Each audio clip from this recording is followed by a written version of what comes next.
Anyway. Educating Ricky. Good, we've settled that then. Go on. The titles that are meant to sort of pull you in. Yeah. We've got, what was it? Stocking, Aitken and Waterman. Yeah. You've got It's Not His Vault. And Get a Load with This. Get a load of this. So, which pun do I pick first? I think I'll go for Get a Load of This. Get a lobe of this. Yeah, Get a Load of This, yeah. Well, that's a story about a girl who, she was deaf, right, for 4 years. And, it happened quite a bit back this. What year? Or was it, I think it was ages ago, was it? Yeah, quite a bit back. She was deaf for about 4 years. Having an argument with her mum, it said, which I didn't quite understand. Because I don't know how they do that. Yeah. But she was having an argument, and a man pushed her against a wall, and she banged her head, and her hearing came back. Okay. Was she wearing a Walkman, and it fell out? And she'd realised, There's no explanation. There's no explanation? Well, why is that teaching me something then? Right, so I knew you'd say this, right? So I thought, right, I'll stick something on it. Do you know that bees are deaf? No, you can't just, no. If you ask someone something they don't know the answer to, they don't tell you something else. I'll tell you something else then. I can't answer that, I'll tell you something else. Imagine that, if you asked a teacher. Look, how do birds fly? Wow, if you're going to do that. Tallest building is, I mean, what? Well, that was the equivalent, Carl, of running away when we asked you a question. Yeah, the intellectual equivalent of going, look over there, there's a monster. Yeah. Listen. What do you mean? What she? Okay, so her hearing. There's no explanation. There's no explanation, or you don't know. Well, there isn't one, is there? Really, it's a bit What? weird. Did doctors not look into it? No, I think they just said, "Oh, that's good." So again, I don't. Where did this information? Is that if you read this on the net? Is that all they put on there the was net? once a deaf woman who hit her head and she could hear. Came back. It was bizarre things about being deaf. Was there I've got that book. Yeah, it's a good book. That was there 3 more pages you just couldn't be bothered to read on? Yeah. No, it was just a little bit. And was there a little picture, a cartoon picture? No pictures. I just read it. Ow! Look, ow! If you don't want to know, if you don't want to learn, you know. Yeah. Okay. It's Not His Vault. Let me have It's Not His Vault. You got to save this. This has got to teach me something. It'll be an interesting story. Right. It's Not His Vault. This fella. Yeah. What year? Ages ago? Olden times? I'd say in the 70s. Okay. Would you? Any evidence for that?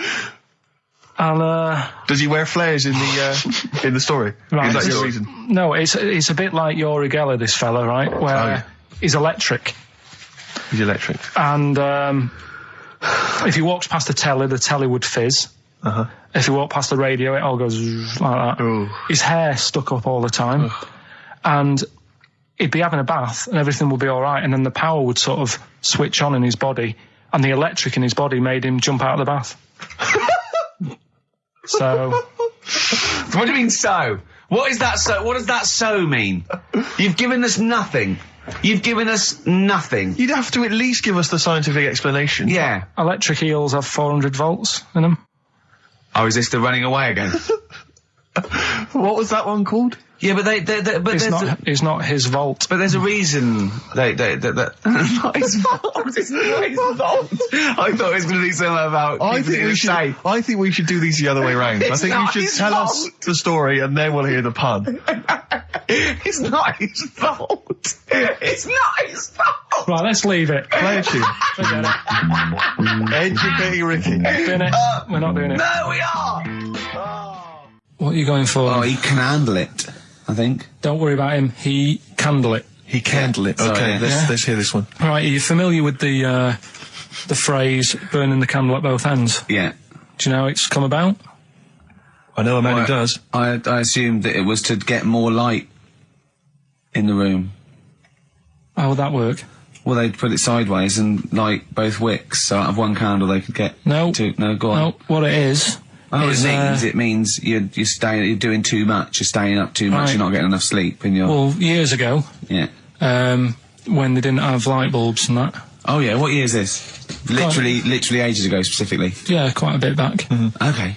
Didn't have light bulbs and that, so they used to have candles. When did the light bulb come in? Because I can't remember at the moment. Don't know. Okay, go on. So, Yeah, so they've got a light bulb. You're not. You wouldn't know. You're a doctor. You're not a historian. Go on. And people who worked a lot of hours. Yeah. How many? Literally lots. They get up early in the morning because they have to be up early. Yeah. And it's dark outside, so they'd light the candle. Sure. And they'd wear it out a bit. And then they'd be getting in late as well. Yeah. And like, they'd be like, oh, it's dark, I'll have to light the candle again. And they're burning candle at both ends of the day. So that's where the saying comes from, burning the candle at both ends. So. All right. That's a little lesson. Yeah. Lesson one. Okay. Can I have... No, you can't have You can't one rush yet. into them, Rick. You've got to... I've got to soak in that. You've got to soak that one in. Any questions for Karl off the back of that? What do you think? So people were... I mean, basically where this comes from is people were... Literally burning the candle at both ends of the day. Sure. There you go. So we've still got... Go on. I'm committed to this treatment. And I can't wait. This is like Christmas Rick, I Eve for should me. just say- It's like Christmas. I've got to open another present now. No, I'm afraid we've got to save it. Rick, raw, Nirvana. amazing. We were just talking. We were getting excited about that. Yeah, aren't we? got an incredible Brilliant. voice he has. And growl, drumming, it's brilliant. You know, you're right. The new one from Nirvana. Well, it's time for Educating Ricky Part 2, isn't it? I'm excited, Karl. I'm going to learn so much from this. What's the choices again? What Right, you've got left. Still keep phoning your answers to Email. Email. Sorry, yeah. The answers to Rockbusters. Yeah. Right, okay. Educating Ricky Part 2. Right. I'm committed to this treatment. Yeah. Is one. Oh, of I've them. got to go for that one. Yeah. Yeah. Or the other one is the police are causing a bit of a stir. He still says it like it's the best thing he's ever come up with, which in a way is. It could be. Right, go on then. I'm committed to this treatment. Right. Do you know the saying? Is it just sayings now? Are they all sayings? This No, week? no, they're not. Okay. No, the other one isn't. Frog in your throat. The saying "there's a frog in your throat." Yeah. I assume it's when you croak a little bit. You sound like a frog. No. Right. Might seem a bit weird, this one, right? But years ago. Oh yeah. Sorry, what is that clue? Committed to this treatment? It's about frogs kermitted.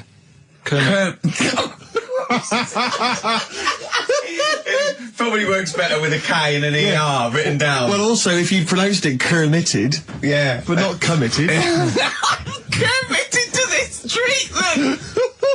Right, go on then. That's genius. So yeah. Well, what? You go to the doctors and you go with throat hurting a bit. Right. And what they did ages ago.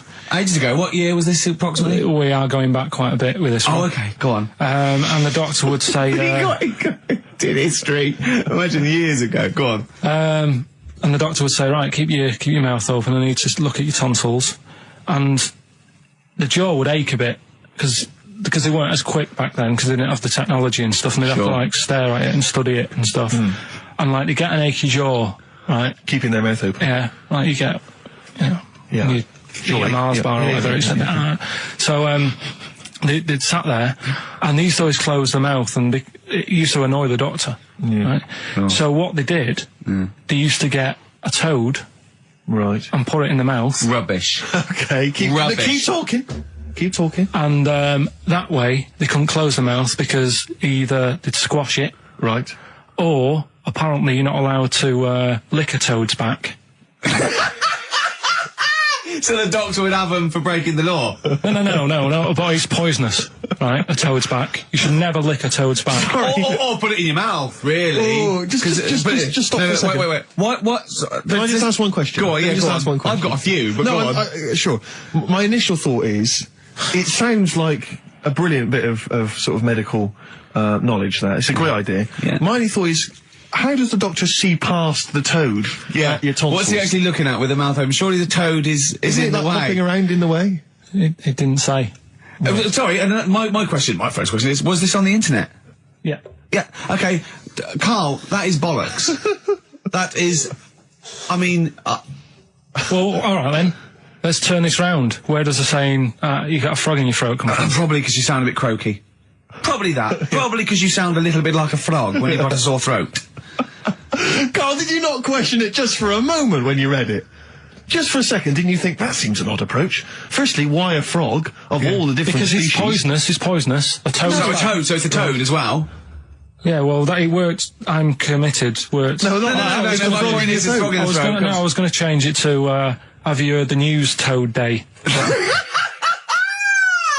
But I went with the frog. Oh God! Right, so that's think rubbish. about it. So that's rubbish. Next, can I have Let's play a tune. Let's come up with a God? rest of it. Can I just say? No, just play it. Just play it. Yeah? Yo, Carl. I have to thank my mate Dave, who sent me an incredible 4-disc compilation. That was one of the tunes on there. It looks professional. It's amazing. It's incredible. The Yeah. effort Oh, is he's gone to too much commendable. effort. Ben Queller. It's a track called "In Other Words" from his album Sha Sha. Open wide. Oh dear, that's interesting. Oh, here, Doctor. Look, you've actually got a frog in your throat. I didn't get there. I put it in there. That's the most ludicrous story I've ever heard, Carl. Why don't you think when you read these things? I think there's always going to be a bit of truth in all of these. I mean, that fella called up, didn't he, and said, I'm not sure about the, putting a frog in your throat if you got, problems with your tonsils or whatever. But he said years ago, if someone had toothache, they'd get hold of a frog and strap it to the face. Yeah, sure. So maybe down the line, maybe they did. Maybe they didn't do it. I think Caligula made his emperor a horse and emperor as well. But I mean, well, what about the frog thing with a poisonous back? It's rubbish. that's true. No, the toads have the secretions in the Why? But they didn't put it in people's mouths. No, so Why? well, I'll tell you why. When a badger or a heron tastes the toad, it's horrible. Ugh. The toad might die, but it's for the good of the species, because then think how many toads looking like that heron could eat in its lifetime. So the fact that one toad sacrificed itself, all those other toads in that heron's manner will be safe. Why? I mean, we've talked about animals a lot on the show, right? Yeah. And when God made a toad, Sure. Right, okay. Well, I'm going to stop you there. I'm going to stop you there straight away. Don't. Just let him carry on. right? Okay. Like, there's annoying things out there. Jellyfish is a big problem with me. I don't understand what they do in the sea and stuff. Right. Right, but we'll leave them. God's right? a problem for me, but go on. We won't talk about jellyfish. No. With the toad, right? If it's to protect itself, Yeah. right? Now, So it's not to say, protect himself, it's to protect his species. no, yeah, but that surely, right? If the toad had a choice, if God said, right, what I'm going to do for you here, you can have something like a lobster's got claws, big claws to have a fight. Or I can give you something that if someone's having a go at you, you've got to try and persuade them to lick your back as a defence. Yeah. What use is, right, right. God's Well, I'll tell you why. What is God The up fact to? that there are still toads around is a testament to that defence working. That's all I'm going to say, okay? If the toad had died out, you'd have a point. But they're still around. It works, alright? And don't start slagging God off. He's got a lot on his plate. Basically, I think he took on too much. Particularly in 1 week. Exactly. It was crazy. Danger high. That's your favourite song, isn't it? That's Carry on. weird, isn't it? Strange, isn't it? That's weird. I'd like to hear Rod Stewart singing about a lovely lady, please, Carl. As would I. You can picture whatever you want. Bit of Rod.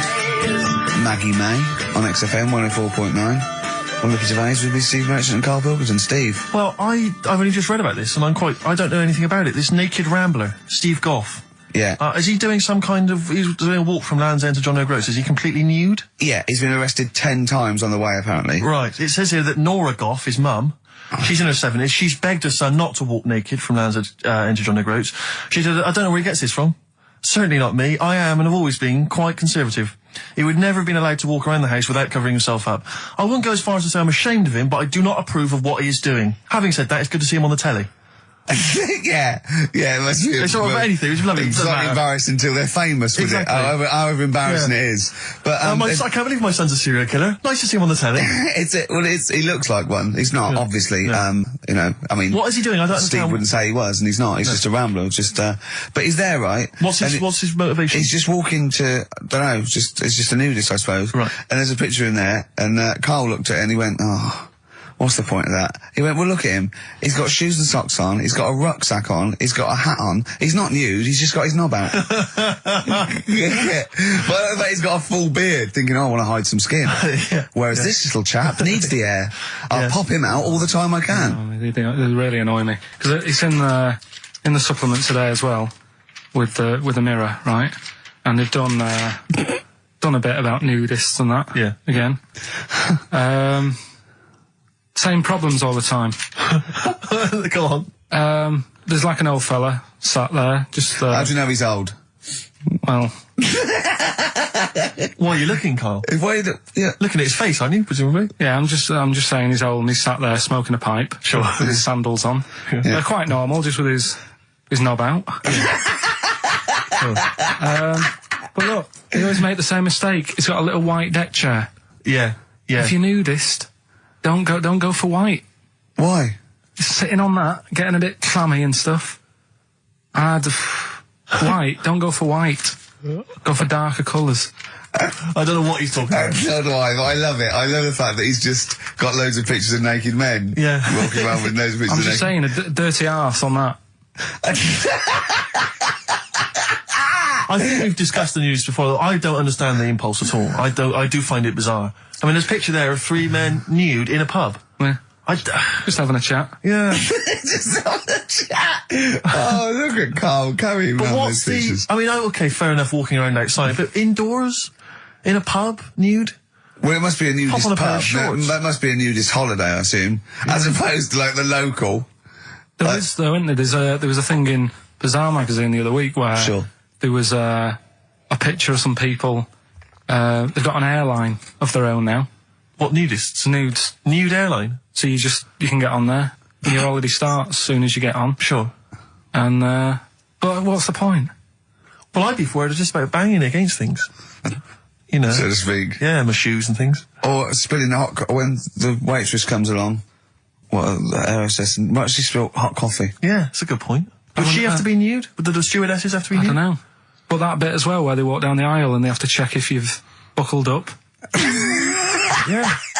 She's like, excuse me, miss, can you just... And over 50s, it's always over 50s. Right, yeah. So it'd be an old woman on the plane. Yeah, yeah. It'd be like, can you just lift your left hip up so I can see the belt? Yeah. Yeah. Oh, God! Yeah. Oh, Imagine if you've got to go into the crash position. Oh, God, yeah. You know?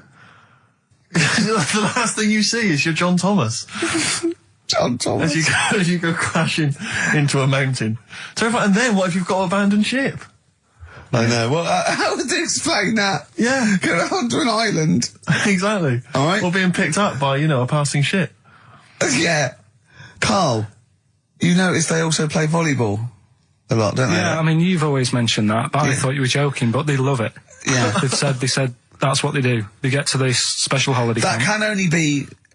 Either they got the idea from sort of like Carry On Camping or Benny Hill, or they actually like it jiggling around as much as possible. Yeah. But is that safe? Well, I assume so. You play volleyball with trousers on, don't you? I wouldn't have thought... Yeah, but there's a bit of support there. I mean, I was watching athletics, right, the other week. Yeah. Right? And I was watching it because there's a lad who I went to school with. He's, like, winning gold medals and everything now in the Olympics and stuff, right? So I was looking out for him. Now, if you went to school with him, I'm assuming he's got 3 legs or something? No, he's normal. just a regular guy? He used to push me on my go-kart, and so I feel like I was there from the start, training up a bit. Yeah. And watching the programme, and there was swimming in it, and I was watching that for a bit, getting a bit annoyed, because that butterfly stroke, Yeah. I don't know why they do that. No, nor do I. It's just hard work. It doesn't make you go any faster than, let's say, that stroke. The crawl. Yeah, don't do that. That stroke on radio doesn't work. The crawl, yeah. So I was watching that, thinking, that's annoying. Yeah. And then they got onto the running bit, and my mate's in this race. Yeah. Now, they do the side shot, don't they? So you can see who's in the lead. Sure. And then they do that front shot, where it's absolutely pointless. The only reason to do the front shot, I think, is to keep women interested. Because you can basically see his tackle going from left to right, being battered all over the place. Why were you looking? seriously, you had no choice. If you wanted to watch it, it was like, I was interested if he was going to win, but it's like, you know. But why did you turn over and watch Charlie's Angels instead? Because I wanted to see if he won the race. But Or flip back at the end. just flip back to get the result if you don't. Well, Yeah, or at least turn away or close your eyes well, on see the them. front shot. no, I wasn't. I just... Suzanne weird. was happy. Suzanne was loving it. Yeah. And I was like, whoa. Yeah. Just go to the other shot. But they were showing you the front shot and running along there. They could have just shown the top half, but they didn't. Sure. It was there. It's just heads moving along at 25 miles an hour. Yeah. Well, I think you're meant to see the running, the actual legs moving. It's athletics coverage, isn't it? It's not like... But they don't show you a shot from behind. Did you want that? And I didn't want that either. It sounds like you were disappointed. Yeah. Play a record. What are we having? Better Radiohead? Yeah, it'd be brilliant, wouldn't it? What do you mean? Because my mum, we had a cat. We used to get through loads of cats because we lived on a... Oh, God, it started early today, innit? What do you mean you It's got through only a lot 10 of cats? past one. Because What we were lived you on, doing? No, Running we a lived, restaurant? We lived on. Oh, God, what do you mean? No, we lived on like a main road. Oh, yeah. Right? So Yeah. we used to get through a lot of them. My dad It was kept their saying, risk. you know, stop wasting money. You know, it's not Stop good. wasting money, not wasting cats. Right. So anyway, we had this cat that was ill all the time, and It's just bag of nerves, probably. Yeah, malingerer. Yeah, I'm terrified. I'm going to which house? Rome. Oh, God, bloody hell. Rome. Don't let me go to the Pilkingtons. and for some reason it kept being sick all the time. Right? Yeah, that is nerves. That's definitely nerves. So my mum kind of thought, I've had enough of this, and she shaved it. Whoa. Whoa. Now, I know you're not vets in your family, but what correlation did your mum think there was between it being sick and shaving it? Because it kept being sick, and it was a pain to wash because it kept getting So caught she up. wanted a dry wipe cat. So Why didn't she just varnish it? What? it's weird. It's weird. Though. So now he's cold and sick. No, but not all of it. She left sort of the back half, but sort of from its waist, sort of. I love that. Shave it because it's sick on itself. And That is it was the genius. weirdest looking thing. I mean, normally I like cats. I'm always like giving yours a stroke on the head and that. Yeah. But as soon as she did that, it was like, oh, Yeah. can't thing. touch it. And then So now it's sick, cold, and hated. Yeah. Carl. It must have, I mean, the other cats must have been taking the mick out of it constantly. It's just making things worse. Did it get, I'm hoping that it got run over and was put out of its misery. no, I think it got all right, that one. Or is that the?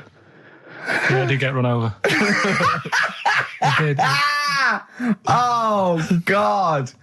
Oh dear. How many cats do you say you've got through?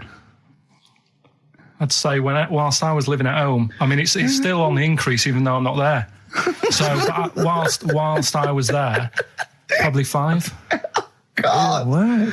Oh. Yeah. And were you upset each time or you just got used to it? It's one of them things, isn't it? Like I've said before, when you first see something, it's a bit of a shock. Do you know what I mean? It's like the Elephant Man or whatever. Yeah. First time you see him, it's that sort of, oh, look at that. Do you remember the first time you saw Steve?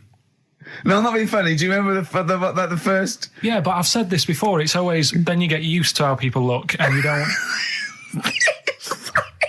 No. I'm going to burst. You have to play a record. No, but- Because I just see Steve's face. No, but I've got used to it. Shut up. I've said in the past to you, Rick, that my grandparents, so I love them dearly, but it's like for the last 30 years, they've been waiting to die. I know, It's yeah. like they just sort of, it's like, you know, the novelty wore off of life. Life in the Yeah, they 50s. got kind of bored of it. Like, yeah, in the 40s, it was brilliant. All sat around the old Joanna as the bombs Yeah. fell, singing. They loved that. The 50s, you know, that was great as well, because that was the post-war years. It was, you know, it was a bit tight in the pocket, but it was all right. Everyone pulled together. And then the 60s came along, all the crazy music, the funny hair. Let's stay in bed. Exactly. They basically stayed in bed. And it was one Christmas when my grandmother said to my dad, what do you like for Christmas? What do you fancy for Christmas? And this must have been, I don't know, 20 years ago. She said, what do you fancy for Christmas, Ron? And he went, well, you know, I could do with a nice big kind of warm winter overcoat. She said, don't worry about that. Don't worry about that because your father will be dead soon. It's right, you can have his. Meaning my granddad. Well, to be honest with you, my father's still waiting which is good news. Good news for my grandfather.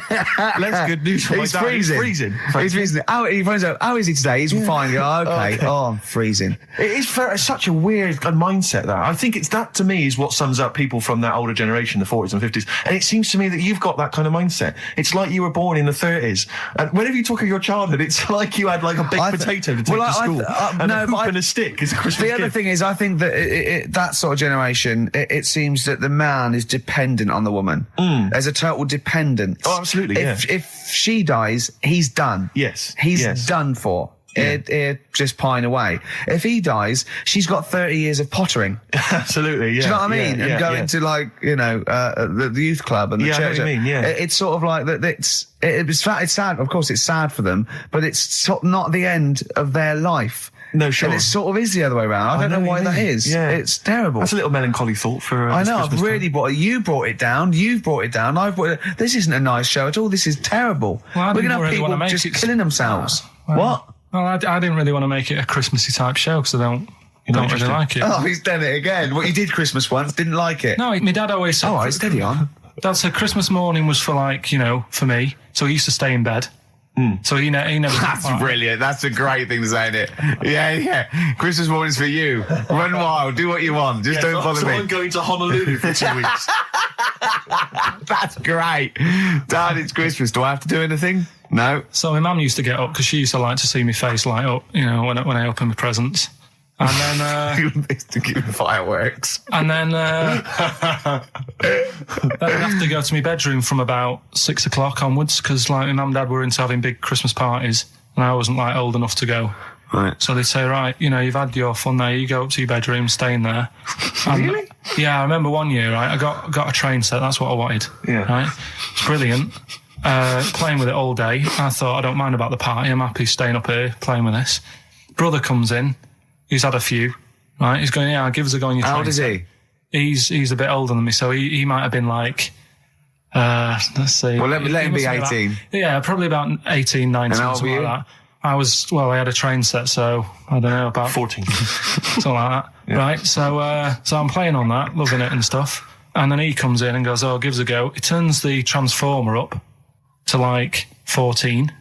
He went really fast for about 5 seconds, broke it, and then he went back downstairs. Wow. So Christmas, I hadn't even got to Sounds Christmas like Day. the Conservative government with British Rail. Satire, that is. Rick, I just thought that there's satire. If there's any satirical shows listening or magazines. It doesn't work in any way because there's the analogy falls down apart from there being a train. Think it through though. British Rail was trains. Yeah. And the government broke the trains in many ways. They didn't break them, like not officially breaking them, but they kind of. It does work. It's perfect. Oh, I'm pretty pleased with that. And I can't. And no one's asked him to be on. Have I got news for you? It's weird, isn't it? Because it is strange that when you've got a satirical mind that's as quick as that. Yeah. All and right. he's broke your little train set. So what did you do? I just like watched telly and had some sausages. I bet you were happy with that though, weren't you? It's a bit annoying though, isn't it, when your main present of the year's been broke. And then, did it ever get it fixed? No, that was it. Put away. I'm intrigued why your parents wouldn't let you come and join in the festive fun. Was it like really debauched down there? Was it like eggnog everywhere? Well, no, but I mean, that's fair enough. 6 is a little bit early, but I just think, you know, if you're a kid, you know, he had his fun, put him to bed at 8 maybe. And Do you think so on Christmas Day? I thought that was a day for family. Well, not if there's a party going on. And Well, don't have the party on the Christmas Day. Well, that's another option. Yeah. Your parents are weird, aren't they? A strange breed. Well, I think that was the year, right? You're talking about buying presents and stuff. I think I did treat my mum to... I didn't buy my dad anything. I think that was like when I got a bit older, he used to get me dad something because he wasn't that bothered anyway. No. So, got me mum, there was a cheap shop, right? Of course. Thank God for that. Called Snips. Right? So I went in there and I thought, let's see what I can get her. And remember Victoria Plum? I don't think so. Well, it's like a fairy character. Right. Right. I mean, mum's into gnomes and stuff, right? So I thought, right. She must be pleased with you, then.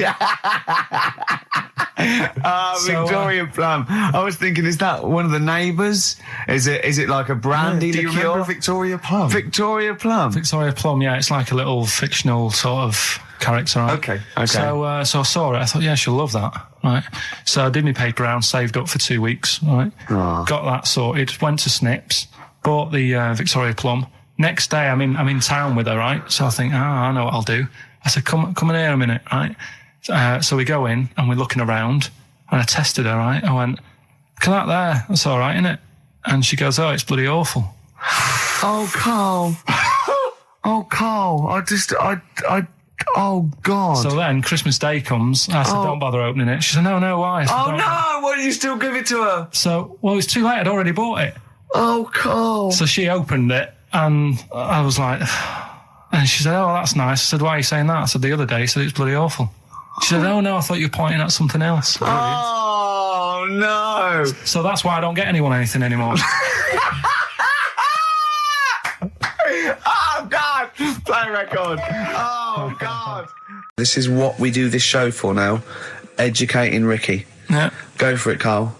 You said that learning can't be fun. Yeah. Yeah. Okay, I'll go for the one. What's the one about the butcher going down the butcher shop? You've got get your kit on, we're off down the butcher's. Yeah. You going for that one? Yeah. Well, do you know the saying, don't let the cat out of the bag? Yeah. Do you know what it means? Yeah, don't give away a secret. Right. Well, do you know how it came about? No. Well, ages ago. Before, like... Ages ago. 17th century? Yeah, before, like... Yeah, 17's good. Yeah. Before, like, you know, proper butchers and Dewhursts and supermarkets and that, you used to get these blokes who sold meat. Right. Butchers, they were called then, I think. Yeah, but the difference was they didn't stay in the same place, they moved about. Right, so they'd turn up on a street corner, and he'd have, like, loads of carrier bags of, like... Carrier bags?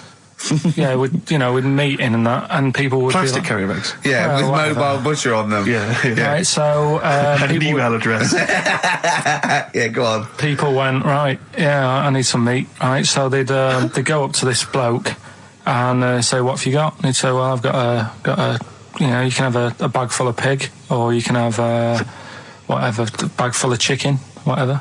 Yeah. And they'd go, yeah, how much? They go, oh, you know, call it a fiver, whatever. Yeah. And they'd buy them, and to make more money, they didn't always fill the bag with what they said was in it. Oh, I thought that might be the case. Like when Ringo joined the Beatles, now going, boo, Pete Best, but he went... Yeah, And I went, whoa!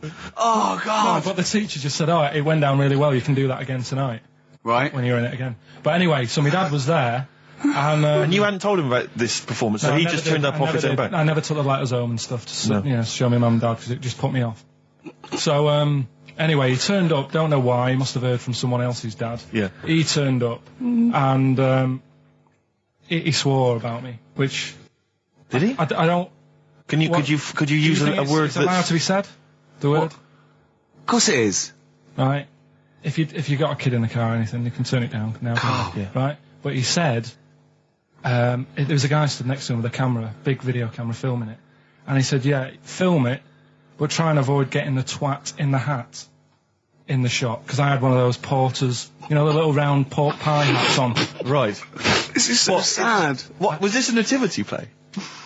It was about Jesus and stuff. Yeah, well, there was a porter there helping him with his bags. Of course there was, I forgot. I mean, Mary and Joseph, they got there. Yeah, because it was the hope, you know, because the inn was full. Yeah. But I think the porter doubled up with the inn and the stable. Right, that was nice. So of he, him. yeah, He carry bags over, yeah. Yeah, no, so yeah. You're right, though. I don't know why I was wearing one of them, but I was.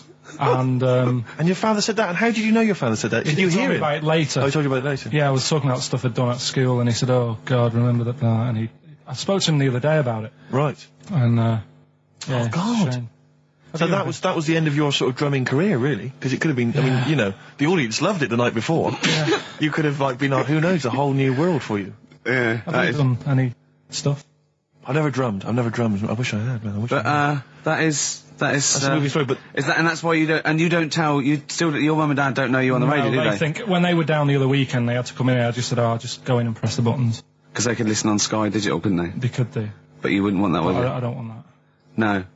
Play a record. Yeah. Right. I mean, I'm a little bit concerned Yeah. about your toilet discussion. What exactly is your point again? I was just a bit bemused. You see, it's a tricky one.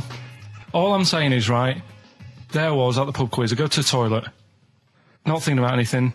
I try to go, right, there's a little gay fella next to me. I love this little gay fella. Now, the weird thing is, there's nothing stopping him having a little glance, right, because he's allowed in the fella's toilet. Yeah. Now, I'm not allowed to go into the woman's toilet and have a little have a little look round. Right. So all I'm saying is, should they have another toilet area? What, for gay people? Yeah.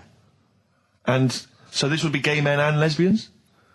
Is that going to complicate things? I mean, I can only assume. I mean, to what point? I'll ask you a question, right? If you're intimidated, that's a shame. But you know, most gay men aren't looking at your knob. You know that. What do you mean? I can only say that 99.9% of gay men who use a urinal standing next to what they assume is a heterosexual man aren't looking at his knob. And what they're doing then? They're emptying their bladder. No, but the thing is, I can't talk politics, Carl. you're saying, like, you know, about would you have one toilet for lesbian women and gay fellas, right? What does that mean? Would it be mixed? Would it just be? Well, would it have a man on one? That's heterosexual man. One little picture of a woman on the other, and then what? What would the little icon be? A man and a woman?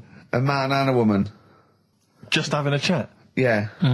In pink and dot But lines. you couldn't mix them, because then what would happen is you'd get people who are going, oh, I'll play up to this a bit. What, pretend to be gay? And yeah, you know, sort of grow a moustache and shave their head. And pretend to be a lesbian. Right. Yeah. So, I see. So, you know, people pretending to be gay so they could go in and have a look at the lesbians. Yeah. Right. So that would mean that we need 4 cubicles now, would we? Yeah, no, this is fine. 4 cubicles. So every pub How now... many toilets do we need at the Every pub's moment? now got 4 toilets. Oh, Carl, bisexuals. Yeah. Now, interesting. Bisexuals. How many toilets do we need now? Call the council. Do you use any? Huh? No. No, because they're interested in everything, aren't they? Because the little bisexual fellow will be looking at your knob. Right, with them, Yeah. what you do, you just have a door, you open it, and there's one urinal there, so you can't get a queue. They have to sort of wait. I just thought that, well, why can't there just be a thing between the urinals so no one can look at anyone else's knob? Wait a minute. Just to go back to Ricky's point, what stops, even if we've got the toilet for gay men, what stops the gay men who want to have a look at your willy going in the regular toilet and pretending that they're straight? Most men don't Who is gonna police this? wear gay across their No, head. exactly. They don't have a tattoo. There's no branding yet in the British house where they have to declare. So we're going to have to expand this. What So we've do all you- got to carry identity Do you know cards. you can see a gay, can you? Coming a mile off. No? No, I'll just hold it in next time. No. Can you tell gay men? Do you know a gay man? I'd say probably if you did if you lined some people up Yeah. and said point them out, I reckon I'd get. But hold on, we're not talking about people dressed in leather with the arse cut out and an handlebar moustache. Yeah. We're talking about, the everyday, No, non-seen... of course, no. well, yeah, but I mean, suppose I put you in a room and there was 10 naked men, right? Yeah. And there's 5 gay men and 5 hetero. Could you walk along that line looking at those gay... Am I naked? No, you don't have to be naked. Why would you have to be naked? To catch them out.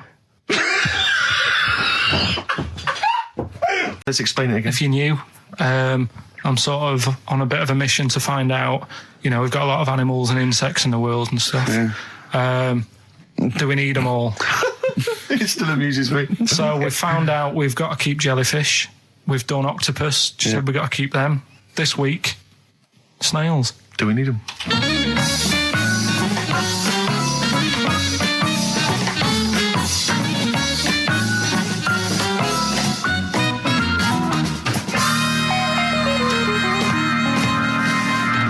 Just doing some research, right?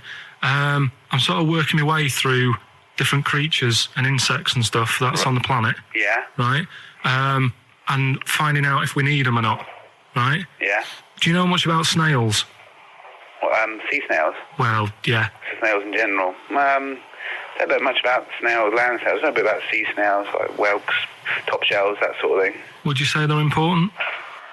What sort of sense do you mean by important? Say if we had to sort of get rid of some animals and insects and that because we're running out of room. Right. Do you know what I mean? Because I'll tell you what I know about some snails. I don't know if this applies to sea snails as well. I mean, I called you today because a lot of other places are shut. Yeah. Right? So, I know they like to eat stamps, apparently. The glue on stamps. They love it. right? Right. Apparently a lot of letters and stuff aren't getting to where they're meant to be getting because snails are crawling into letterboxes and eating the stamps. That obviously doesn't apply to the sea ones, but that's a problem they're causing. All right. Were you aware of that? No, I didn't know that. But you're glad you answered the phone today? Right? They love beer. Beer, yeah, who doesn't? And also, I don't know if this is right, but I heard that they sleep for 13 years, or can do. Right, I wouldn't know if they can sleep for 13 years or not, but...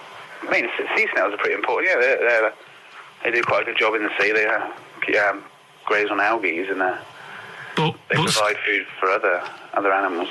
I mean, you can say that about any fish, you know, or any animal. Why do they exist? Would you be upset if, you know, someone said, we're getting rid of them? Oh, yeah. You would be? They're an animal, you know, I wouldn't... Forget being like favouritism and all that I get for them, right? There'll be other things knocking around you can sort of spend your time looking after. You'll still have a job. Don't be worrying about that. Because I'm not going to get rid of all the fish. Jellyfish need looking after, so you're safe. Yeah. But do we need them? Come on, there's loads of people saying, come on, we've got to move on through the animals, and you're holding them up saying, well, I want to keep them. Well, who's saying we need to... That just sounds a bit crazy to me. Just imagine. Do you know what I mean? And they would come to you because you're working in an aquarium, so they'd be asking for your advice. Right. And you're slowing it down. Well, they asked for my advice and I'm giving it to them, so, you know, that's what I think anyway. Yeah, but snails, you know, I mean, like I say, they drink beer and that, you know.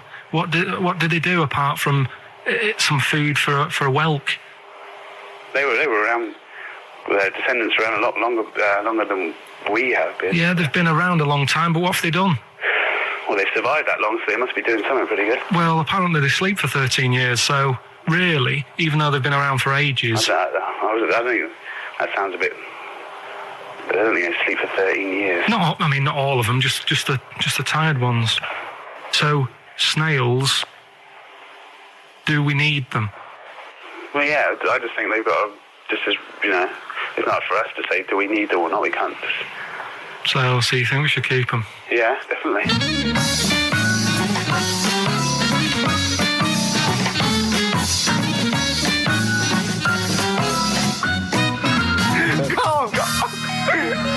Carl, I'm proud of you. That was getting really quite annoyed. I know. What did he think he was doing? What? I don't know what you tell these people. I mean, you don't get their permission to play this out, do you? You just don't tell the them. thing is, right, I sort of told him what it was about, but we won't say who he is or where he works, because it doesn't matter. I just needed to speak to someone who knows. I know the fact that you were trying to get an answer out of him by suggesting that he would be safe, because he could look after jellyfish if he gave the okay to destroy snails. He was getting livid, you could tell. Oh, God. Brilliant. So he's been around a long time, but what have they done? That was great, Carl. Play a record. Well done. You're like this. Peter the Great, you ever heard of Peter the Great? No. Okay, well anyway, Peter the Great had his wife's lover executed. You'll love this, Carl. Right, so his wife had a lover, he had him executed, and he put his head into a jar of alcohol, and his wife had to keep it in her bedroom. Do you understand? That's every time she saw, every morning she'd wake up, and there was her lover's head in a jar. Who took his head off? He took his own head off. Play a record. Play a record. She had a lover, and never mind. Never mind. It couldn't be any more concise. Mad World on XFM. We just had a text, Rick, from Andrew Barnes. He says he watched the same documentary, it would appear, as Carl did in the week. And he says here, just to clarify, the leech-nosed man got it up there when drinking from a muddy stream. And he goes on, one can only imagine the frightenedness he experienced. Oh, Carl. Explain to him once more what happened with Peter the Great. All right, so we've got Peter the Great. Yeah. Okay. And his wife had a lover. That's another man. Another man. Not Peter the Great. She was having an affair with someone else. Right. And Peter the Great, he found out about that. Okay. Yeah. So he sliced off this bloke's head. He killed him. He executed him. Right. You with me so far? The fella who she was seeing for a bit. Yeah, there's only two fellas involved. There's two people right? involved. One's Peter the Great, the other one's not. Right. The guy that's not Peter the Great, Derek the terrible. Derek the rubbish. Yeah. Right. He's having an affair with Peter the Great's missus. So Peter the Great slices off his head, puts it inside a jar of alcohol to preserve it, and puts it in his wife's bedroom. So every morning she wakes up, she sees her dead lover's head. You'd have thought he wouldn't have wanted to remember, wouldn't you? Oh. Best bury the head so she don't remember. Well, it was a reminder so as not to put it about. And did it work? Oh, I don't know.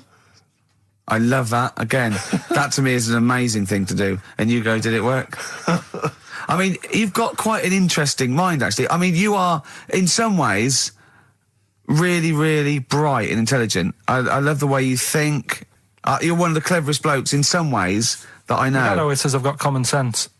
Well, yeah. And that's more important than knowing about, But it's what it's like you follow the subplot, which is quite an interesting thing. Do you know what I mean? It's like you tell you a story, you'll always pick up on something that I didn't even think was an important bit. It's like you're looking out of the window all the time. So what's important about that head thing? What do you mean? The head in the jar. It's a grotesque thing to do. It shows ego, power, cruelty, and revenge. although I think it probably did work because he is called Peter the Great.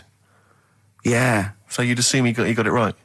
Yeah. I don't see how you can query that. That's the sort of facts you give us. You see now, you're on the other side of the fence, and you've got questions just like we've always got questions. No, but in Carl's thing, it would have been, turns out, some weird happened, right? And he was still alive. Yeah. And so she was still having sex with body. And his head was watching. Yeah. And Peter the Great didn't even know. The ancient Babylonians had few... What? Can I just stop you there? What's a Babylonian? My head's gonna burst. What do you mean, what's a Babylonian? I've never heard of one. No, but we'll work out, what's an Evertonian? Someone who supports Everton Well, or from. from Liverpool. Yeah, so what's a Babylonian? He's from Baba. Yeah, well, anyway, some people from Baba, ancient Baba, they didn't have very many doctors in those days, all right? Because they felt that illnesses should be left to the wisdom of the public, right? So if you were sick, okay, you were placed in the city centre, right? And then a passerby... Outside Baba. Outside Baba. And a passerby who had suffered from the same ailment or who had seen it treated in the past, they would pass by, they would give them advice on how to be cured. Do you understand? So there'd be no doctors, just people passing by would see, they'd say, what's wrong with you? And they'd say, well, blah, blah, blah, I've had the same thing, here's some advice. And pedestrians were forbidden to pass such an individual without inquiring about the complaint and prescribing for it if they knew how to. So hang on, so there's someone ill. Yeah. It's outside the town hall. Yeah. People walk past, go, what's up with you? They go, oh, my foot hurts. And they go, oh, you've got to do this to get rid of that. Yeah. And were they ever right? Well, what do you mean? Were they ever right? Well, how do we know? What are you telling me? What? What have you just told me? What am I meant to take from that? You just said strangers sort of say, you've got that wrong with you. I think he's sulking. I don't think he's ever going to take anything we tell him again because we don't. No, but I don't like the fact that he goes, monkeys can do armed robberies, and we go, no, they can't. I don't understand what the problem is. But how is that different from telling me that a Chinese woman ate dirt? How is that not the same sort of Because that's fact? weird. Someone sat in Trafalgar Square going, I've got a headache and I go take some Nurofen, isn't shocking. I'm not a doctor. I've given him a bit of advice. But neither is the dirt lady. She's not particularly interesting. Neither of them are particularly interesting. I'm just trying to give you an example of the same sort of drivel you feed us every week. Would you sort of have tea round at her house? It's weird. The Chinese woman. Right, so it's weird. Okay, now we're getting somewhere. It's weirdness that you're interested in. See, I thought that you were actually interested in sort of interesting sort of stuff. But if it's weird, it helps. If it's weird, it helps. Yeah. The other day there was something about this fella who I think he wanted to be an actor, right? And he was trying all his life to be an actor. Couldn't get a gig anywhere, right? So when he died, he said, right, I'm going to leave all my money to the theatre as long as that theatre uses my skull in that play they do with the head. Hamlet. In Hamlet. So that's that sort of news, and it's weird. Right. What money did he have if he'd been a struggling actor? He had some money in that. What did he do? I don't know. Oh, that's what I'm interested in, what he did. Yeah, that's what me and Steve... Yeah, that's what me and Steve are interested in, what he did, how he earned his money. So, because you were going to educate us this week with some interesting facts. Oh, yeah, come on then. Is that it, or have you got more? Well, that's weird. But that's not educational. You didn't give me his name, you didn't give me when, you didn't give me what theatre. No, but also to take from it. Do you know what I mean? If people listening and go, well, I'm a bit like that, it's like if you've got to be dead and have your skull on stage, that isn't the job for you. That's what I'm saying. If it takes that much, give it up, do something else. Right? What else have I taught you? I don't know. You haven't taught us, you've never taught me anything. See, we'll just have to sort of... What, agree to disagree? Right. 7-Up, the drink. Yeah. Right. We're actually on air now, aren't we? Yeah, this is right, it. Okay. This is it, baby. This is a radio show that we're paid Forget for. That, then. Forget. No, come on, 7-Up. It's not really... Not important. It's not interesting or important. Go on, come on then. The little red dot, that's above the 7 on the can. Do you know, it says 7-Up and the little red dot. Yeah. That red dot's there because the creator of it was an albino and he had red eyes. And he had that little thing there as his little trademark. Is that true? It's true. That's quite interesting. Right then. So that's what I'm saying. It's not that important, but it's interesting. If it's true, that's interesting. It isn't. It's true and it's interesting. Okay, that's good. You know, Coke used to contain real cocaine. Well, they used to be medicines, didn't they? Tonics, yeah. No, they were medicines. I read that tomato ketchup and Coca-Cola started off as medicines. Probably not a medicine, probably more of a tonic, because it probably a pick-me-up, wasn't it? If I had Coke in it and caffeine and sugar, and same as ketchup, probably lots of vitamin C and lots of sugar, it was probably more of a tonic. It wasn't really a medicine. They didn't say, cancer, have this on your chips. It's some HP. Wasn't a medicine, it was... Well, it was, kind of. All right, okay, let's agree to disagree on that particular one. Okay, all right, yeah. Is that it, Carl? Because you've been educated this week. You've given us the 7-Up thing, okay. I've told you about the goldfish. Not really, but yeah. He didn't tell us anything about goldfish. This is your fact, right? You know what? Goldfish might have longer memories than some people think. That's not a fact. That under no circumstances would imagine Magnus Magnuson saying, what animals might have longer memories than most people think? This is goldfish correct. Imagine that as a question. How is that a fact? If you ever have children, if you can educate them with this kind of drivel, is this how you're going to raise your kids? So their minds just pumped full of this That'd be my rubbish? job. I'd keep them interested with stuff like that. Right. Yeah. Suzanne does the proper stuff. Yeah. So you agree there is some proper stuff? Yeah, but I wouldn't make him do it. I'd just sort of leave the book there. And then if he read it, I'd go, that's good. That is. What book would you think? What, the 50th freakiest people ever to be born? Give him that to start with. What would you tell me your favourite was? The little fella who was playing the keyboard? That or the three-legged fella. Yeah, okay. So he's learnt that. That's the first day at school. What would you teach him the second day at school? Can I just give you a little fact here? Someone's emailed in for you, Carl. They've sent an interesting fact for you. I think you're going to be interested in this. Don't read it on the email. Let me read it for you. I think you'll be excited. An interesting fact from Carl. That's from Toby. He says, Attila the Hun punished some fella who annoyed him by cutting off his arms and legs. You'll love this. And stitching his arms back where his legs should be. And vice versa.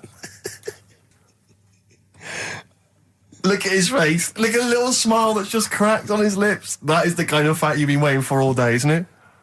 So go on, again, so... Attila the Hun, right? Some guy didn't like. He cut off his arms and his legs, and he stitched his legs on where his arms should be, and his arms where his legs should be. Look at him looking at his body, trying to picture it. Yeah. I'll let it sink in for a little while, then I'll ruin it for him. Carl, what are you thinking? I'm just picturing it. Right, he would have died. It would have been tokenistic. There's no way that person could have lived through it. So it was just for Attila the Hun's fun. He probably put him on a stick outside his gate or something. There's no way in those days that he could have gone through complete limb amputation and... So would he have wore a jumper for pants? Well, that's about it from us, isn't it? We got, to be honest, I didn't miss Carl at all. I didn't miss Carl. In fact, I felt we worked harder. We did a better show without him. I think he's dead wood. Well, I think that we should, tell him that we don't need him. If he turns up, it's fine. If not, you know what I mean? Yeah. Because that will wind him up. Oh, he'll be livid. if you could send, could you send Carly emails saying, to Ricky or something, because he gets all those, doesn't he? Or to Carl, saying the show was better without Carl. Yeah. Can you please do that for us? We'll tell him the truth. He'll hear it. He'll come back and hear it. So we know it's a wind-up. But I just want to see his crushed little face Monday. Is if you can send as many emails as possible saying this show was better without Carl, I will be grateful. And I promise I'll tell him the truth next week. Do you think I can do that for us? I think so. Is it carl.pilkington@xfm.co.uk? Yeah. And it's Carl with a K. Yeah, Carl with a K. and send some to me, because he'll read those next week as well. Yeah, ricky.gervais@xfm.co.uk. Yeah, In just say fact, it was... send some to me as well. And pass them and on, just pass them on, yeah. And to the head of XFM. Oh, what's his one? Yeah. Because he won't get in trouble, because obviously Andrew's listening, so he'll know it's a joke. But Andrew.phillips@xfm.co.uk. in fact, could you send a marketing load... manager, Charlotte Susan at Yeah, XFM. Andrew.phillips, just saying, it's so much better without Carl, because it's got a bit self-indulgent. He just does his same old stuff about Auntie Nora farting, and it's not big and it's not clever, and the man's a fool. Yeah. So if you do something like that, make stuff up as well. Thanks very much. White Van Carl. White Van Carl. Yeah, this is where we steal the White Van Man column from The Sun and basically fire those questions at Carl, getting his opinions on the week's news. Okay, Carl. What do you make of this? David Beckham apparently was driving despite having an injured foot and just further threatening his World Cup chances. Now, obviously, you're a big football fan. Well, I'm not that big. I like the odd game. Sure. Would that hurt him? Would that hurt his foot? It can be good. Is it in a plaster? It's not Well, a big cast, sure, is it's it? better to drive than it is to walk on it. Good point. Fair enough, yeah. Go. Can't argue with Can't that. get the bus, can he? Okay, and what do you make of this fascist leader who's having a lot of success in the French presidential elections? What's he doing? Have you not come across this story? No. Right, this is one of the big political stories. He's got a far right that got nearly 20%. He's a far-right fascist leader, and he's having considerable success in the French elections. I don't think we should be asking Carl questions like this. Not something you've got to... I'm getting scared. There's all sorts of bad stuff going on in the world that we don't know about. Yeah. But we know about this. Yeah, but you're better off not knowing, because there's nothing I can do about it. You're absolutely right, Carl. Fair enough. I can't argue with that. Oh, God, man that's alive. fantastic. That is brilliant. White Van Yeah, White Van Carl. I mean, for those that don't know, we do this... we this ask week. Carl the questions that the Sun asked someone else. That's right, the Sun every day asks some, average Joe, his views on the week's big stories. Carl, let me ask you now, what do you make of Prince Harry smoking openly at a polo club? Are you aware of this story?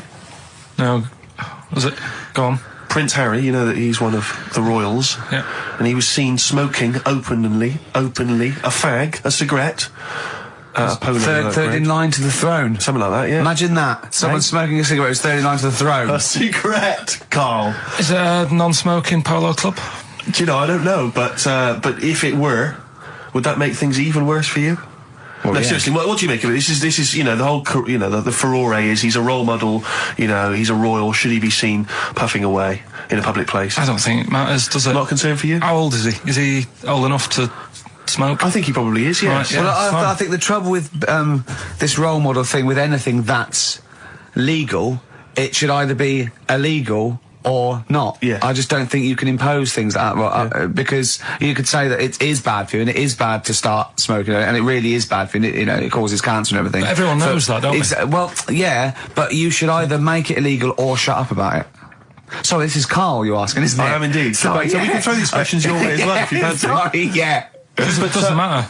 But Carl, what are your views generally? I mean, it's obviously cigarettes are perfectly legal and so on, but what about stronger narcotics? Because I know you're very scared of drugs and stuff, aren't you? You're Yeah, very- I'm not a fan. I don't No, what's your concern? What's your worry? Just like you might get into them. It's Sure. like you might have them and go, oh, this is all right. Exactly, Carl. Exactly. Although I was talking to you about it earlier, and you weren't very sympathetic about a lot of young people who have perhaps gone to crack or smack. You didn't you describe it as their own fault? Sometimes it is, isn't it? Yeah. I mean, I could have turned to it where I grew up, but I said, well, don't want to do that. It's not good for you. Sure. And I avoided it. You turn to ghosts. So you've got So- no sympathy for anyone who's a drug addict. It's their own fault. It depends, doesn't it? Sure. Do you know what I mean? You can be an addict if, I don't know, something, I'm trying to think of a nice way that Well, you most might people end up... start on stuff like that because something really traumatic's happened to them. Very few people go out for a laugh one night and go, let's all try it. Sure. So, but, yeah. Just say no, I suppose, is the Just say action no. in the end. Listen to the cast of Grange Hill. Now, this will scare you. Now, Carl, you will be a little bit unnerved about this. Have you seen the film Jurassic Park? Yeah. You know what happened there? Well, according to the Sun here, it says scientists are planning to clone mammoths for a theme park. Look at his face. Look at that. He looks like a dog caught in the headlights of a car. He's terrified. I love Carl. He's sprung to attention Carl. there. Is that the best news you could have? Man moths.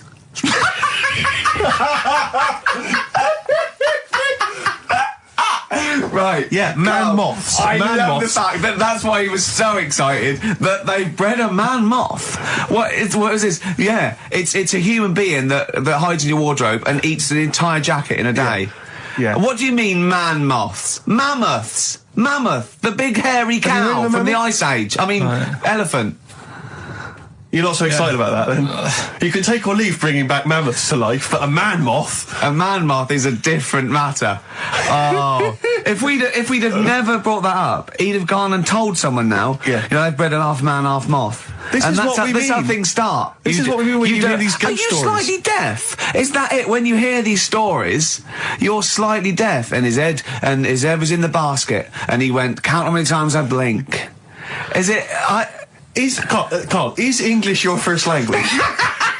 Are you actually foreign? Is that the thing? Yeah. Should we speak when we say slower? foreign, we mean not of this planet. Yeah. Should we speak slower? Would that be a help to you? No, go on. Next What do you one. make of Do that? you think that's Seriously, good? Would you think that's good to bring back mammoths? prehistoric animals. These giant elephants. They're slow, aren't they? It's not as if they're going to, like, get out and run fast and they can't capture them. They'd probably be a fence, to be honest, Carl. They'd probably be a fence. No, but you're asking it as if, like, oh, it could all go wrong, but it couldn't, could it? Well, Really? but the point was about Jurassic Park is they thought it wouldn't go wrong. They thought they had it all under Yeah, but control. that was and they Have you didn't. learned Dinosaurs. nothing from Jurassic Park, Carl? Dinosaurs would say, oh, think about it before you do it. But with a hairy elephant, it's not going to... Not a concern for you. Would you go along to see him? Would you be interested in that? If it was in the area. He's great, isn't he? I'd love a queue, Nothing right? impresses No, him. but what I'd like to do is Carl sitting like Yoda in a little cave, and I'd just like to see people like Tony Blair and, you know, Stephen Hawkins in a queue, and they go and say, "Carl, got a bit of a problem." And thinking of cloning a man and a moth. Problem? Not an issue. No, if I'm in the area, I might cruise around and have a look at it. Otherwise, just don't send it near my clothes. Oh, that's fantastic. So it's just for a second. As the words "man moth" came into your head, how excited were you? I mean, were you both terrified and excited? For the moment when you thought that they cloned a man and a moth. I pictured... What kind of face did he have? Did he have the moth's head or was it a man's head? just a little man head. Right, what was his face? What did it look like? He just was like a bit shocked. Perplexed, yeah. So it was like he'd been grafted onto the body of a moth without his consent. And when he was asleep, lad. Yeah, he'd woken up. he just went in to have a goiter removed, and they said, "We've He replaced woke your up with goiter with the body of a giant moth." Yeah. Is that all right, Mr. Jenkins? So he had the head of a little. Was it a little boy or a man? Little man. Right. Okay. And he's just bumping into a lamp. Just bumping into a lamp.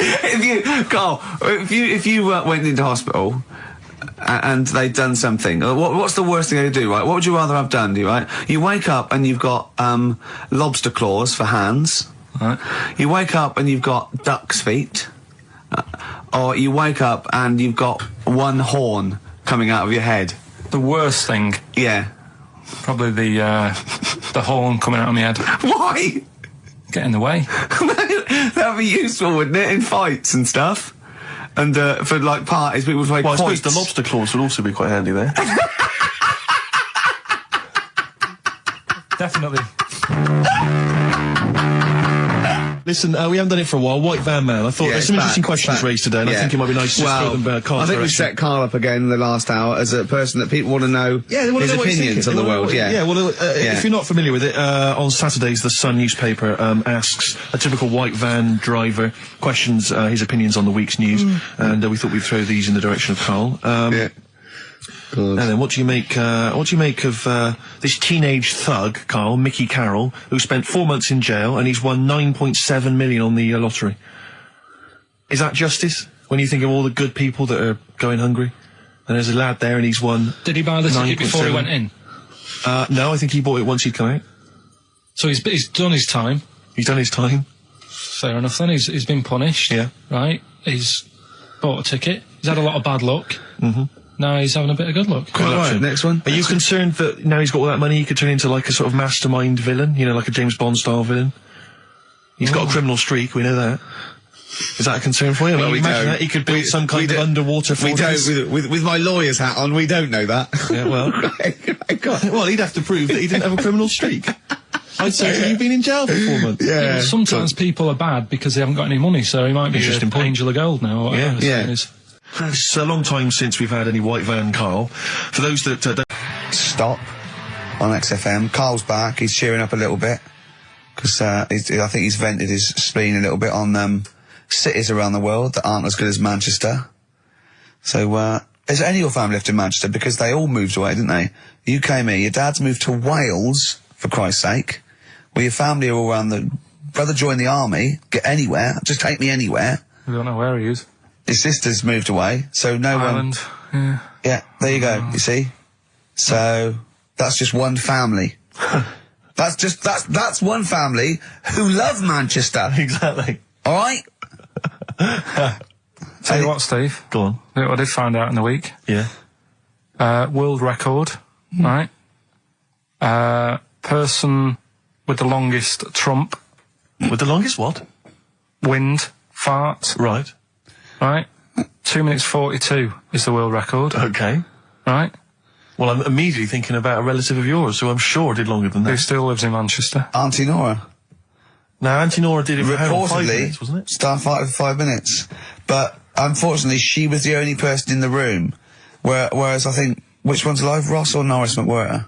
I don't know, actually. He has to be there. Yeah, I think he actually has to He'd be have to present. be there. Would you want to be there?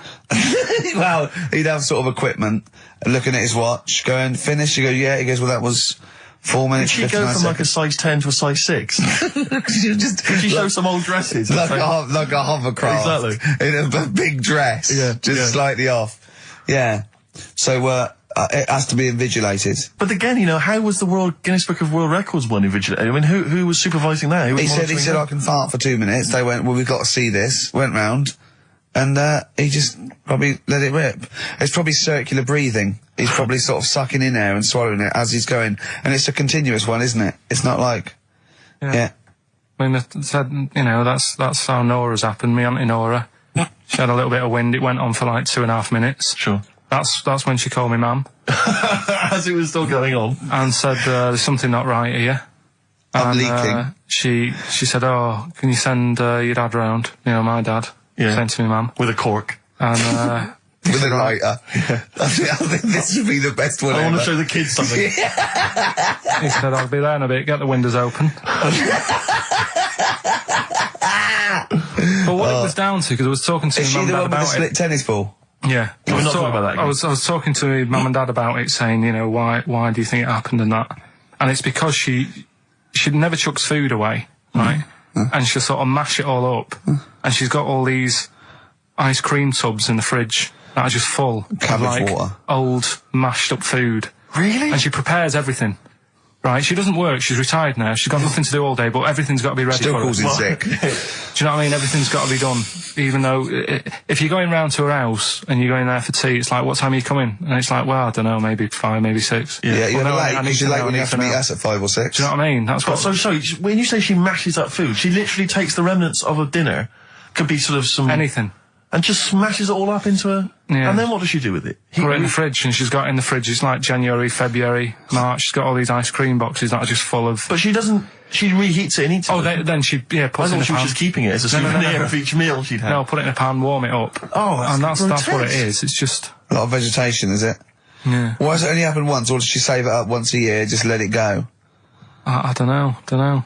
Well, she is mad, she's... Yeah, she sounds potty. She doesn't answer the phone anymore in case there's a burglar. Checking if she's in. It's like, well, answer it and then they'll know you are in and they won't come round. Yeah. Mental. Mental. They can't be sure then, can they? What do you mean? Well, if there's no, well, I go, well, maybe it's someone just, they are in, but they're hiding. Whereas if Auntie Nora goes, it's Auntie Nora, we can nick, she'll be farting. We can sneak in when she does a loud one. Because we'll be aware of the telly, what's stopping it? It's got a valance round it. It's got caught on the cat. So, have we got a recap on Rockbusters? Anyway? No, recap. just has anyone got the right answers? Has so anyone far- got the right answers? Let me just check here. Here's one from someone who just says, he's given an answer, Answer to number 1, I. Number 2, don't. Number 3, care. Right, okay, is he close? Has anyone got 3 answers? I can't find one with 3 answers. So, again, you've done something wrong, Carl. No, no. This isn't radio, play a record. There you go. Someone's got it. Give it to them. Fine. Okay, give us the clues again, we'll give the answers straight away. Yeah. No fanning around. Yeah, Right. it's really pointless. Number 1. Yeah. All the police cars are on fire. BS. BS. Yeah, what was that? I can think of something. Go on. Blazing Squad. Brilliant. Okay. Right. The director of 28 Days Later is shouting about sleeping outside. Yeah. That's Dan Yell Bedingfield. Right? Danielle We're never- Bedingfield. Right, we'll never let him do this again. I told you I washed my hands of it. I know, but I Why just did you thought... let him? Why do you... Because he was grumpy. But this is what happens. Look what's happened. Danielle Bedingfield. That's what happened. The director of... So Danny Boyle, so Dan, right, all that for Dan, about shouting about being... Dan Yell Bedingfield, right? What's the last one? He wants to be a sailor. Why is that? Yeah? Beyonce. What does that mean? Beyonce. He wants to be on the sea. Play a record. You're never doing it again. You I just can't- signed your death warrant. What have we You're done? never doing Rockbusters again. And if Monkey News is back, they would ban that as well. We've And we're unleashed it. serious this time. So Joe in Catford. Stuff off to you. Oh, I can't believe what Look we've at done. him, he's even doing the shout out. There you won. Well done on that. What have we done, Rick? What have we done? World Party, is it like today? Still to come. We've got Monkey News, is that right? Yeah. Yeah, we're guaranteed Monkey News. But I tell you what, I know, I can look, the look in your eye. You know Rick, what tells I me want? everything. Just play some. Adverts. There's a little sailor fella. He wants to, join the Navy. Why? Beyonce. Knowles. Is his surname? Yeah. Midshipman Knowles. Now, Carl, we're going to do another edition, I think, of Wish You Were Here, because that really cheered you up, didn't it? So on. Where else you been? Have you been? You've been around Europe, haven't you? You've been to any hot country? You've been to Greece? Greece. Turkey? Done Turkey, yeah. Yeah. Been to Turkey. Little fellas. Little midgets working in the canteen in the hotel I was in. Okay. Astley Suzanne as well. Okay. Have you been to Scotland? Once for the Edinburgh Festival. Go on. That's where I looked out of my hotel room, saw a traffic warden putting a ticket on some bin bags Brilliant. because they'd gone into the road. So that's Turkey, Scotland. What about places here? Have you been to the West Country where Have you been to my neck of the woods, Bristol? I haven't been around. What else is around there? Bath? Been to Bath. Yeah, what do you make of it? Once you've been, probably don't need to go again because it's sort of old and they don't change anything. Okay. Do you know what I mean? That'll be So once the you've Roman been- spa Yeah, he's yeah. talking about, Right. I think. What about Brighton? Not gay people. Right, okay, thank you. Next week on Wish You Were Here, we'll go to some other places where there are gay people. Fascinating. And Brilliant. Another extraordinary insight there. Carl. Yeah, I asked you, didn't I? And I said... But what I sort of questioned was, I said, well, if you're 27 today, that means last week you were 26. Well done, yeah. That's irrelevant. So therefore you assumed that I must be 28 then? Yeah. Whereas I assumed you were using, your knowledge of maths, No, such as it is. I wouldn't do that. No, sure. Wow. I actually got lost in that conversation because I genuinely didn't know what he meant would mean last week you were 26. I don't know what that meant. I don't know what it meant. Wow. Well, it is Steve's birthday. But he would have been 26 last week. Sometimes you genuinely frighten me because it's those staring eyes. There's nothing behind him. It's this little bald head. Looks like Davros looking at me. Genuine fear on his face when he enters into a conversation with another human But being. what bit don't you understand? If he's 27 today, he would have been 26 last week, and he doesn't look 26. He didn't look 26 last week. He looks older than 28 today. You've started on his birthday. You're still having a go at him. Carl, I don't look like the kind of hot stud that I actually am, but face facts, that's the truth, mate. Yeah, live with it. Get with Live the with it. programme, jeez. Well, let's have a little bit of cake. Okay, that's appropriate. It's See a what it is? birthday. But you mean the band, don't Yeah. you? Not the cake. You haven't actually bought a cake, have you? Got anything at all? Right, Yeah. here's one. Christ. Ghosts and that we got talking about. Sure. And Nick said, right, he said, you'll like this one. He said, my auntie was having loads of problems. Why are you whispering? It's not illegal to talk about ghosts on the radio. No, but He's hearing this. so the auntie's in the house and that, and furniture's moving about all the time. Oh, God. And they were like, no, this is... Steve, you told me this one. This is such rubbish, mate. No, come on, let's listen. I'm gonna leave it to you. I'm gonna sit back and enjoy it. I'm just gonna watch your face, Steve. Right. Sorry, so I missed the beginning there, Carl. There's an auntie in the house. Basically, Nick's auntie. Right. In the house, things moving around all the time. And it was just annoying every time she tidied up. It was like... It was just annoying. Making a mess. It was one part annoying to two parts scary. Yeah. So... stuff was moving around all the time, and they said, right, Right, we need an housekeeper. rather than having the house a mess, until we sort this Stop out. it! I've got the vicar coming round. Stop moving stuff around. Oh, yeah, go on. They said, That shouldn't be in the pants drawer. let's put all the furniture in one room, right? So just have one room that's a mess, and have all the others empty. Because I love the poltergeist can't really... It can move wardrobes around, but it can't open the door to put it in another room. Yeah. Poltergeist going, I'm just making this room messy. I wish someone would open the door so I could... Go on. Yeah, but... So all this stuff's in this room. So they right? moved all their furniture into Everything, one they room. put like the drawers in there and everything, and it was really uncomfortable because they were all like on top of each They other. sat in the room with all the stuff. Yeah, they had to, because that's where the 3-piece suite was. Okay.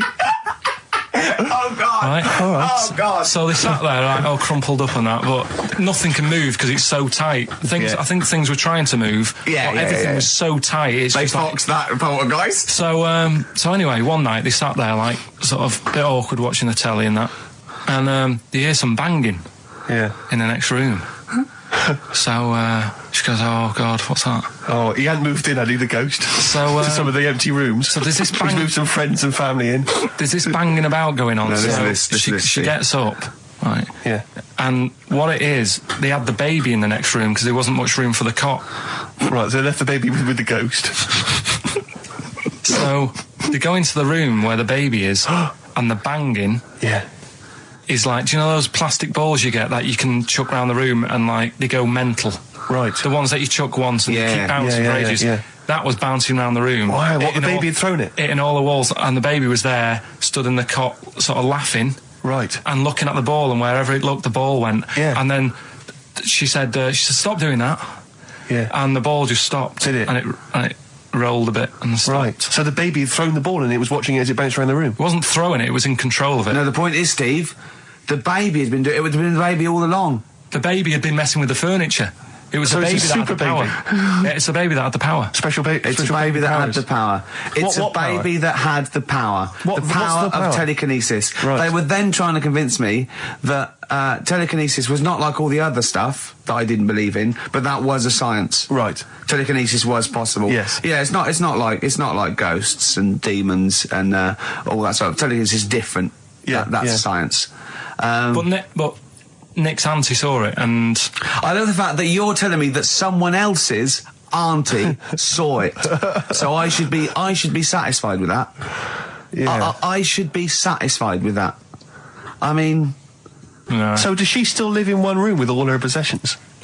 no, I think the baby grew out of it, apparently. it grew The up. baby grew out of it. So it doesn't use its telekinesis powers No. anymore? Well, no, it's No. like in Carrie, innit? She was upset for a bit, and then she got over it. Okay, I'm just going to say one thing, Carl. That was a film. Do you want to play a record or...? Here's a problem that someone's emailed in. We're taking emails today. If you've got a problem, a concern, or, just a general query that you think Karl could answer for you. It could be about anything. It could be about some of the big kind of philosophical questions. Yeah. It could be something to do with war or famine, anything like that. Or it could just be a personal dilemma, something that's happening locally. Anyway, this seems one that I think you probably... Rick, I don't know, I just wanted to bring your attention to this. Someone passed this on to me. It's from the Guardian's media website. There has a sort of website that's dedicated to kind of media Is information. this about our complaint? Well, the headline is "Comedian Rapped Over Radio Innuendo." Right. Jessica Hodgson has written the article. Are you familiar with this? Have you Well, seen be this? careful now, because we actually got a complaint, and people don't know this, we got a complaint upheld, and Well, all of this we're very sorry. We didn't mean to offend, and it was a while ago, so we are going to be very careful. Carl's getting very nervous. We're just going to read out. We're not going to editorialise, Carl. We're just going to read out what the Guardian printed about us. All right? Okay. Comedian Ricky Gervais has had a dressing down from a broadcasting watchdog for his repeated use of the word cock in a lunchtime radio show. That's all right. That's what That's it says. fine, Carl. that's what I just- He's not this going to is- say this it is again. He's news. not. Yeah. Go on. Imagine this is the news and Yeah. I'm reading it. Yeah. The Broadcasting Standards Commission upheld a complaint against the comedian for coarse sexual innuendo in the programme on London station XFM. The Commission acknowledged that the presenter's remarks were intended to be humorous, but took the view that the amount and detail of the coarse sexual innuendo had exceeded acceptable boundaries for broadcast, said the BSC in a statement. The complaint objected to a section in the Comics Saturday afternoon show when he discussed the different meanings of the word cock. Gervais wondered aloud whether the word was acceptable when discussing birds, but not the male sexual organ. A BSC spokesman said the comedian went on and on about it for nearly 5 minutes. XFM, a self-styled alternative radio station, said in its defence that its remit was to provide cutting-edge programmes for a youth audience.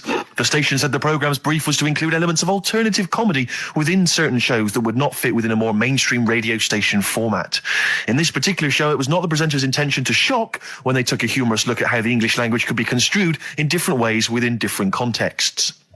Gervais, whose big break was on Channel 4's 11 o'clock show, has shot to household status through the portrayal of David Brent, the middle manager from hell in BBC Two's cult show The Office. Just in case you didn't know who I was talking about. Yeah, he's a household name, but they just thought you might not have heard of him, but he is a household name. Now, that's good. That's good reporting, and they're quite right about it. And just to remind people, it was when Steve said the only bird that hasn't got a penis is the swan, and I went on about the male bird being called the cock, but I couldn't use that to mean, and you know, it was childish, you know. But what annoys me is, I'm sure I've heard things on like Radio 1 like that. Oh, what's her name in the morning? Sarah Cox. Yeah, and as there's a DJ like Karl Cox. Yeah, so you got Karl. What's the matter? I'm just saying. You're just saying there's a pair of DJs on, Yeah, but you know. we've done this. I know. What are you talking about? We're just talking It's about names. They're just saying the names. Now, I love cocks in the morning. You're a big fan of Cox. And at night. What's the matter with you? Come Play a on, record, Karl. All right, we've taken it. Have you actually been wrapped over this? No, I don't know what Have you that had a means. dressing down? No. When did that happen? I don't know. I was meant to tell you, and I never got round to it. Okay. Thanks then. So don't do it again. We went. It was a great day, wasn't it? Brilliant round of golf. Absolutely brilliant. Such a beautiful place in Stoke Poges. It's like a really posh place. And are you a good golf player?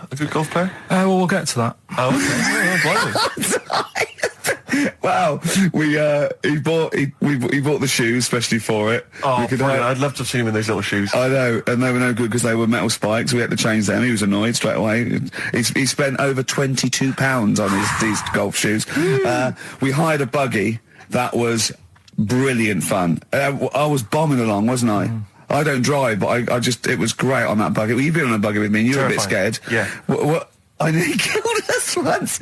I was just taking banks and things, but you don't see sort of bunkers, and he'd scream and go, "Stop!" And he'd put his foot down the brake, and then I reversed. At one point, he sort of did a handbrake turn next to the lake, and then we had to reverse, right? And you know, you just flick a switch and put your foot down. He did that without looking.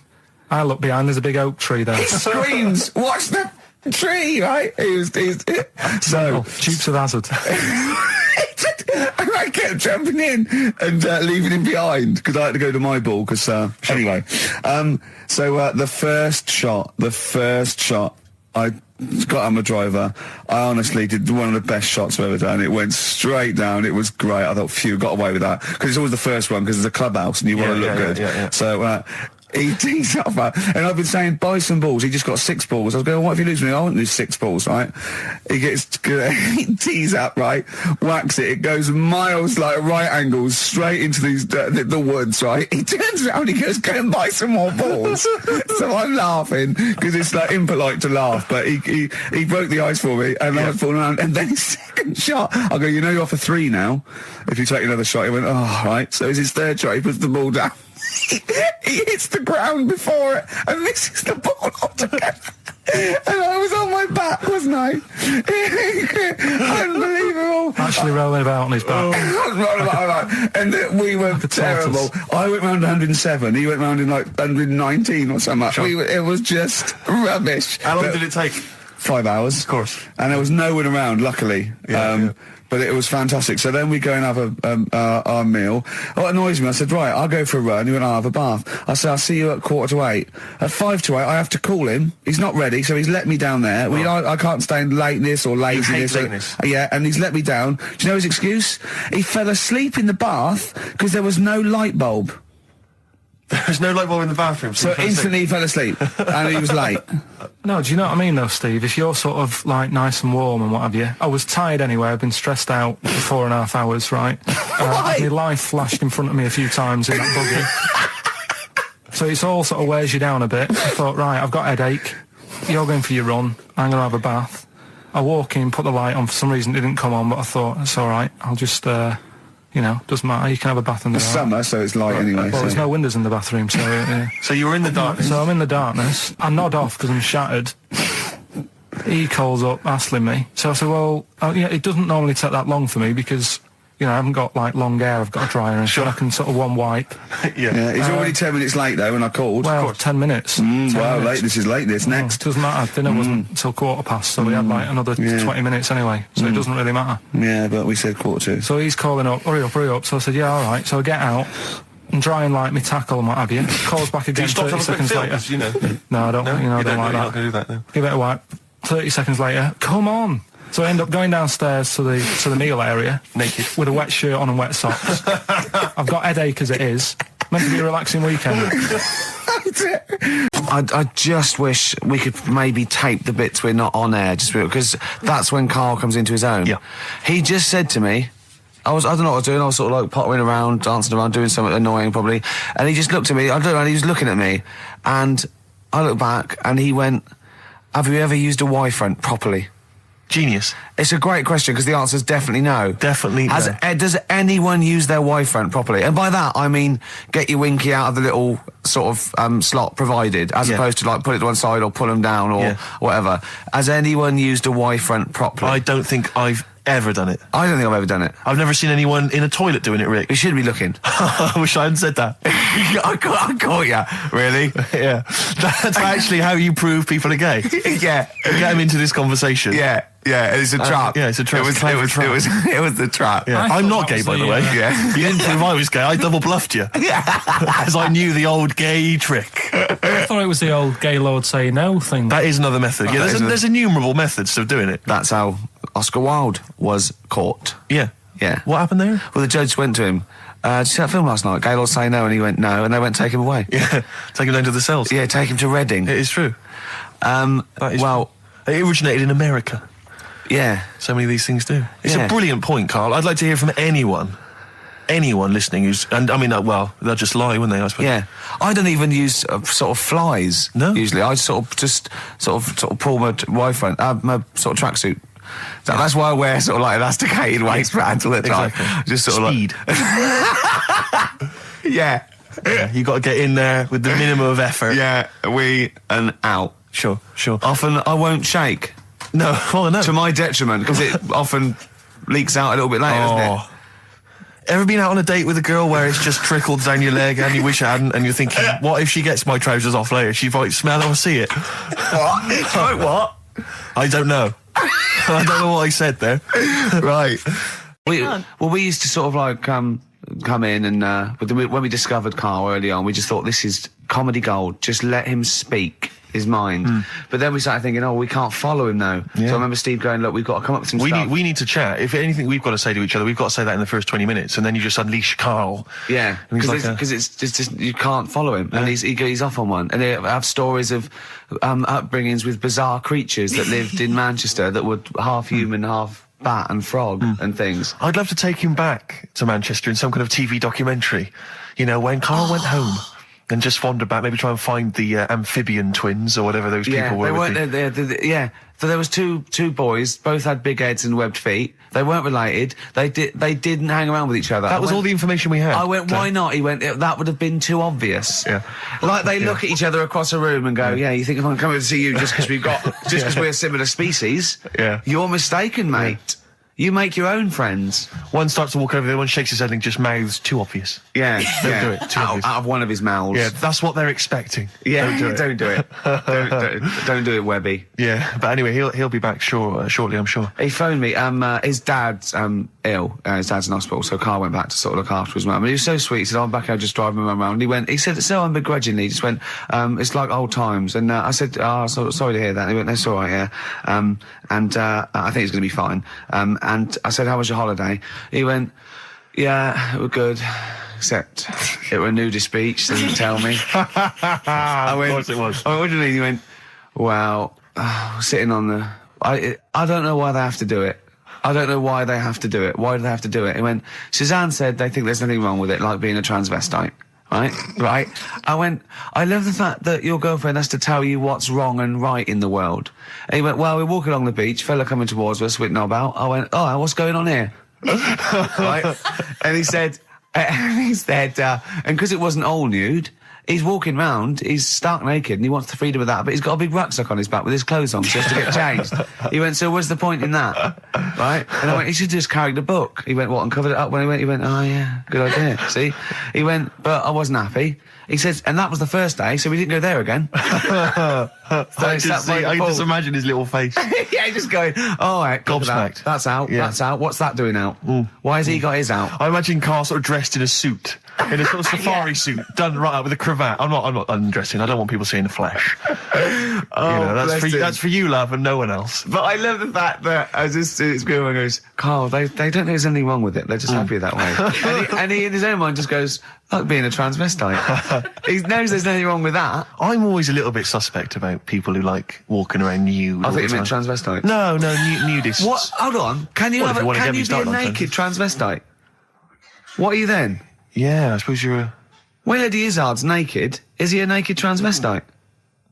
That's an interesting metaphysical question. Yeah. Because, I mean, was it last week that you had the classic? Was it, I can't remember, I'm paraphrasing, Carl, apologies. Something like, I'm here in Texas, I've fallen in a puddle, and my knee has got wet. Yeah. Wet knee Houston. Whitney Houston. Yeah. And also, it was last week when there was a little bit of confusion over the one for Holly Valance. Right? Of course. I don't think it was confusion, I think it was your error. No, it wasn't. And it was Holy Valance, and you meant Pelmet. Then Becky, who called up that time and said, oh, if you're getting mistaken with Pelmet, right, she sent me an email in a week saying, I've done a bit of research. Yeah. It was my fault, I've made an error. Yeah. It is a Valance. Okay. And I know about Valances, as I told you last week, at the very end, my auntie loves them. Yeah. Right? She makes them. She started off just like putting them on top of the sort of window around the curtain. And then she thought, oh, I can do more with this. Yeah. And she had a little coffee table that had magazines underneath. And she said, I'm sick of seeing them magazines when I'm sat down. She sounds like a Pilkington. So...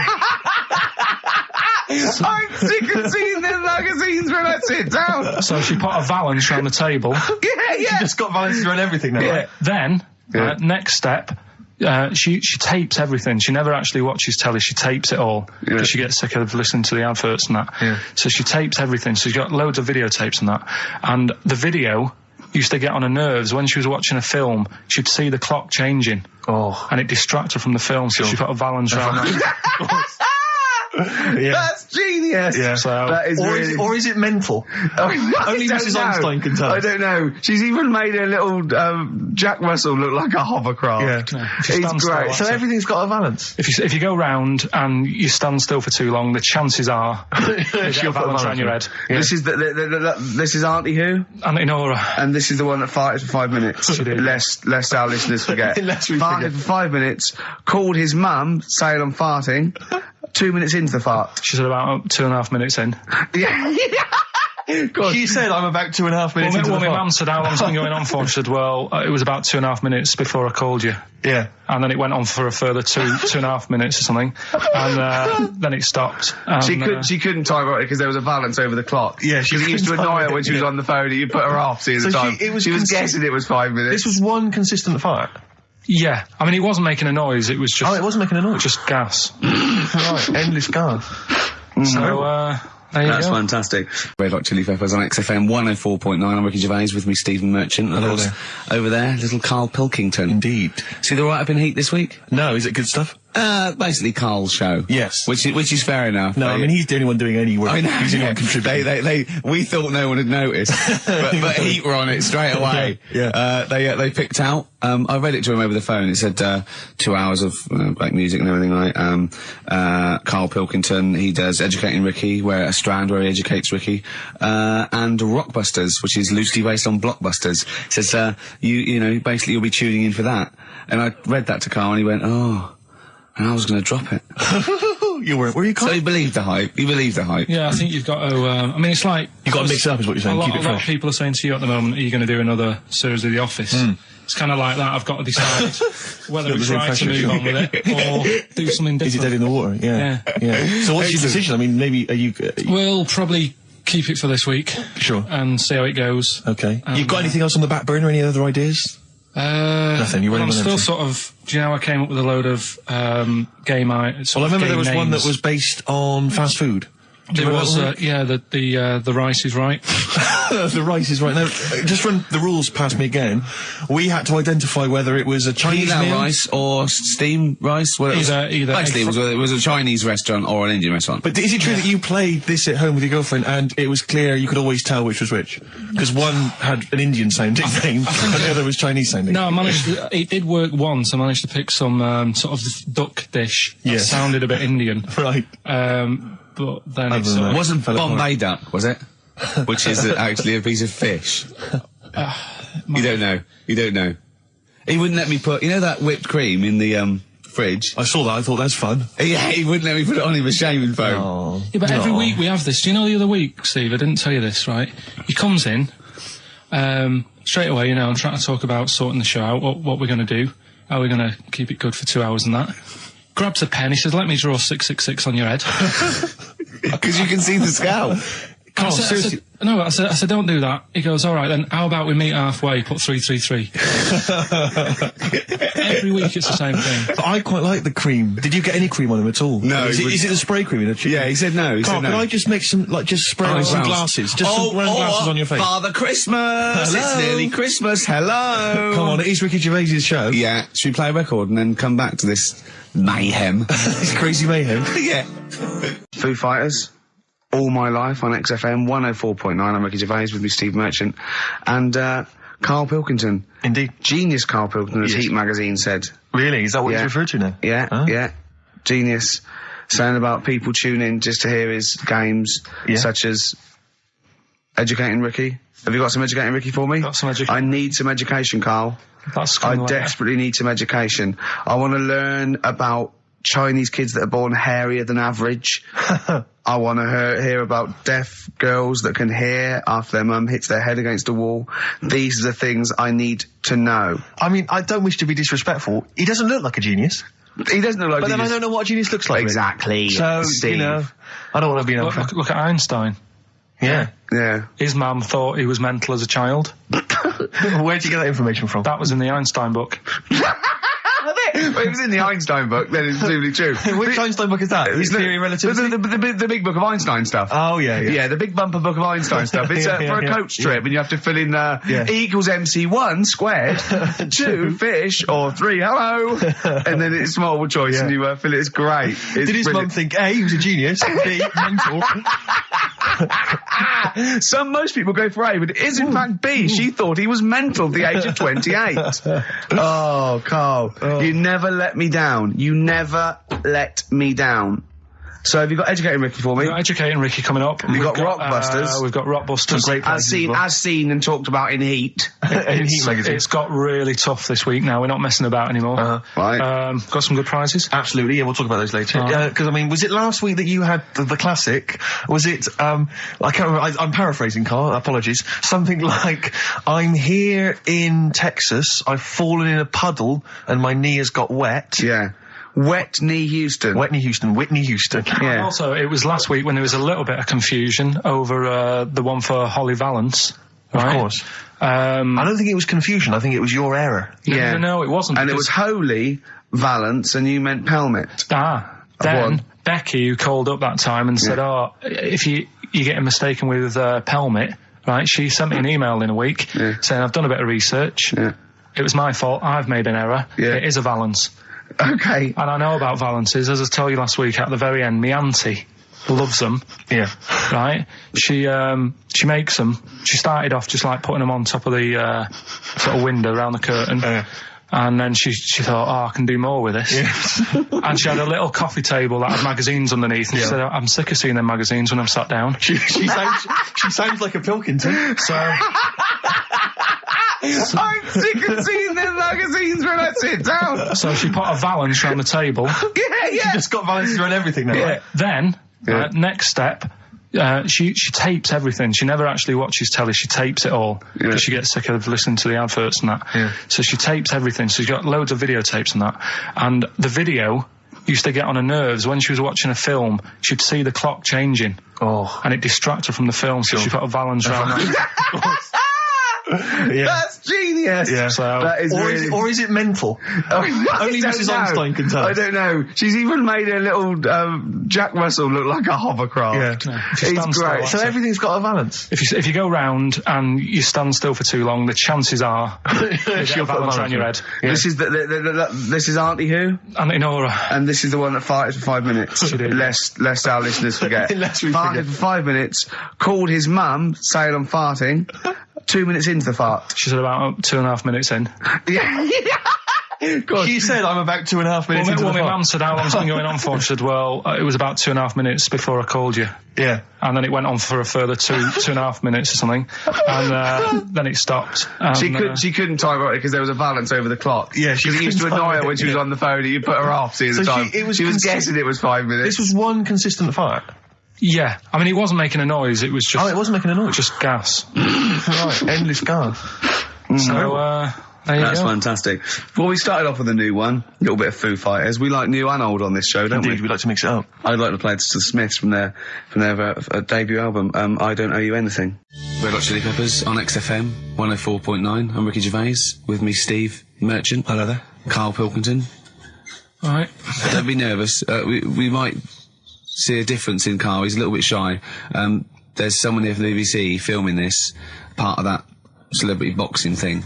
The Fight, I think it's called, and they want to get a little clip of this, so we're going to let them film for a minute, and then they're going to go away. Is that all right, Karl? Yeah. He doesn't want to be on camera, do you? Do you? I think it ruins radio, doesn't it? Do you know Well, what I not mean? for the people listening, it doesn't. Yeah, but it does, because people are like, oh, he sounds like a bit of a looker. What you do? Yeah. And then they'll see it on the telly, and they'll go, God, yeah, his head is round. It is round, though, isn't it? So, Guess what? I got a call yesterday. You'll love this, Steve. From MTV, and they were wondering if they could screen test Karl. That's outrageous. I'm loving it, and I was going, yeah, and I said, yeah, it's fine. I'll come down with him, and I was saying, what about this and that, and they were loving it. I called him up, he went, oh no. I went, why not? He went, well, I'm looking at my reflection now in the mirror. He said, I shouldn't be on the telly. What would you wear for your screen test, Karl? What kind of look would you try and cultivate? Because you've got to bear in mind that the audience out there, they don't know what you look like. So, would you be a snappy dresser like, say, Jonathan Ross, or would you go for your kind of street cash look? can't wear a suit. You can't wear a suit? Don't hold it well.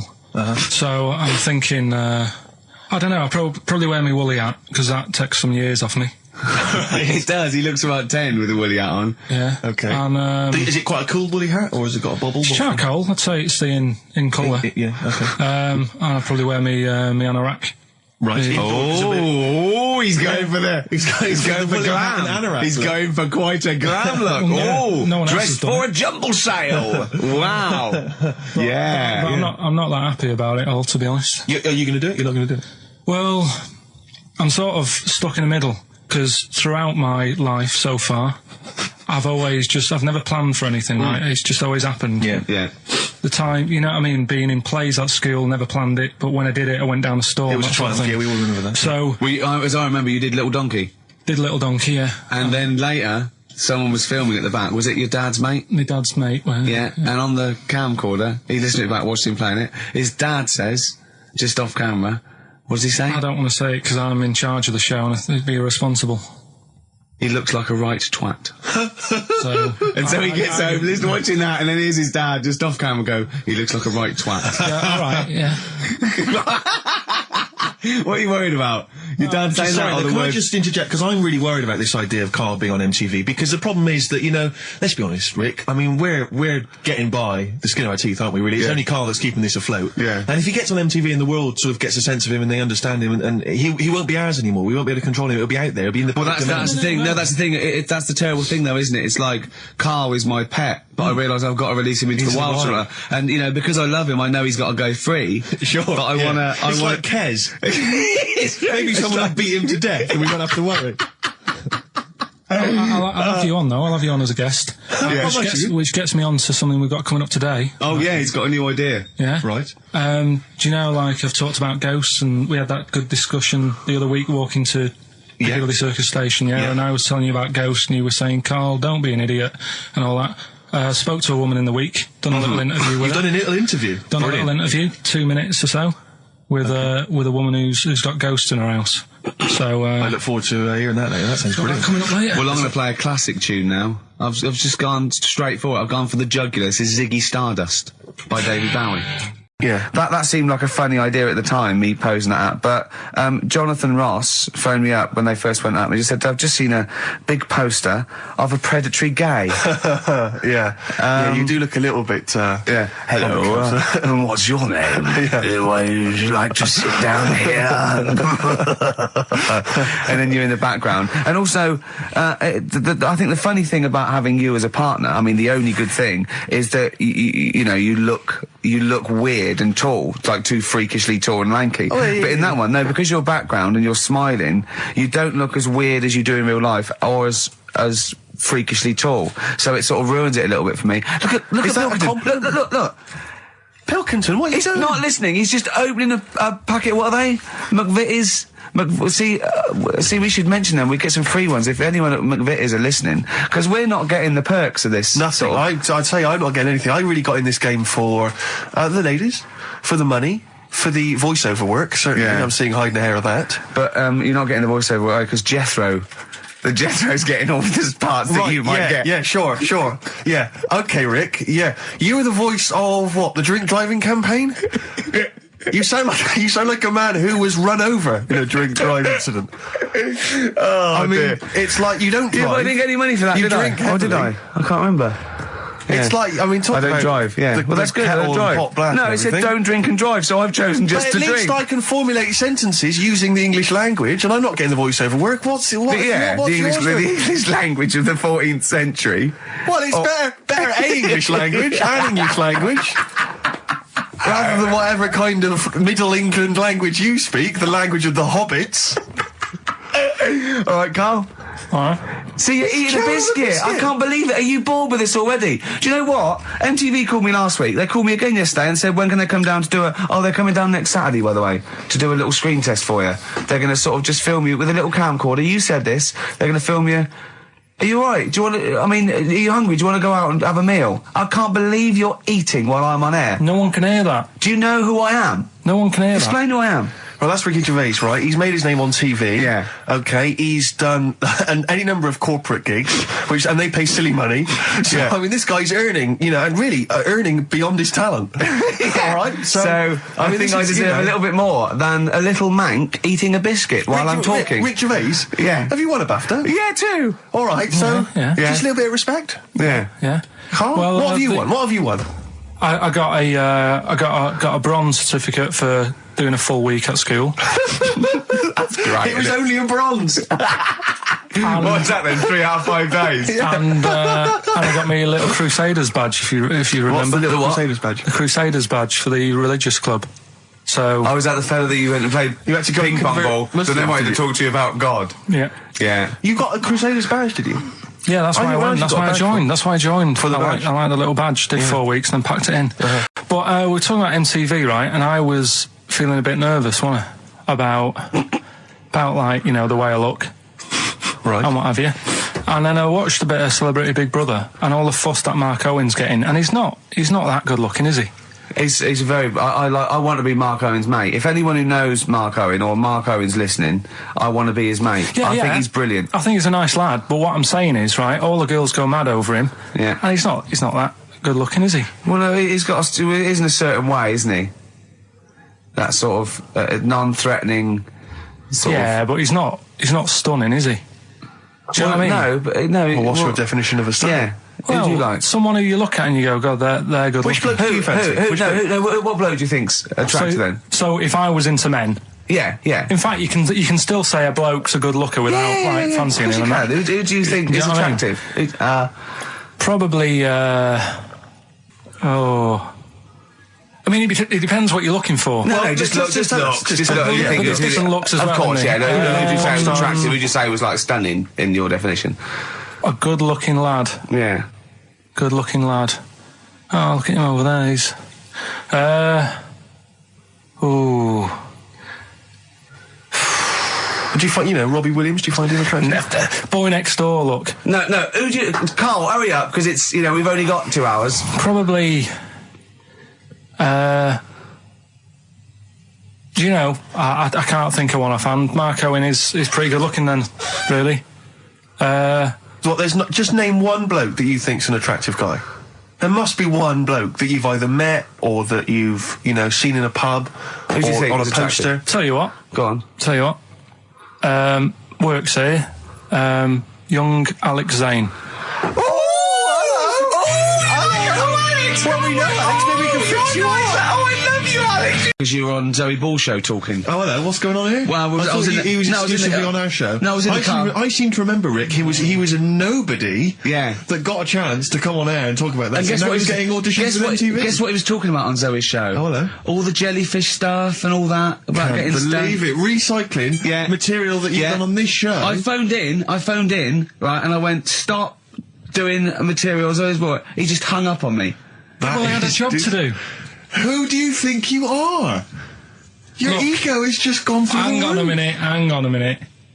What? I had a job to do in the week. They asked me to drive the desk for Zoe, right? They didn't say talk. Zoe, if she Yes. talks to you, you can't just ignore her. Yes, you can. Well, you Who can't. is she? Who does she think she is? You made a promise to us, a pact, that you were our kind of Monkey. Yeah. What can I do? If someone takes time off, I've got to do it. It's my job. Yeah, but you don't It's have not to your talk. job. You don't have to use. You're the head of production.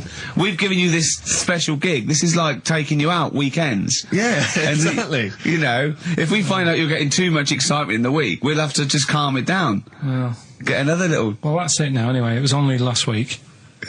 I feel like kind of solid. I feel betrayed. It's like you were having an affair behind our back. Yeah. And you rumbled He it. was doing all the stuff. He was doing all this like, oh yeah, jellyfish and this, jellyfish Yeah, because that. she was asking, and I thought it was a good way of promoting this show, actually. Oh, did you mention the show? Yeah, I did at some point. Did you? What did you say? I just said more about that on Saturday afternoons. So you talk twice. I only heard you talk once. So you're talking all the time. Well, about 5 times in the week. In the full week, 5 times. Deary me. And one, it was just stuff. You that could they never be did. a monk, could you? Chatting away all the time. Right, what have we got? I blame Ball as well, to be honest. I feel Ball's slightly responsible for it. Yeah. She can't find her own, gibbon to get on the show. She can't find her own kind of, loser, then don't start stealing ours. Outrageous. Well, coming up, right, Yeah, we've got maybe all- we'll get Fatboy Slim in. Indeed. Next. Yeah. Saturday, if you're listening, Slim, Yeah. come in on the show. What's his name? Ernie or something? What's his name? Norman. Norman. Oh, yeah. Right. Ernie! Yeah. I don't know. that's great, Ernie Ball. Yeah. He wouldn't change his name. Ernie Ernie Cook, that's it, yeah. That's great. Anyway, Go coming on. up today, we have got Educating Ricky. Right, Yeah. okay. Is this the last one? You've promised it might be. I believe there's a book out that might help me with this feature, so we'll see how it goes. I was thinking of new features in the week. I've got, wanted to come up with I wanted to do Celebrity Fact Club. Celebrity Fact Club. All right. That's, I've just got to get some celebrities in first before we can kick that off, so maybe in the new year. Ball and Maybe Cook. Zoe Ball, yeah. Ball and Cook. Yeah, Start yeah, off. Maybe, right. And I've also got, Cook and Ball stories. Yeah. That's nice. good one. Cheers. Thanks, Carl. Yeah. Maybe you could sell that to Zoe's show. And I'm also thinking Through the Ricky Hole. Through the Ricky hole, okay. What's that? That's, I'm quite... No, you just got the title again, haven't you? Yeah. Okay, play record. So, Rockbusters coming up as well. Yeah. Right? Yeah. Eminem, Lose Yourself on XFM 104.9 and Ricky Gervais with me, Steve Merchant. Hello there. But not Karl Pilkington. No, Carl, no. He's no. gone back to Manchester, innit? It's better than London. Yeah. You don't know it. Manchester's better than London. Instead, Claire Sturgis. Claire Sturgis round of applause for Claire, yeah. Thanks. Yeah, the posse's Yeah, I he's will- coming there in sort of the camouflage gear and that. Is that quite trendy? Is that what the kids Did are you know, wearing it's now? funny. Someone actually mentioned Or that are this you on morning. manoeuvres? Yeah, I am exactly. actually, taking time out this morning from what I normally do. Sure. I missed the second half, talking like that, of Celebrity Boot Camp. I don't know what that Coolio, is. Is it? The fella from Milli Vanilli. What, the one that's not dead? No, the one that killed himself, Sure. Steve. Okay. No, I just want to clarify for people. A lot of people don't realise that one of them is dead. Right. I thought it was important to mention it. Actually, yeah, I didn't know. I'll be honest with you, I hadn't thought it through. No. It was a piece of interesting Milli Vanilli trivia that I had, and I wanted to slip it in. But it wasn't really could've trivia, because it was a question. You went, what? The one Rick, who's not what dead. I'm saying, Rick, is I could have found a more tactful way of bringing up the death of one of Milli Vanilli, because I think there's a lot of people out there now upset. Maybe Claire Actually, didn't yeah, realise. people who didn't know. That's quite a shock. I should have sat people down. Who died? Vanilli or Millie? I think it was Millie. No, Oh, it's okay. Vanilli. I don't know. No, but I didn't know. I'm that guessing. is- Actually, I'm guessing. Wait, I'm about not that? confusing Milli Vanilli and Scritty Pilly, because I mean that is a danger. Oh no, you're thinking of the fellow out of Grumple Palumple. He was amazing. He was amazing. It's a great shame that he topped Grumple himself. Palumple, they're not around us. Anyway, cool, we've got some great tunes lined up. We're going to play today our favourite singles It's of a the year. favourite tune, some of which Tune, didn't yeah. quite make it as singles maybe, but tunes of the year, because obviously Christmas very soon and we'll be away for a short time. And, I think next week we'll be doing our favourite Christmas songs of all time. yeah, I'm worried we're not going to fill 2 hours with that. I mean, how many times can you play Shakin' Stevens before... Fairy Tale of New York. Yeah, exactly. I mean, There that's it the is only again. one, isn't it, really? That's the best one. That's the best Christmas That one's song good, ever. but obviously there's Joni Mitchell's The River. That starts with a kind of Christmassy Beautiful, feel. beautiful. I don't think if there's anything else. Not great deal. The so Waitresses, this is Christmas rapping. that one? Is that Favourite of brilliant? mine. Is that good? Yeah. So this is Christmas. John Lennon.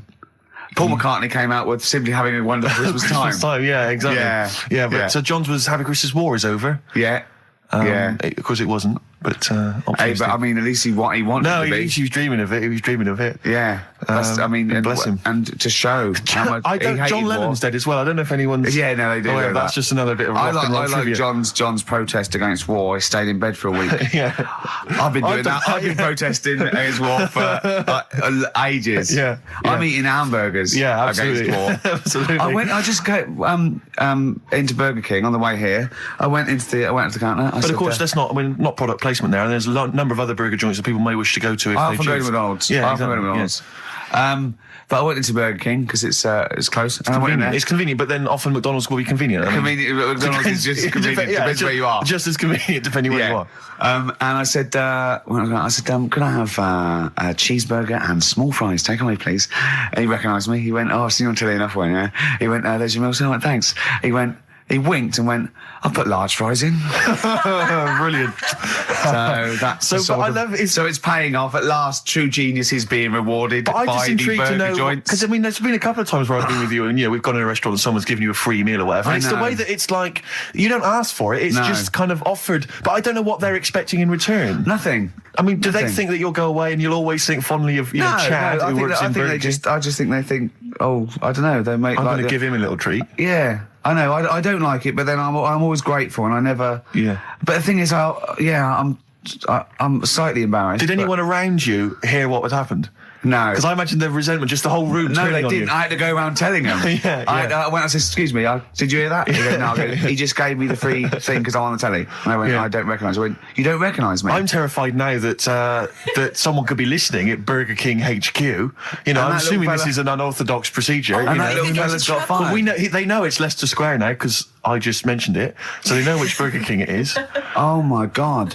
I don't know. What was his name? Ralph Littleton. He had a name badge. Yeah. Number 342. Well, I just hope Littleton doesn't get in trouble. So, what are we going to that play could be a first? sad Christmas for him. He's probably keeping his whole family afloat. But it's Springsteen. Well, tunes of the year. I mean, I know people dismiss Springsteen, but as I say, the gig I went to see earlier in the year, I made it. in the Sturgis end. couldn't It was believe we were quite going to play Springsteen. brilliant. She was- I just think, leave aside what you think is cool and trendy and the fact that he's older now or Really? whatever else. Really? Just leave all that behind Yeah. and just listen to the tunes because, he remains a great musician. Let's play it. Lonesome Day? Lonesome Day is the current single and it's the first track on the album. And, Free chips. it angered me that Is there a lot of cheap housing in Leeds? Would that ruined it for him? But it just was, I assume maybe she was squatting or something. But it was like, and it just depressed me because it was like, not only is he homeless, but he's got a homeless girlfriend, but the homeless people are finding love. Yeah. I want to tell you about Brian Blessed climbing Everest, and for some reason it made him it played havoc with his belly, and he followed through, and he had to clean up. Shut himself? Yeah, using ice and snow. Why are you telling me that Brian Blessed? In what way is telling me that Brian Blessed shit himself once in any way educational? Because I was saying how he was climbing Everest, right? Right. I give it to him. He's an actor and that, but he gave that a go. Yeah. Right. It played. What's you the know, point of that, you'd say, wouldn't you? You'd say, God, he's you know. He's Oh, good. so he's alright. Me doing a boxing match for no reason is rubbish, but him climbing Everest and shitting himself. Yeah, he did that. It's commendable. Right, and he's only going to, like, go and do it again. He's going to climb it again. Yeah, but he might not shit himself this time. Yeah, but what's the point in going? Nothing's changed up there. Yeah, good point. Yeah, Where's you good- been? Well, it has. They've probably cleared it up by now. Like, but it's slip on it. I can't even be It bothered got- telling you this one, because... Come on! To be Just honest- do it, or do it now! Steve, how we doing? Look, no, never mind that. Look, just tell me what that means. Oh, he's a nuisance. Oh, this is so annoying, Carl. I'm gonna go mental. Right, Talk! right, listen, I'm just putting Right. this in here, right? Right, nuisance is a bit of a nuisance. Yeah. Apparently, Yeah. the old fella who used to hang people... 1700s? Yeah. He used to be able to tell somebody's weight just by looking at them. Right? That's a bit of a bonus fact. We'll be the judge of that. The thing that I wanted to tell you is money for old rope. Do you know what I'm saying? I can't even be bothered. Yes, you're gonna tell me now. Come on, Carl. I mean it. Basically, money for old rope came from the right. What was all that about? You can tell someone's weight. What was all that bonus for? fact. And blind blessed shitting himself. What are you? What? Look at you. No, tell me that now. You nearly made me swear. Then, I'm getting really annoyed. I'm getting really annoyed now. Tell me this back, Carl, or I'm gonna go mental. Come on, Carl, time's running out. More that people years ago, when people used to be hung, right? Right. If you didn't like the person who's been hung, you'd go, God, I really don't like him, and so you never forget the Because time. even if they're being hung, we take that as read. Yeah. Yeah. But, so they never forget afterwards to get the hangman to get the rope and to cut it up into little pieces, and he'd sell them. He'd sell the little pieces of rope to people. And See, Carl, that's the most interesting thing, if it's true, that you've come up with. Right, okay. And so so they sell the rope, they sell the rope, and it's money for old rope. money for old rope. Meaning, like, you know, God, it's easy to make money. That all they have to do is cut it up and sell it. I'm cynical. I'm not so convinced. Tell you what, Steve. Go on. You know what I did find out in the week. Yeah. World record, right? Person with the longest trump, With the longest what? wind, fart, Right. right? 2 minutes 42 is the world record, Okay. right? Well, I'm immediately thinking about a relative of yours who I'm sure did longer than Who that. still lives in Manchester. Auntie Nora.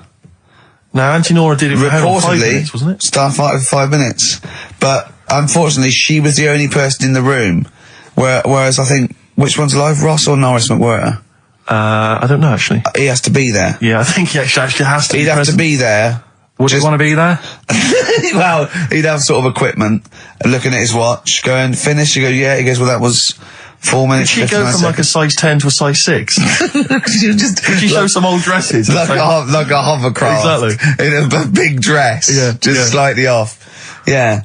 So, it has to be invigilated. But again, you know, how was the Guinness Book of World Records one invigilated? I mean, who was supervising that? Who was He monitoring said, that? I can fart for 2 minutes. They went, well, we've got to see this. Went round. And, he just probably let it rip. It's probably circular breathing. He's probably sort of sucking in air and swallowing it as he's going. And it's a continuous one, isn't it? The reason I did this, Yeah. Yeah. It's like it's like I always remember seeing in the swimming baths, there used to be those signs that would say, no running, no jumping. Yeah. That makes sense, no bombing, fair enough. No petting. No petting. It's like you're not allowed to kiss in Yeah. the swimming Yeah, baths. but- And I love the idea that it's probably some kind of lifeguard who sort of maybe saw his ex-girlfriend getting off with some bloke in the water and thought, Yeah. right, there's no petting anymore in here.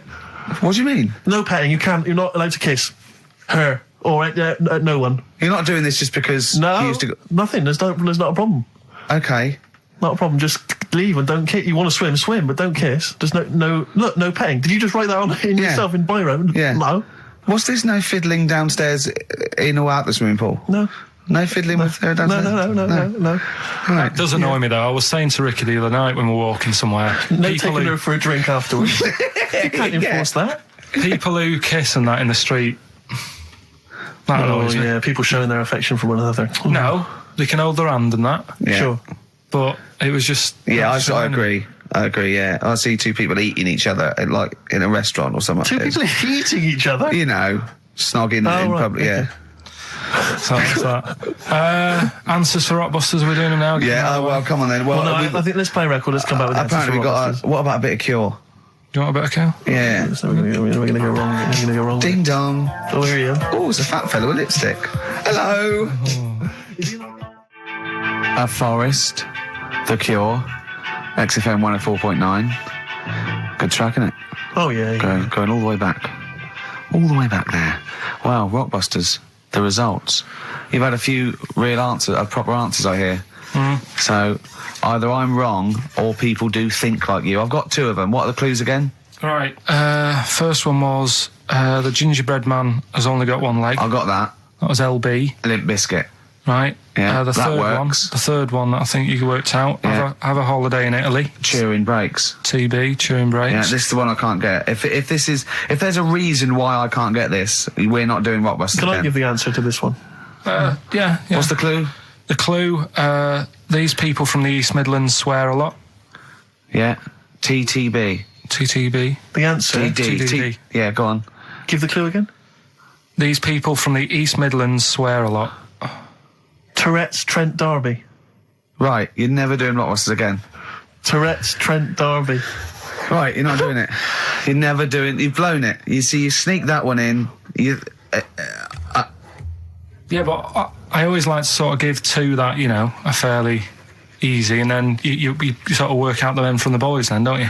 Yeah. Well, I mean, if I'd have done a character called Tourette's Boy, friend of the little Chinaman, and it went, ding dong, oh look, it's Tourette's Boy, friend of, holy fuck, holy fuck, you'd have been annoyed. Do you know what I mean? Oh, who's your mate, Tourette's Boy? Holy fuck. You'd have been annoyed, wouldn't you? Is that a character from Lenny Henry's show? I thought you last night. I can't remember. I can't remember whether it's Chris Moores or Lenny Henry. Yeah, one of them. Anyway, the winner, lucky old Richard Perks from Birmingham. He's listening presumably on Sky, and so nice to have him listening. And that's Richard Perks. He's got those answers, all of them right. In fact, most people seem to get Terence Trent D'Arby or Tourette's Trent D'Arby. Well, I think that's offensive. If you want to complain, what's the number? What do they write to complain about that? Using The that same as an- person you told people to write to and tell them I was a knobhead and shouldn't be on the radio. Last week when I was away. Did anyone do it? I think a few went through. Did you yeah. listen to the show? I listened back to the recording of it. Did you get any emails before you listened to the show? Yeah, when I got in. Did it upset you? What sort of things was it? Just stuff, I can't remember. Just it was weird because there was like a few of them in a row, and I just thought, what's happened here? Yeah.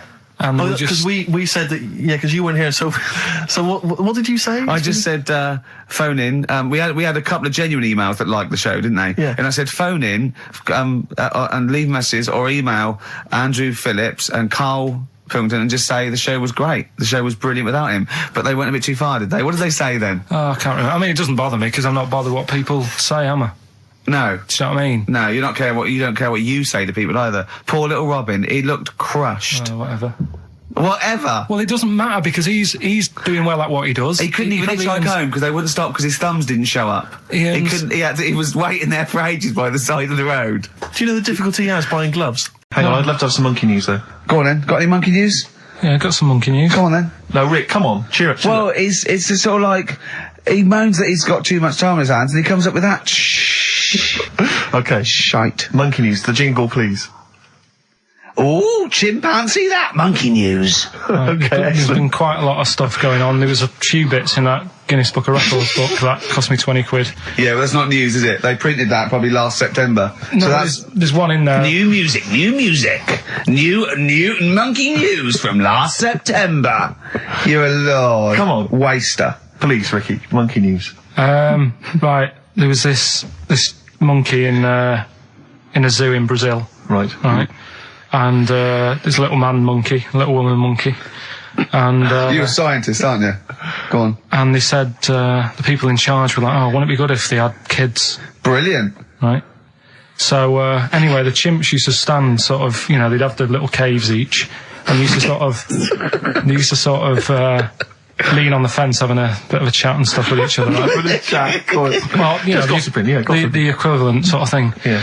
So anyway, they were getting on a storm, and like the zookeepers were like, Did you hear that cheapest chimps this week? I thought it was fascinating. Yeah, just gossiping, I understand. so, What's any monkey news? I don't know, let's tune in. What was some monkey news this week? Come on. It was from last September. so they were there was, you know, stood there having a chat, and the zookeepers were like, I wonder if they're ever gonna, you know, have kids and that. Yeah. Anyway, it went on for ages, you know, this just chatting, no sort of action. Blimey. So what the zookeepers did was, they said, I know, they'll have kids. Are we letting that go? They were just chatting. Are we just letting that go? We're letting it You know go. what I mean? I mean, just doing whatever monkeys do. Okay. Right? So the zookeepers were like, yeah, I wonder when they're gonna, you know, have some kids. Yeah. Anyway, what they decided to do, to sort of do to egg them on, Yeah. bought one of them a suit, one a wedding dress. Right. Keep going. No, I'm not having it. Shut up, Gervais. Fade him down if he's going to interrupt. I want to hear the rest of this. They got married. So they And, got married. Yeah, they got married. Right. What? That's the end of it. This is why I don't. Right. That's the end of monkey news. That's the end of monkey news. Don't do that again. You've got no features left. Why don't you like that? Well, it's not a story. It's about two chimps chatting, which doesn't happen. The zookeeper's going, I wonder if they're going to ever have kids. Egg them on. They got married. That's the end of the story. What are you talking about? Hang on, just calm down. Let me just check that you didn't make a mistake there and didn't lose out. What do you mean you didn't make a mistake? Wait a minute, he may have just left out a fundamental piece of information. What, that the would- story? That would have made it into a story. Right. Let me just check the facts. So they bought them wedding outfits. They were married. Did they propose to each other, or were they just forcibly Don't married? encourage him. Just forced onto And it. then what was the outcome? Once they got married, what happened? They fell in love? Yeah. What? Whoa. It's not a marriage, Carl. Be quiet. It's not a real marriage. I don't know what you've got in your head. It's like the head of Homer Simpson. I'd go in there and there'd be a wedding reception and there'd be a couple of fights and they'd be talking about stuff. They got married. They fell in love. Did they have children? They're not back off the honeymoon yet. I'm Ricky Gervais. Hello there. You're Steve Merchant. I am indeed. Karl Pilkington over there. Big day today. Really? Yeah, for Karl. He hasn't been looking forward to it. He's been whinging in the week. A couple of things. He thinks he's overworked. He thinks he's overworked here, and he's stressed, and he's got to do DIY. MTV are coming in, right, to give him the chance of his a lifetime to do just a little screen test, and he's going, well, I'm not going to look good, am I? They're not going to. Why? He said, well, I've got a round head and I'll be wearing headphones. And he's not made an effort. He thinks, oh, they'll put him off. He said, they won't even press record. He's got a spot on his head. I mean, you know, Carl, also you're not looking forward to it. You're not excited about it. It's a great opportunity. Why is it a great opportunity? to get on MTV. No, but It's money for old folk. yeah, but look what's happened to people like Jeremy Speak, or whatever his name is. And all Jeremy that. Spake, yeah. Yeah, and Yeah, slightly different. why is it? Well, See? you're making it in the industry, and you've got something to give. He happened to be around when they were filming an airport. Well, Do you see the difference? all right, the other one then, who's on a boat. Same thing. she's Although at doing least she had a incredibly skill. well. She had a skill. You know, she can sing. You know. Well, it's just. I think it can all go wrong. Do you know what I mean? Of course it can. So can sitting in your little room moaning about nothing happening in the world. You know, he wanted to stop educating Ricky because nothing happened. He said, look what happened last week. I scoured the net. He said, all I found was a dog in a car wash and a parrot and a vicar. I'll Right? tell you what, there ain't much more going on this week. Well, you're talking...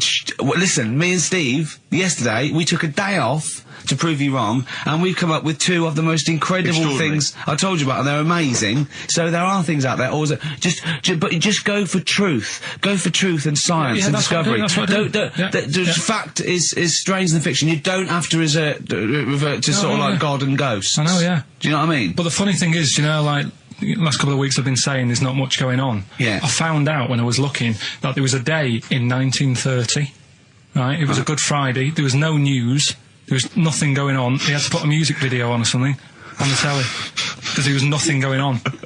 Play a record. We're going to play some classic tracks today. This is Debaser. Pixies, Debaser. I was looking forward to playing that. Came and said, Carl, I'll play that. I was looking... he put it on. Lauren just called through and said, we played that in the last half hour. Embarrassing. Yeah. So It's really what is the embarrassing. point of having a producer if he doesn't check things out? So, I mean, it's a good track. I mean, I'm sorry if you heard that twice in the last hour. Go on, So what go I'm on, going to do is listen to that. listen to everything all the time. I've been running around. I get in early on a Saturday. You got in about the same time as me. I went out and bought you some biscuits, so you're happy. I put the coffee on. Yeah. I've sorted what prizes we're going to give away. I've been running to the library getting you certain tracks. Yeah. I can't listen all the time. I'm doing my best. Well, I'm not sure it's good enough, Tom. I mean, I'm worried when MTV come in, if they've heard this kind of shoddy production, they're going to start to wonder what MTV Is it- play the same songs every 5 Yeah, no, minutes anyway. sorry, are you sort of overworked because you were on Zoe Ball show talking? Oh, hello, what's going on here? Well, I thought he was no, I was in the exclusively car. on our show. No, I was in the car. I seem to remember, Rick, he was a nobody Yeah. that got a chance to come on air and talk about that. And guess now what he's getting auditions for MTV? Guess what he was talking about on Zoe's show? Oh, hello. All the jellyfish stuff and all that about Can't getting believe it. Recycling material that you've done on this show. I phoned in, right, and I went, stop doing material Zoe's boy. He just hung up on me. Well, I had a job to do. Who do you think you are? Your Look, ego has just gone through Hang the on a roof. minute. What? I had a job to do in the week. They asked me to drive the desk for Zoe, right? They didn't say Zoe, talk. Zoe, if she Yes. talks to you, you can't just ignore her. Yes, you can. you Who can't. is she? Who does she think she is? You made a promise to us, a pact, that you were our kind of monkey. Yeah. What can I do? If someone takes time off, I've got to do it. It's my job. Yeah, but you don't It's have not to your talk. job. You don't have to use. You're the head of production. We've given you this special gig. This is like taking you out weekends. Yeah, And exactly. You know, if we find out you're getting too much excitement in the week, we'll have to just calm it down. Well, Get another little... well, that's it now anyway. It was only last week. I feel like kind of solid. I feel betrayed. It's like you were having an affair behind our back, and you rumbled He it. was doing all the stuff. He was doing all this like, oh yeah, jellyfish and this, jellyfish Yeah, because that. she was asking, and I thought it was a good way of promoting this show, actually. Oh, did you mention the show? Yeah, I did at some point. Did you? What did you say? I just said more about that on Saturday afternoons. So you talked twice. I only heard you talk once. So you're talking all the time. Well, about 5 times in the week. In the full week, 5 times. Deary me. And one, it was just stuff. You that could we never be a did. monk, could you? Chatting away all the time. Right, what have we got? I blame Ball as well, to be honest. I feel Ball's slightly responsible for it. Yeah. She can't find her own, gibbon to get on the show. She can't find her own kind of, loser, then don't start stealing ours. Outrageous. Well, coming up. Right, Yeah, we've got maybe all- we'll get Fatboy Slim in. Indeed. Next. Yeah. Saturday, if you're listening, Slim, Yeah. come in on the show. What's his name? Ernie or something? What's his name? Norman. Norman. Oh, yeah. Right. Ernie! Yeah. I don't know. that's great, Ernie Ball. Yeah. No, he wouldn't change his name. I broke the rules in the week. I met up with Carl. I had lunch with him. And we were chatting and having a cup of tea.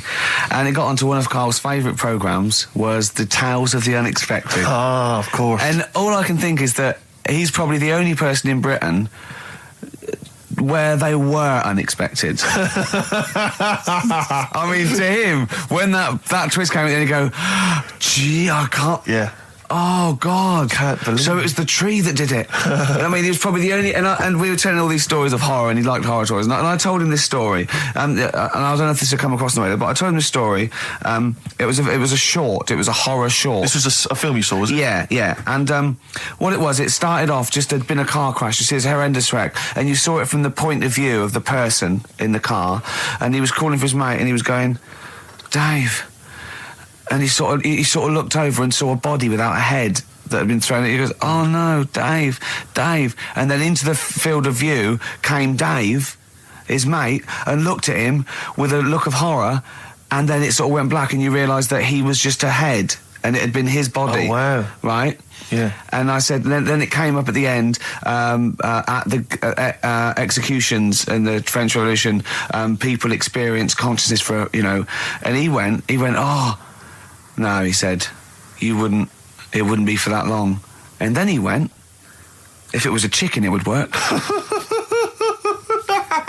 Imagine remaking that film, but it's 2 chickens in horrendous car crash.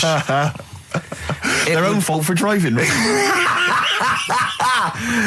It would work. No, he wasn't having that. Yeah. No, it was too long. And I think he said, how long was this film? I went, oh, no, 5 minutes. He went, no. It would work if it was a chicken. I like the way that Carly was something like, when you relate an incident like that, he's appalled and offended and annoyed by the people that made it, even though he's never seen it. Oh, he's annoyed, yeah. Do you have a favourite Tales of the Unexpected, one that you remember particularly that shook you up? Yeah, we were talking about the one on where there's some woman in prison. Have you seen that one? I can't remember them all. Right. This woman's in prison. Yeah. And she gets a bit friendly with the guy who takes the dead bodies out. Right. And he said, I can get you out of here. He said, what you've got to do, right? You've got to, I don't know, at midnight. When you hear the bell toll, that means there's been a dead body. Yeah, there's been a dead body. So what you got to do is go into like the place where all the dead bodies are. Get in the first coffin on the right, and then I'll come along and carry you out, and you can run away and escape. Yeah. Right. So she goes, yeah, all right then. So she hears the bell go. I'll bury you, right? And then I'll come back later and dig you up. Right. Yeah, but that's the point. It doesn't matter. It does matter. Trust me, Carl. It really matters. Okay. Listen, I don't know if I'm going to ruin this for people at home. Yeah. Can I just skip to the end? I would imagine that she gets buried and he doesn't come back, and she has to get buried alive. Better than that. So she gets in the coffin, and she's lying there for ages. She's buried. She can feel a bit of movement going on, so she's obviously, being carried somewhere. So she's thinking, this is it, I'm getting out. And she's lying there for ages and thinking, why isn't someone coming and lifting the lid off this? Do you know what I mean? Letting me get out. So she's really bored. She gets a lighter out, right? Lights it to have a look at who she's lying on. It's only the fella who said he'd help escape. Oh. How bad is that? That is... How bad is that? So it is quite important that she's buried alive then, isn't it? In retrospect, you realise that the jeopardy is that she's buried alive and can't get out. Yeah.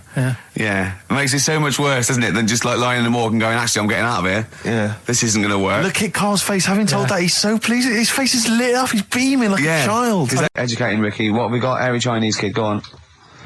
Right, yeah. This is the... I didn't want to do this.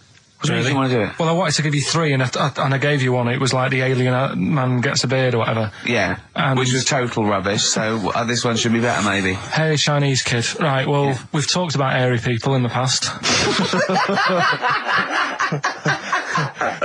True enough. Haven't we? Yeah. The little kids who grew up in woods and hung around with wolves and that. Yeah, again, you're confusing it. Yeah, they're not...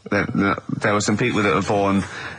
very hirsute. They were not the people who were brought up with wolves. You just put that together in your Homer Simpson type mind. Right, well, this is like a sort of close to that sort of story. Yeah. But the weird thing is, right, Chinese people aren't that hairy as a nation. No, seriously, that's a well-known fact. They don't have that much body hair and stuff. Okay. So this little kid who was born over there, he was like covered in stuff. Was he? And it was only his nose that wasn't hairy. The rest of his body was caked in hair, right? And his hair sort of... What sort of hair was it? Was thick, it... thick hair. No, what I mean is, was it sort of like a pony's mane, so he just looked like an Ewok? You know what I mean? Just like hanging down sort of straight, dark hair. In the picture, it looked like...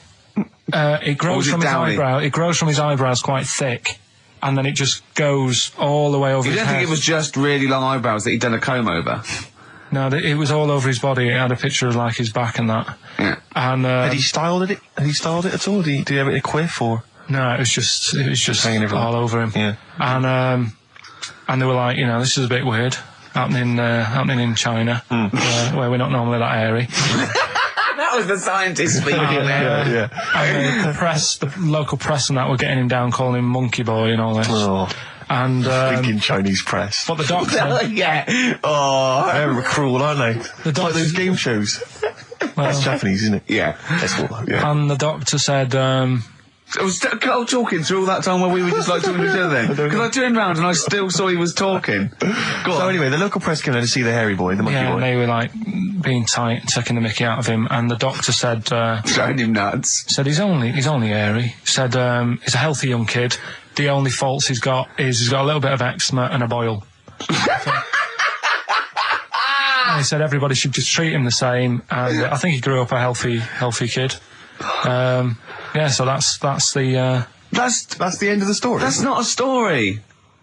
Why? But I've got nothing. I don't know what to say to that. So someone in China was born slightly hairier than the rest, and he was normal apart from eczema and a boil. That to me isn't a story. But if it is, I've got a million. I mean, it's sort of like bloke from Manchester went a bit bolder than the rest, got a job on radio. He was normal. I mean, that's not a story, is it? Anyway, Educating Ricky. Good, we've settled that then. Go on. The titles that are meant to sort of pull you in. Yeah. We've got what was it? Stocking, Aitken and Waterman. Yeah. You've got It's Not His Vault. And Get a Load with This. Get a load of this. So, which pun do I pick first? I think I'll go for get a load of this. Get a lobe of this. Yeah, get a load of this. Yeah. Well, that's a story about a girl who she was deaf, right, for 4 years, and it happened quite a bit back this. What year? Or was it? I think it was ages ago. Was it? About quite a bit back. She was deaf for about 4 years, having an argument with her mum, it said, which I didn't quite understand, because I don't know how they do that. Yeah. But she was having an argument, and a man pushed her against the wall, and she banged her head, and her hearing came back. Okay. Was she wearing a Walkman and it fell out? And she'd realised, There's no explanation. There's no explanation. Well, why is that teaching me something then? So I knew you'd say this, right? So I thought, right, I'll stick something on it. Do you know that bees are deaf? No, you can't just, no. If you ask someone something they don't know the answer to, they don't tell you something else. I'll tell you something else then. I can't answer that, I'll tell you something else. Imagine that. If you asked a teacher. Look, how do birds fly? Wow, if you're going to do that. Tallest building is, I mean, what? Well, That was the equivalent, Carl, of running away when we asked you a question. Yeah, the intellectual equivalent. Look over there, there's a monster. Yeah. Listen, what do you mean? What she? Okay, so So her there's hearing no came back. explanation. There's no explanation, or you don't know. well, there isn't one, is there, really? It's a bit What? weird. Did the only did thing the doctors not look into it? No, I think they just said, oh, that's good. So again, I don't. Where did this information? Is that if you read this on Is the net? that Is that it? all they put on There the was net? once a deaf woman who hit her head and she And her could hearing hear. came back. It was bizarre things about being deaf. Was there And- three Yeah. was there I've got that book. Yeah, it's a good book. That was there three Yeah. more pages you just couldn't be bothered to read on? Yeah. No, it was just a little bit, and it Was there a said- little picture, a cartoon picture? no pictures, I just And we read going, it. ow, Look, ow, if I you don't can want to hear. know, if you don't want to learn, you know. Yeah. Okay. It's not his fault. Let me have It's Not His Fault. You got to save this. This has got to teach me something. It'll be an interesting story. Right, it's not his vault. This fella, Yeah. What year? Ages ago? Olden times. I'd say in the 70s, Okay. Would you? Any evidence for that? and Does he wear flares in the story? Right. Is that This- your reason? no, it's a bit like Yuri Geller, this fella, right, where Oh, yeah. he's electric, He's electric. and if he walks past the telly would fizz. Uh-huh. If he walked past the radio, it all goes like that. Ooh. His hair stuck up all the time, and he'd be having a bath, and everything would be all right, and then the power would sort of switch on in his body, and the electric in his body made him jump out of the bath. So, What do you mean so? What is that so? What does that so mean? You've given us nothing. You've given us nothing. You'd have to at least give us the scientific explanation. Yeah. electric eels have 400 volts in them. Oh, is this the running away again? What was that one called? Yeah, but but It's not his vault. But there's a reason not his fault. It's not his fault. I thought it was going to be something about I keeping think it we should. safe. I think we should do these the other way round. I It's think you not should his tell us fault. the story and then we'll hear the pun. It's not his fault. It's not his fault. Right, let's leave it. Play a tune. Forget it. Educating Ricky. Doing it. We're not doing it. No, we are. What are you going for? Oh, he can handle it, I think. Don't worry about him. He candle it. He candle it. Okay, yeah. let's hear this one. Right, are you familiar with the phrase burning the candle at both ends? Yeah. Do you know how it's come about? I know a man who Well, does. I assumed that it was to get more light in the room. How would that work? Well, they'd put it sideways and light both wicks, so out of one candle they could get No. two. No, go on. No, what it is... Oh, is, it means you're you're doing too much, you're staying up too much, Right. you're not getting enough sleep, and you're... Well, years ago, yeah. when they didn't have light bulbs and that. Oh yeah, what year is this? Literally ages ago, specifically. Yeah, quite a bit back. Okay. Didn't have light bulbs and that, so they used to have candles When in did the the... light bulb come in? Because I can't remember at the moment. don't know. Okay, go on. So, yeah, so they've got a light bulb. You're not, you wouldn't know, you're a doctor, you're not a historian, go on. and people who worked a lot of hours, yeah, How many? Literally lots. they get up early in the morning because they have to be up early. Yeah. And it's dark outside, so they'd light the candle. Sure. And they'd wear it out a bit. And then they'd be getting in late as well. Yeah. And like, they'd be like, oh, it's dark, I'll have to light the candle again. And they're burning candle at both ends of the day. So that's where the saying comes from, burning the candle at both ends. So, All right. that's a little lesson. Yeah. Lesson one. Okay. Can I have... No, you can't have You another can't one rush yet. into them, Rick. You've got to. I've got to soak you've in got, that. You've got to soak that one in. Any questions for Carl off the back of that? What do you think? So people were... I mean, basically where this comes from is people were... Literally burning the candle at both ends of the day. Sure. There you go. So we've still got, Go on. I'm committed to this treatment. And I can't wait. This is like Christmas Rick, I Eve should for me. just say- It's like Christmas. I've got to open another present now. No, I'm afraid we've got to save it. Rick, raw. Nirvana. Amazing. We were just talking. We were getting excited about that. Yeah, weren't you've we? got an incredible Brilliant. voice he has. And Grohl drumming is brilliant. You know, you're right. The new one from Nirvana. Well, it's time for Educating Ricky Part 2, isn't it? I'm excited, Carl. I'm going to learn so much from this. What's the choices again? What Right, choice you've got left. Still keep phoning your answers to Email. Email. Sorry, yeah. The answers to Rockbusters. Yeah. Right. Okay. Educating Ricky Part 2. Right. I'm committed to this treatment. Yeah. Is one. Oh, of I've them. got to go for that one. Yeah. Yeah. Or the other one is the police are causing a bit of a stir. He still says it like it's the best thing he's ever come up with, which in a way is. It could be. Right, go on then. I'm committed to this treatment. Right. Do you know the saying? Is it just sayings now? Are they all sayings? This No, week? no, they're not. Okay. No, the other one isn't. Frog in your throat. The saying "there's a frog in your throat." Yeah. I Absolutely. assume it's when you croak a little bit. You sound like a frog. No. Right. Might seem a bit weird, this one, right? But years ago, Oh yeah. Sorry, well, what is that clue? Committed to this treatment? it's about frogs kermitted.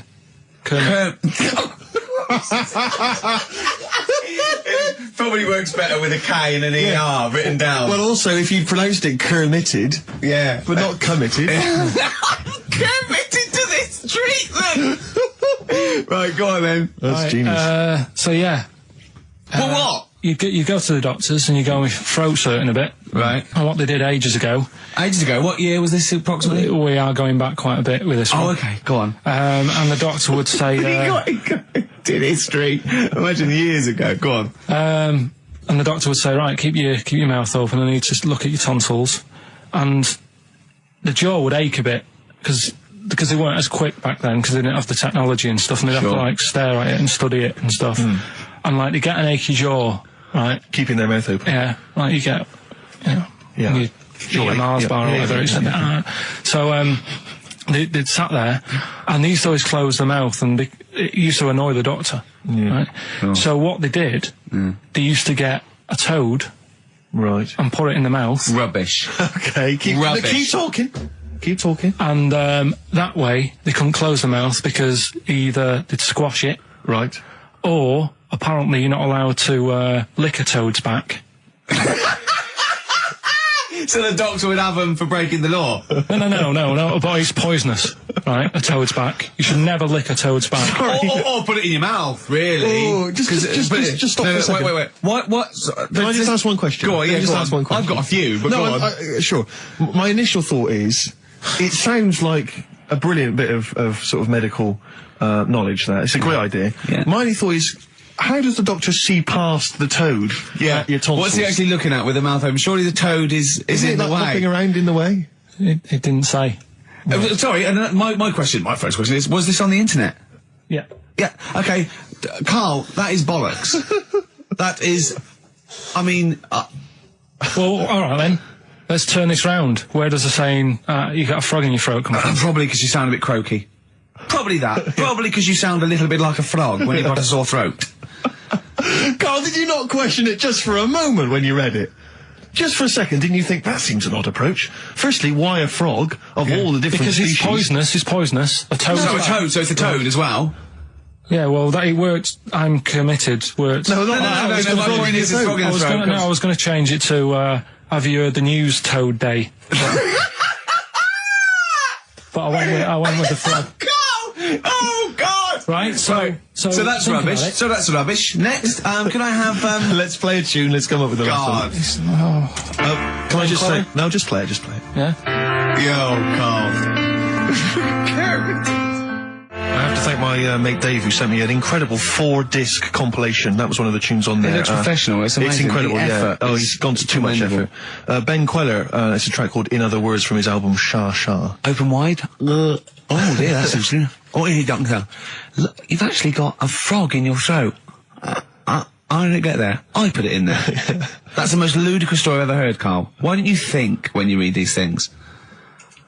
I think there's always going to be a bit of truth in all of these. I mean, that fella called up, didn't he, and said, I'm not sure about the, putting a frog in your throat if you got, problems with your tonsils or whatever. But he said years ago, if someone had toothache, they'd get hold of a frog and strap it to the face. Yeah, sure. So maybe down the line, maybe they did.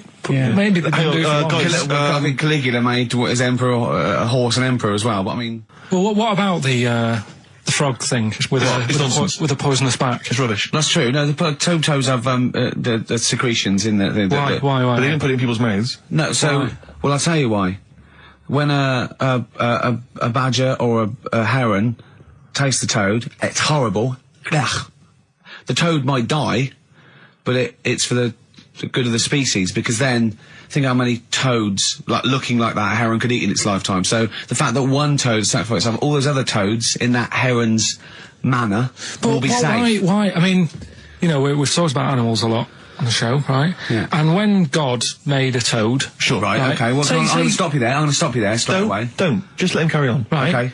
Like, there's annoying things out there. Jellyfish is a big problem with me. I don't understand what they do in the sea and stuff. Right. Right, but we'll leave them. God's a problem for me, but go on. We won't talk about jellyfish. No. With the toad, right? If it's to protect itself, Yeah. right? Now, So it's not to protect itself, it's to protect his species. No, yeah, but that surely, right?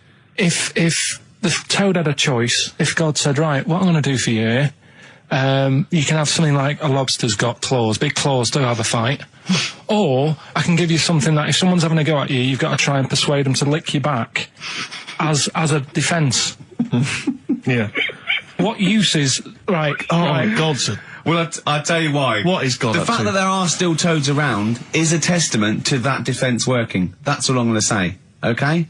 If the toad had died out, you'd have a point. But they're still around. It works, alright? And don't start slagging God off. He's got a lot on his plate. Basically, I think he took on too much. Particularly in 1 week. Exactly, it was crazy. Danger high. That's your favourite song, isn't it? That's yeah. weird, isn't it? Strange, isn't it? That's weird. I'd like to hear Rod Stewart singing about a lovely lady, please, Carl. As would I. You can picture whatever you want. Bit of Rod. Maggie May on XFM 104.9. On Ricky Gervais with me, Steve Merchant and Karl Pilkington. Steve. Well, I've only just read about this, and I don't know anything about it. This naked rambler, Steve Goff. Yeah. Is he doing he's doing a walk from Land's End to John O'Groats? Is he completely nude? Yeah, he's been arrested 10 times on the way, apparently. Right. It says here that Nora Goff, his mum, she's in her 70s, she's begged her son not to walk naked from Land's End to John O'Groats. She said, I don't know where he gets this from. Certainly not me. I am and have always been quite conservative. He would never have been allowed to walk around the house without covering himself up. I wouldn't go as far as to say I'm ashamed of him, but I do not approve of what he is doing. Having said that, it's good to see him on the telly. yeah, it must be. It's not about anything, it's lovely. It's not embarrassing until they're famous with Exactly. it, however embarrassing it is. But, I can't believe my son's a serial killer. Nice to see him on the telly. he looks like one. He's not, obviously, I mean. What is he doing? I don't Steve understand. wouldn't say he was, and he's not. He's just a rambler, but he's there, right? What's his motivation? He's just walking to, it's just a nudist, I suppose. Right. And there's a picture in there, and Carl looked at it and he went, what's the point of that? He went, well, look at him. He's got shoes and socks on. He's got a rucksack on. He's got a hat on. He's not nude. He's just got his knob out. Yeah. But he's got a full beard, thinking, I want to hide some skin. Whereas this little chap needs the air. I'll pop him out all the time I can. They really annoy me because it's in the supplement today as well with the mirror, right? And they've done done a bit about nudists and that. Yeah. Again. Same problems all the time. Go on. There's like an old fella sat there, just, How do you know he's old? well, Why are you looking, Carl? Yeah. Looking at his face, aren't you, presumably? yeah, I'm just saying he's old and he's sat there smoking a pipe. Sure. With his sandals on. They're quite normal, just with his knob out. But look, he always make the same mistake. He's got a little white deck chair. Yeah. Yeah. If you're nudist, don't go for white. Why? Sitting on that, getting a bit clammy and stuff. White, don't go for white. Go for darker colours. I don't know what he's talking about. So do I, but I love it. I love the fact that he's just got loads of pictures of naked men. Yeah. Walking around with loads of pictures I'm of just naked saying, a dirty arse on that. I think we've discussed the news before. I don't understand the impulse at all. I do find it bizarre. I mean, there's a picture there of 3 men nude in a pub. Yeah. Just having a chat. Yeah. Just on the chat. Oh, look at Carl carrying But around what's those pictures. I mean, okay, fair enough, walking around outside, but indoors? In a pub? Nude? Well, it must be a nudist Pop on a pair pub. of shorts. That must be a nudist holiday, I assume. As opposed to, like, the local. There is, though, isn't there? There was a thing in Bazaar magazine the other week where Sure. there was a picture of some people. They've got an airline of their own now. What, nudists? Nudes. Nude airline? So you can get on there. And your holiday starts as soon as you get on. Sure. And, but what's the point? Well, I'd be worried just about banging against things. You know. So to speak. Yeah, my shoes and things. Or spilling when the waitress comes along. The aerostess might she spill hot coffee. Yeah, that's a good point. Does she have to be nude? Do the stewardesses have to be I nude? don't know.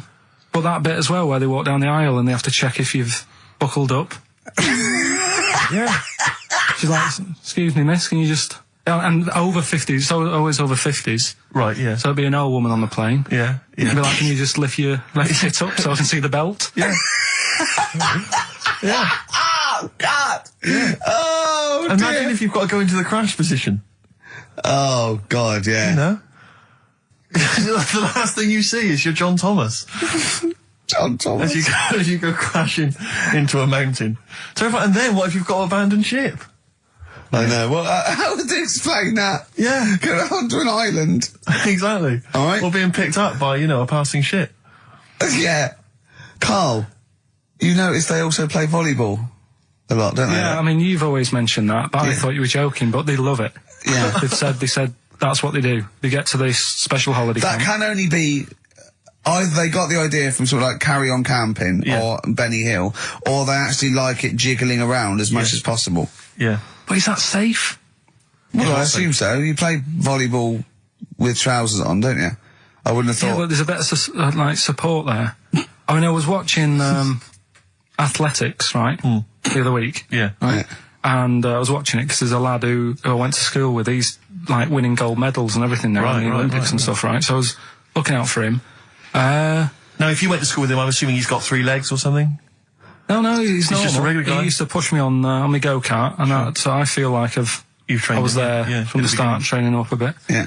And watching the programme, and there was swimming in it, and I was watching that for a bit, getting a bit annoyed, because that butterfly stroke, Yeah.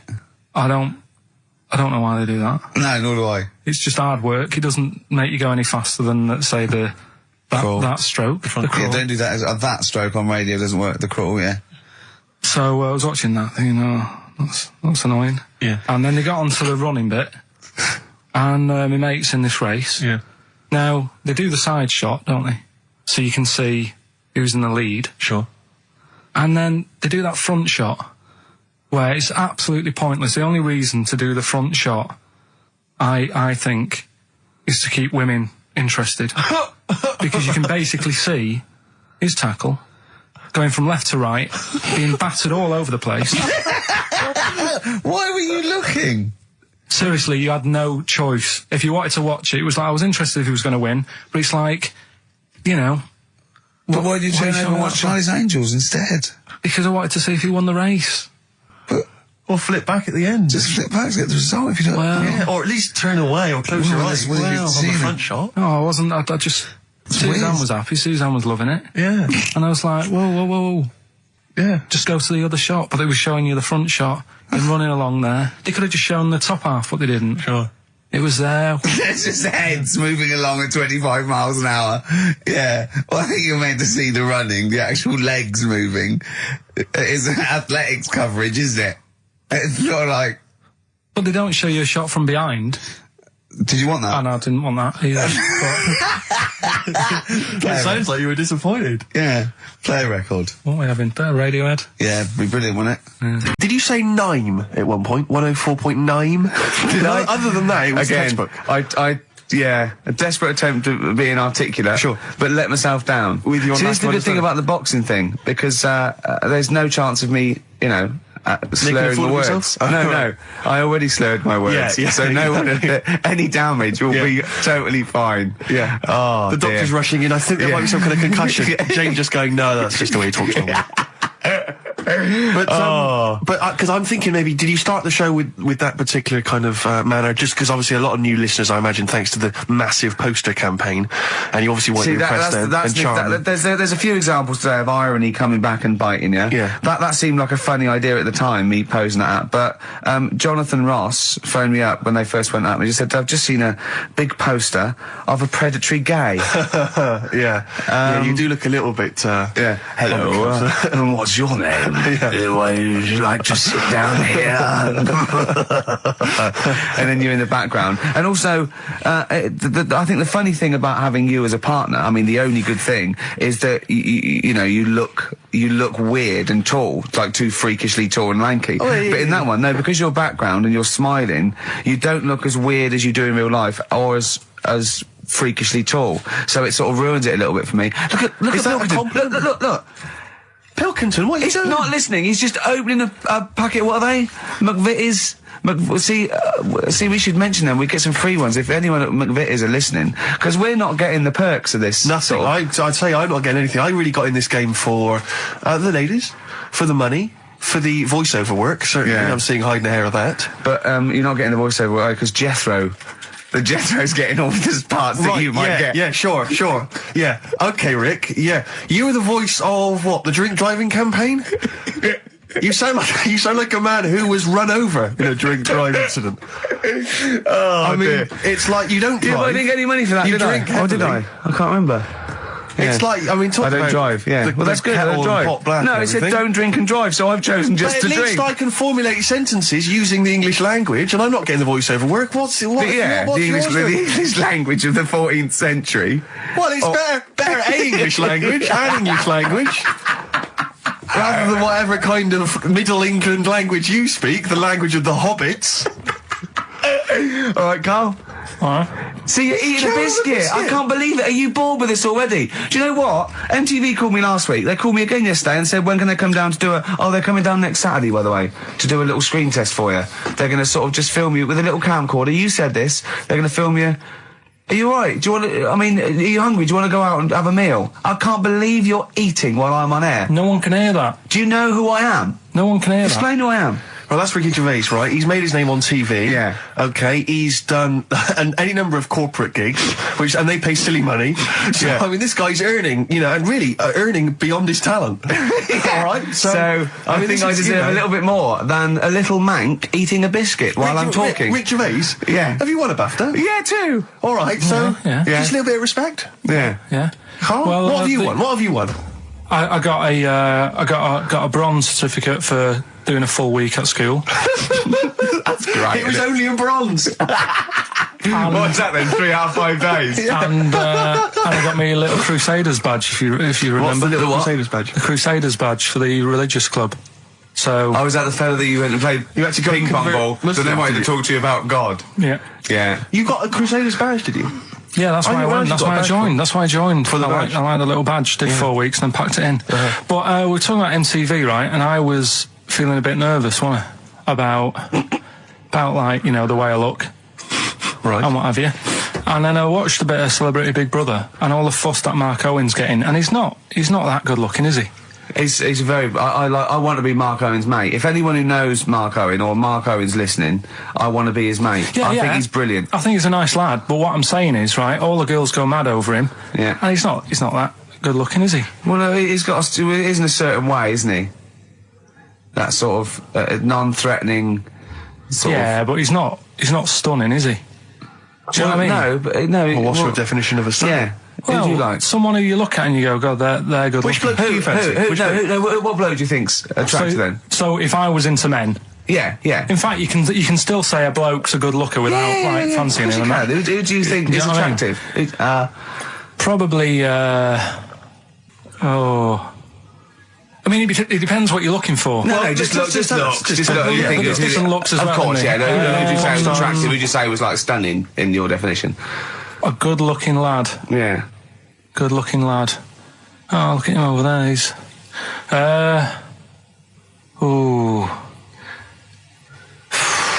Do you find, Robbie Williams, do you find him attractive? Boy next door, look. No. Who do you... Carl, hurry up, because it's, we've only got 2 hours. Probably. Do you know? I can't think of one offhand. Mark Owen is pretty good looking then, really. What, there's not... Just name one bloke that you think's an attractive guy. There must be one bloke that you've either met or that you've, seen in a pub Who do you think or on a is poster. attractive? Tell you what. Go on. Tell you what. Works here. Young Alex Zane. Alex! Well, we know Alex, maybe we can fix you up. Oh, I love you, Alex! You got Richard Ashcroft, Science of Silence on XFM 104.9. I love that. Yes, correct. He's one of my favourite artists now. I just think, he's so, I don't know why he's not ballistic. He's got everything. He's like one of our best rock stars. I'm Ricky Gervais. Hello there. You're Steve Merchant. I am indeed. Karl Pilkington over there. Big day today. Really? Yeah, for Karl. He hasn't been looking forward to it. He's been whinging in the week. A couple of things. He thinks he's overworked. He thinks he's overworked here, and he's stressed, and he's got to do DIY. MTV are coming in right, to give him the chance of his a lifetime to do just a little screen test, and he's going, well, I'm not going to look good, am I? They're not going to have a why. He said, well, I've got a round head and I'll be wearing headphones. And he's not made an effort. He thinks, they'll put him off. He said, they won't even press record. He's got a spot on his head. I mean, you know, also... Carl, you're not looking forward to it. You're not excited about it. It's a great opportunity. Why is it a great opportunity? to get on MTV. No, but look, money for all. Yeah, but look what's happened to people like Jeremy Speak, or whatever his name is. And all Jeremy that. Speak, yeah. Yeah, and yeah, slightly different. Why is it? Well, see, you're making it in the industry, and you've got something to give. He happened to be around when they were filming an airport. well, Do you see the difference? all right, the other one then, who's on a boat. Same thing, although at least she had a skill. She had a skill, you know. She can sing, you know. Well, it's just I think it can all go wrong. Do you know what I mean? Of course it can. So can sitting in your little room moaning about nothing happening in the world. You know, he wanted to stop educating Ricky because nothing happened. He said, look what happened last week. I scoured the net. He said, all I found was a dog in a car wash and a parrot and a vicar. Right? I'll tell you what, there ain't much more going on this week. Well, you're talking... listen, me and Steve, yesterday, we took a day off to prove you wrong, and we've come up with two of the most incredible things I told you about, and they're amazing. So there are things out there. Always, but just go for truth. Go for truth and science and discovery. Fact is stranger than fiction. You don't have to revert to sort of like God and ghosts. I know, yeah. Do you know what I mean? But the funny thing is, you know, like, the last couple of weeks I've been saying there's not much going on. Yeah. I found out when I was looking that there was a day in 1930, right? It was a Good Friday. There was no news. There was nothing going on. They had to put a music video on or something on the telly because there was nothing going on. Play a record. We're going to play some classic tracks today. This is Debaser. Pixies, Debaser. I was looking forward to playing that. Came and said, Carl, I'll play that. I was looking... he put it on. Lauren just called through and said, we played that in the last half hour. Embarrassing. Yeah. So really what is the embarrassing. point of having a producer if he doesn't check things out? So, I mean, it's a good track. I mean, I'm sorry if you heard that twice in the last hour. Go on, So what I on, do is listen to everything all the time. I've been running around. I get in early on a Saturday. You got in about the same time as me. I went out and bought you some biscuits, so you're happy. I put the coffee on. Yeah. I've sorted what prizes we're going to give away. I've been running to the library getting you certain tracks. Yeah. I can't listen all the time. I'm doing my best. Well, I'm not sure it's good enough. I mean, I'm worried when MTV come in, if they've heard this kind of shoddy production, they're going to start to wonder what MTV you're... play the same songs every 5 minutes anyway. Sorry, are you sort of overworked because you were on Zoe Ball show talking? Oh, hello, what's going on here? Well, I thought he was exclusively on our show. No, I was in the car. I seem to remember, Rick, he was a nobody Yeah. that got a chance to come on air and talk about that. And guess now what he's getting auditions with MTV. Guess what he was talking about on Zoe's show? Oh, hello. All the jellyfish stuff and all that. About Can't getting believe it. Recycling material that you've done on this show. I phoned in, right, and I went, stop doing material Zoe's boy. He just hung up on me. Well, I had a job to do. Who do you think you are? Your ego has just gone through Hang on a minute. What? I had a job to do in the week. They asked me to drive the desk for Zoe, right? They didn't say talk. Zoe, if she talks to you, you can't just ignore her. Yes, you can. Well, you Who can't. is she? Who does she think she is? You made a promise to us, a pact, that you were our kind of monkey. Yeah. What can I do? If someone takes time off, I've got to do it. It's my job. Yeah, but you don't have not to your talk. job. You don't have to use... You're the head of production. We've given you this special gig. This is like taking you out weekends. Yeah, And exactly. you know, if we find out you're getting too much excitement in the week, we'll have to just calm it down. Well, Get another little... well, that's it now anyway. It was only last week. I feel like kind of solid. I feel betrayed. It's like you were having an affair behind our back. Yeah. And you rumbled He it. was doing all the stuff. He was doing all this like, oh yeah, jellyfish and this, jellyfish Yeah, because that. she was asking, and I thought it was a good way of promoting this show, actually. Oh, did you mention the show? Yeah, I did at some point. Did you? What did you say? I just said more about that on Saturday afternoons. So you talk twice. I only heard you talk once. So you're talking all the time. Well, about 5 times in the week. In the full week, 5 times. Deary Right. me. And one, it was just stuff. You that could they never be did. a monk, could you? Chatting away all the time.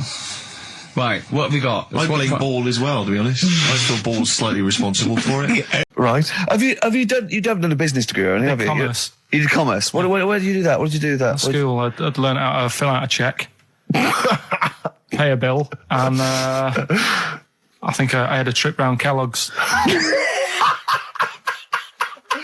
Did you get an O level or a GCSE? We know he didn't. You know, But was there a commerce exam, or was it just a division of can't maths? remember. What did he fill out a Was it a check? subset of It was maths? an option. It was like, if you want to do it, you can. What was it? Fill out a check. Fill out Pay a check, bill. Pay a bill. Have a visit round And nip round Kellogg's. Kellogg's, and I saw my sister's boyfriend there at the time. He sorted me out with some variety packs. Really? What was in them? You know, Rice Krispies and Good stuff. Cocoa Pops? Space Dust or whatever it is. Space Nuts. So, sorry, that wasn't Ken Dodd, though. No. That was someone else, wasn't it? That was an aunt. That was it, yeah. That wasn't Special K. Oh, dear. What about this then? Home Secretary David Blunkett admits that muggers rule some streets. Weird this, because when I was out with you... I don't believe it's going to be weird, whatever you say, No, Carl. Go on. when we were in that pub that night and we got talking about muggers and that, the tip is what I tend to do, because I nearly got mugged once. Act You mental. what? You nearly got mugged once. I nearly got mugged. Yeah. But I tried this technique of acting a bit mental. Right, and how did you act mental? Well, this guy wanted me trainers. And I was in Piccadilly Gardens in Manchester. It was quite late one night. And he come up, he said, I want them trainers. I said, you want them? I said, I worked hard for these. He said, how dare you come to me asking? And I got a bit livid. And he looked at me like, oh my God, he's got a right one here. And he left me. Were you acting mental, or were you just mental? No, I put it on a bit. Were you not petrified, though? Well, you don't think about it, do you, when you're sort of in the eyes of danger? Well, not you, clearly, you're a brave man. So what did you say? I just went a bit mad. I just kind of, because he said he wanted the trainers and they were dear ones at the time.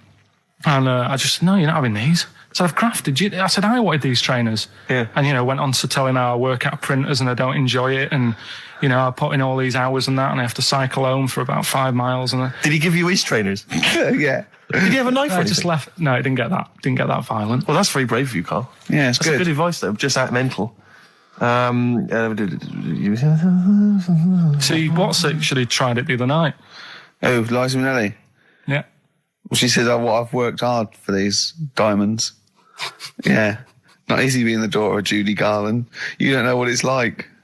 You know a lot about paying bills and writing out checks. Don't you? Tell us about Kellogg's. What was it like? What was in the factory? Was it just like squashing bits of corn? And Pretty boring, really. Just loads of conveyor belts, Yeah. boxes of cornflakes everywhere. Just what you imagine. yeah. I So don't is know it what we're more, meant to this is learn where from you it. might be working? This is where you're likely to work if you Possibly. leave There was school. 2 trips. There was that and a trip to Manchester Evening News. Okay. And I left that early because I had a job in Cordon Bleu. Kellogg's. Cordon Bleu, what's that? It's like a supermarket. Yeah? And I had to leave the trip early, and the teacher went mad saying they'd thought I'd got lost on in the building and stuff. What, you It didn't caused tell a right anyone? uproar. No, because it was like day 2 of working in this supermarket, and I couldn't be late. I thought by the time I explain where I've got to go and everything, I'll be even later. Sure. So I just left, and then apparently they were searching the building and everything for me. Oh, I were was you? stuck in a printer. Don't know. Fucking a printer! I don't know. What was the printer's name? You worked at a supermarket called Cordon Bleu.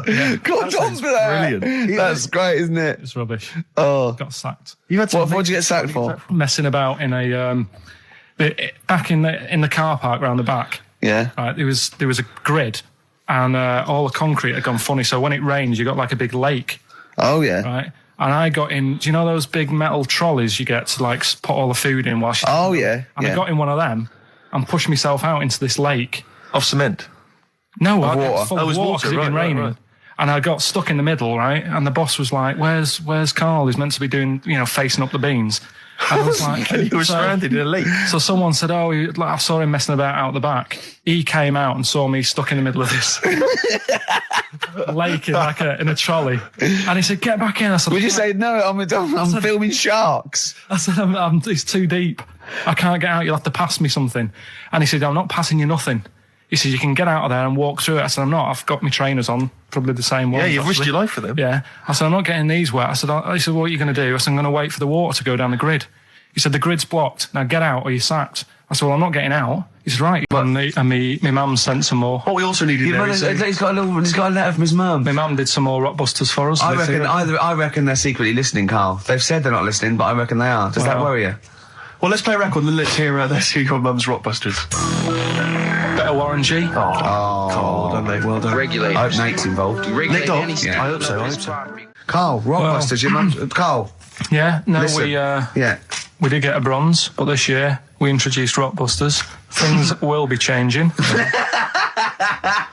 So, Hey, we didn't introduce Rockbusters, Karl. Please don't tar us with that brush. Yeah. Rockbusters then. Yep. Chance to win all that stuff Steve was talking about before. We give initials and a cryptic clue, and it's a band, and there's 3 of them, and you email in ricky.gervais@xfm.co.uk. Yeah. Right? Do you want some of me mums? Well, I think before you give us your own, we should hear your mum's, just to sort of set the tone and for Well, people she to get their heads around the whole She idea. sent some more. They're still not that up to scratch. First one, this group are nice on toast. Marmalade? Jam. Yeah. Which one? Jam. Okay. Marmalade would have worked. Marmo's just as good, yeah. This man liked his wine. This man liked his wine. Dean Martin. So no cryptic clue, just a man who drinks. Yeah. But isn't there like a myriad of rock I stars was and pop thinking stars who it. like booze? I liked his wine. I don't think anyone would have ever got that. That's fantastic. This man liked his wine, Dean Martin. This man liked his golf. Oh, clubby chip face. No, Bunker Smith. Bing Crosby, yeah. He liked his golf. Yeah, that's genius. This man liked his wine. Just a couple more. Hope you're not speeding when you meet these. The police. Oh, it's great. And, is there any other good ones? Sounds like these lads work for the hospital. The porters. Say that again? Sounds like these lads work for the hospital. Jerry and the pacemakers. Right. So we'll Karl, I have to say, if there was ever in the future any doubt that you were your mother's son, that would pay that. Believe me, you are a chip off the old block. Okay. Well, let's so we have a little record and then educating Ricky and Rockbusters. When the show Remind you, if really I can, of starts. the- So these are mine. Number 1, you've been dunking that for too long. That's LB. Right, so Oh God, that's too easy. That's but too I always easy. tease them, don't I? I give them something to make them feel like they're going to win something, and then I hit them hard with a tricky one. That doesn't make sense. Yeah, go on. So the first one, so that's a cryptic clue for a band or an artist. Their initials are LB, and Yeah. the cryptic clue, you've been dunking that for too long. Yeah. So that's the first one. Second one, You won't be able to play that game in this pub because the table ain't big enough. Right? Could be an old artist, could be a new one, could be a band. What's the initials? FD. Alright? FD. You won't be able to play that game in this pub. The table ain't big enough. And the final one, well, I've had a rubbish day, so I'm happy it's over. Right? That's the third cryptic clue. The initials being GK. Right? Yeah. Well, I've had a rubbish day, so I'm happy it's over. They're the 3 clues. All you got to do is email in ricky.gervais. That's great. That's genius. Which one? The last one. All right. That is genius. That's the best one you've ever done. All right. Ricky.gervais. That's great. And then the middle one. .co.uk. Okay. Email in them 3 answers, you win the stuff. Well, cheers for that, Oliver. Olivia. Yeah. Don't see your email coming up with the Rockbusters answers, so let's give us the answers let's again. give them out. The first one was you've been dunking that for too long. Yeah. That was LB. Limp Bizkit. Limp Bizkit. Yeah, got that one. The third one, we'll jump to that one because you've got it. Well, I've had a rubbish day, so I'm happy it's all over. That was GK. That's a great one. That's Glad it's night. Glad it's night. That is brilliant, Carl. And the one that you're both having a problem with, you won't be able to play that game in this pub. The table ain't big enough. FD. Go on. Fats Domino. Yeah? What? The dominoes, you play dominoes in a pub. The domino's fat. Pub tables are quite small. You won't be able to play that game in this pub. Fats Domino. Rubbish. So, do you want to pick a winner? Random Rubbish. Winner? Random Well, winner? you say it's rubbish, but plenty of people got the right answer. Rubbish. Who do you want to go with? The bunch of slightly rubbish prizes is going to Elliot K from Chigwell in Essex. Well done to Elliot. Have you to do the prizes for the Prizes? Okay.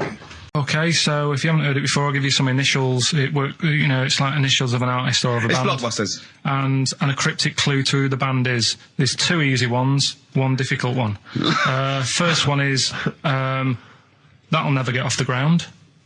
Right. Yeah? That'll never get off the ground. That'll Never Get Off the Ground is the clue. Not and LZ. The initials are LZ. You are joking. 2 easy ones. Right. Please. Yeah? Okay. Right, and then you've got, that woman's got her husband's gloves and a pair of her own. Right? Say it again. That woman has got a pair of her husband's gloves and she's got a pair of her own. That's HH. Right? Bit of a difficult one. And then the last one, you'll get a right load of bacon off them. Right? You'll get what? A right load of bacon off them. That's L. L. Yeah, so once You'll again, get a very right quickly, load of bacon off of them. you'll get a right load of bacon off them. So first one, That'll Never Get Off the Ground, LZ. That woman has got her husband's gloves and she's got a pair of her own. That's HH. Brilliant. And you'll get a right load of bacon off them. That's L. And it's an email only competition. Email only. ricky.gervais@xfm.co.uk, and we pick a winner before the end. So, And you can win that all that stuff. With Wicker Man. The weather. Best of the weather. The best of the weather. That would be amazing. The best of the weather. As a compilation, Channel 4. Exactly. No, Winds light to variable. I love 1976 Remember this weather. one from August 1979? Oh, warm, isn't it? Oh, this is warm, isn't it? Oh, Best of the Carl. weather. You forgot to read your mum's clues out, didn't you? Yeah, These are just for fun only. This is Carl's mum. She listened 1 week and now she sends him a little example of Rockbusters every week. She's got, what did she send? This group would go well with your Christmas dinner. Cranberries? Yeah. They make a few good cupboards. They make a few good cupboards. Yeah. Carpenters. I was thinking of EMF. I was thinking B&Q. The B&Qs. This group thinks of lots of things. This group thinks of lots of things. Yeah. Go on. Imagination. I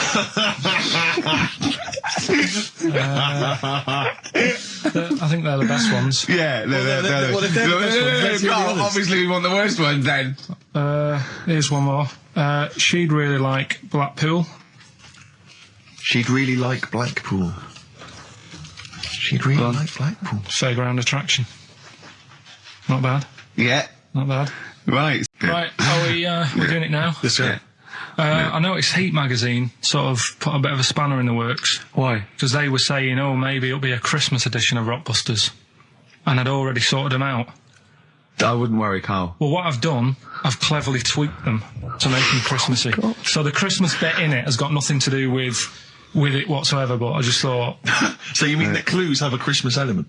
Well, yeah. But it's nothing to do with the answer. It's nothing to do with the answer. Right. So why don't you just ask the normal ones and I'll ring a bell. I'll shake some bells. Well, it's the equivalent of that, but in sort of speech. Right. Brilliant. So the first one, there's a load of letters there asking for advice. Put them on Claire's desk. Oh, and have a good Christmas.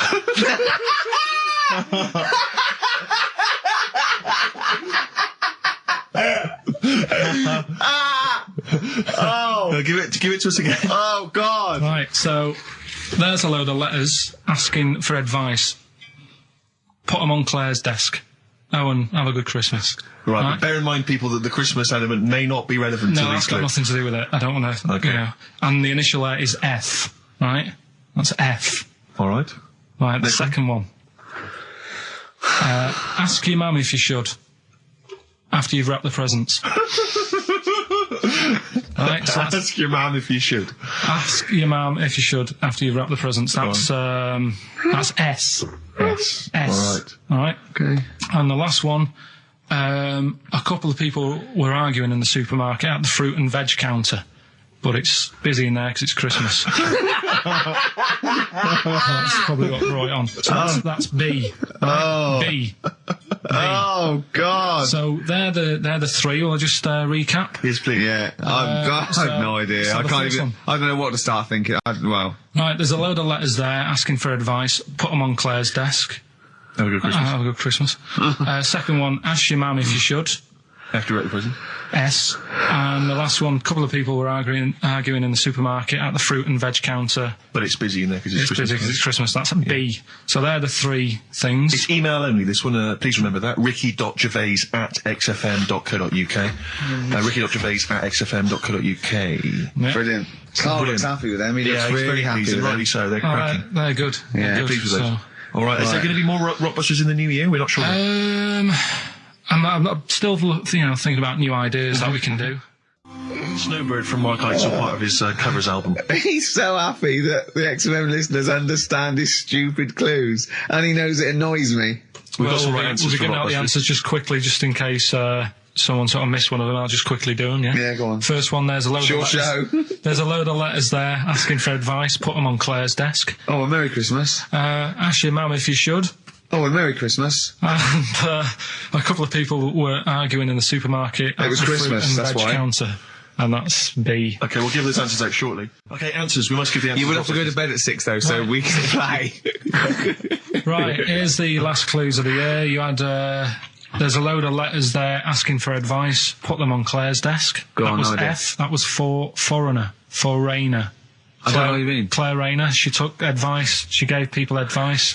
So that's a foreigner. That is shit. Right. I'm sorry. That might be Christmas. That is absolute A garbage. lot of people got the right answer. I know. Yeah, well, well, that they got it annoys right, me even well. more. Number The two. second one, ask your mum. Foreigner. Yeah. Foreigner. Second one, ask your mum if you should. That was S. That was Shalimar. Shalimar? Shalimar. Right? No, bizarrely, what was the clue there? Ask your mum if you should. No, we got a lot of people saying Smashing Pumpkins as the answer to that. But I don't know who's saying that today, Mum. Smashing Pumpkins.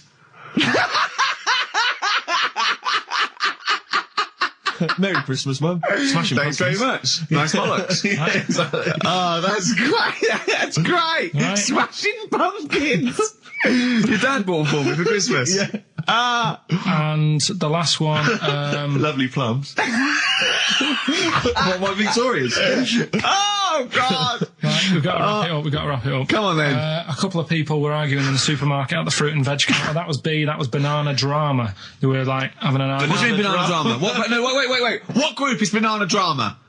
What group is banana drama? So, You're a fool. You're a twat. When you say that, but you accuse Carl of that, you're also accusing lots of the listeners, including the winner, Nicola Rogers, of London, and she wins those great prizes, and she got them bang on, so... Banana drama. so can we finish there now?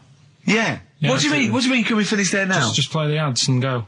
What? No, what are you talking about? We're going to play Jerry Play all day. that then. Goodness me, Carl, look at you. We haven't got time. Merry Christmas, Carl. Merry Christmas, Carl. Enjoy the show. Let's give him a little kiss. Oh, little kiss. Oh, no, with tongues, it's Christmas. No, don't. Stop messing about. Get off! Right, well, Rockbusters. That's old. That's D. Second one, he'll fit some chocolate to your feet. Can't think of any. I can't think. That's A. And do you think your kid will get that strawberry for me? WP. Right, so Ricky.Gervais at xfm.co.uk. Some great prizes to be won. Yeah. So, well, first of our regular features with Carl, we've got Rockbusters. That's rolling. There's people coming in. They're getting them right. I don't understand it myself. As ever, Rick, you'll be amazed and confounded. So I don't know the answer, and I haven't looked at the answers. I just like that moment. It's like when you go down Christmas and you're excited about a present, and it's like some condoms. Right, Rockbusters then. Wrapping it up.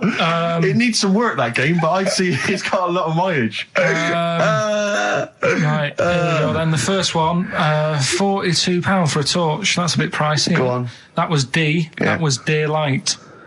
Wait, I thought Delight, and I thought it doesn't work. second one. It doesn't work. I actually thought Delight doesn't work. Second one. There's no, wait. Dear Light, it doesn't work. It's Delight. Second one was... No, Carl, it doesn't work. Yeah, but if we're going to continue with this feature, you've got to tweak them a bit, right? People have got it. We've had loads of emails, more than ever. So, do you know what I mean? Let them decide. If they don't like it, they won't email in, but they're loving it. They've Right? all come from the same institution. Go on. He'll fit some chocolate to your feet. That was A. That was Aerosmith. Right? Aerosmith. You've heard of a blacksmith? But a smith is just a workman. It doesn't necessarily... No, you can have anything. You can have a locksmith. A smith doesn't just mean it does shoes. Right. Do you think... Aero Cobbler would have worked. Unfortunately, there isn't a band called Aero Cobbler. Get ready with a winner. Do you think your kid will get that strawberry for me? That's Wilson Pickett. Wilson Pickett. Have you got a winner? I'll give you that. I have to say that I don't know if these guys have won in the past, but they were the first people to email in. I mean, normally I just give it to anyone, but these guys, literally, you've given How the did clues, people Carl. get I'm Aerosmith? amazed. Everyone seemed to get Aerosmith. How? Everyone got D-Light. Everyone got Wilson Pickett. I'm absolutely stunned. You know, they deserve it. They deserve the junk prizes. Right.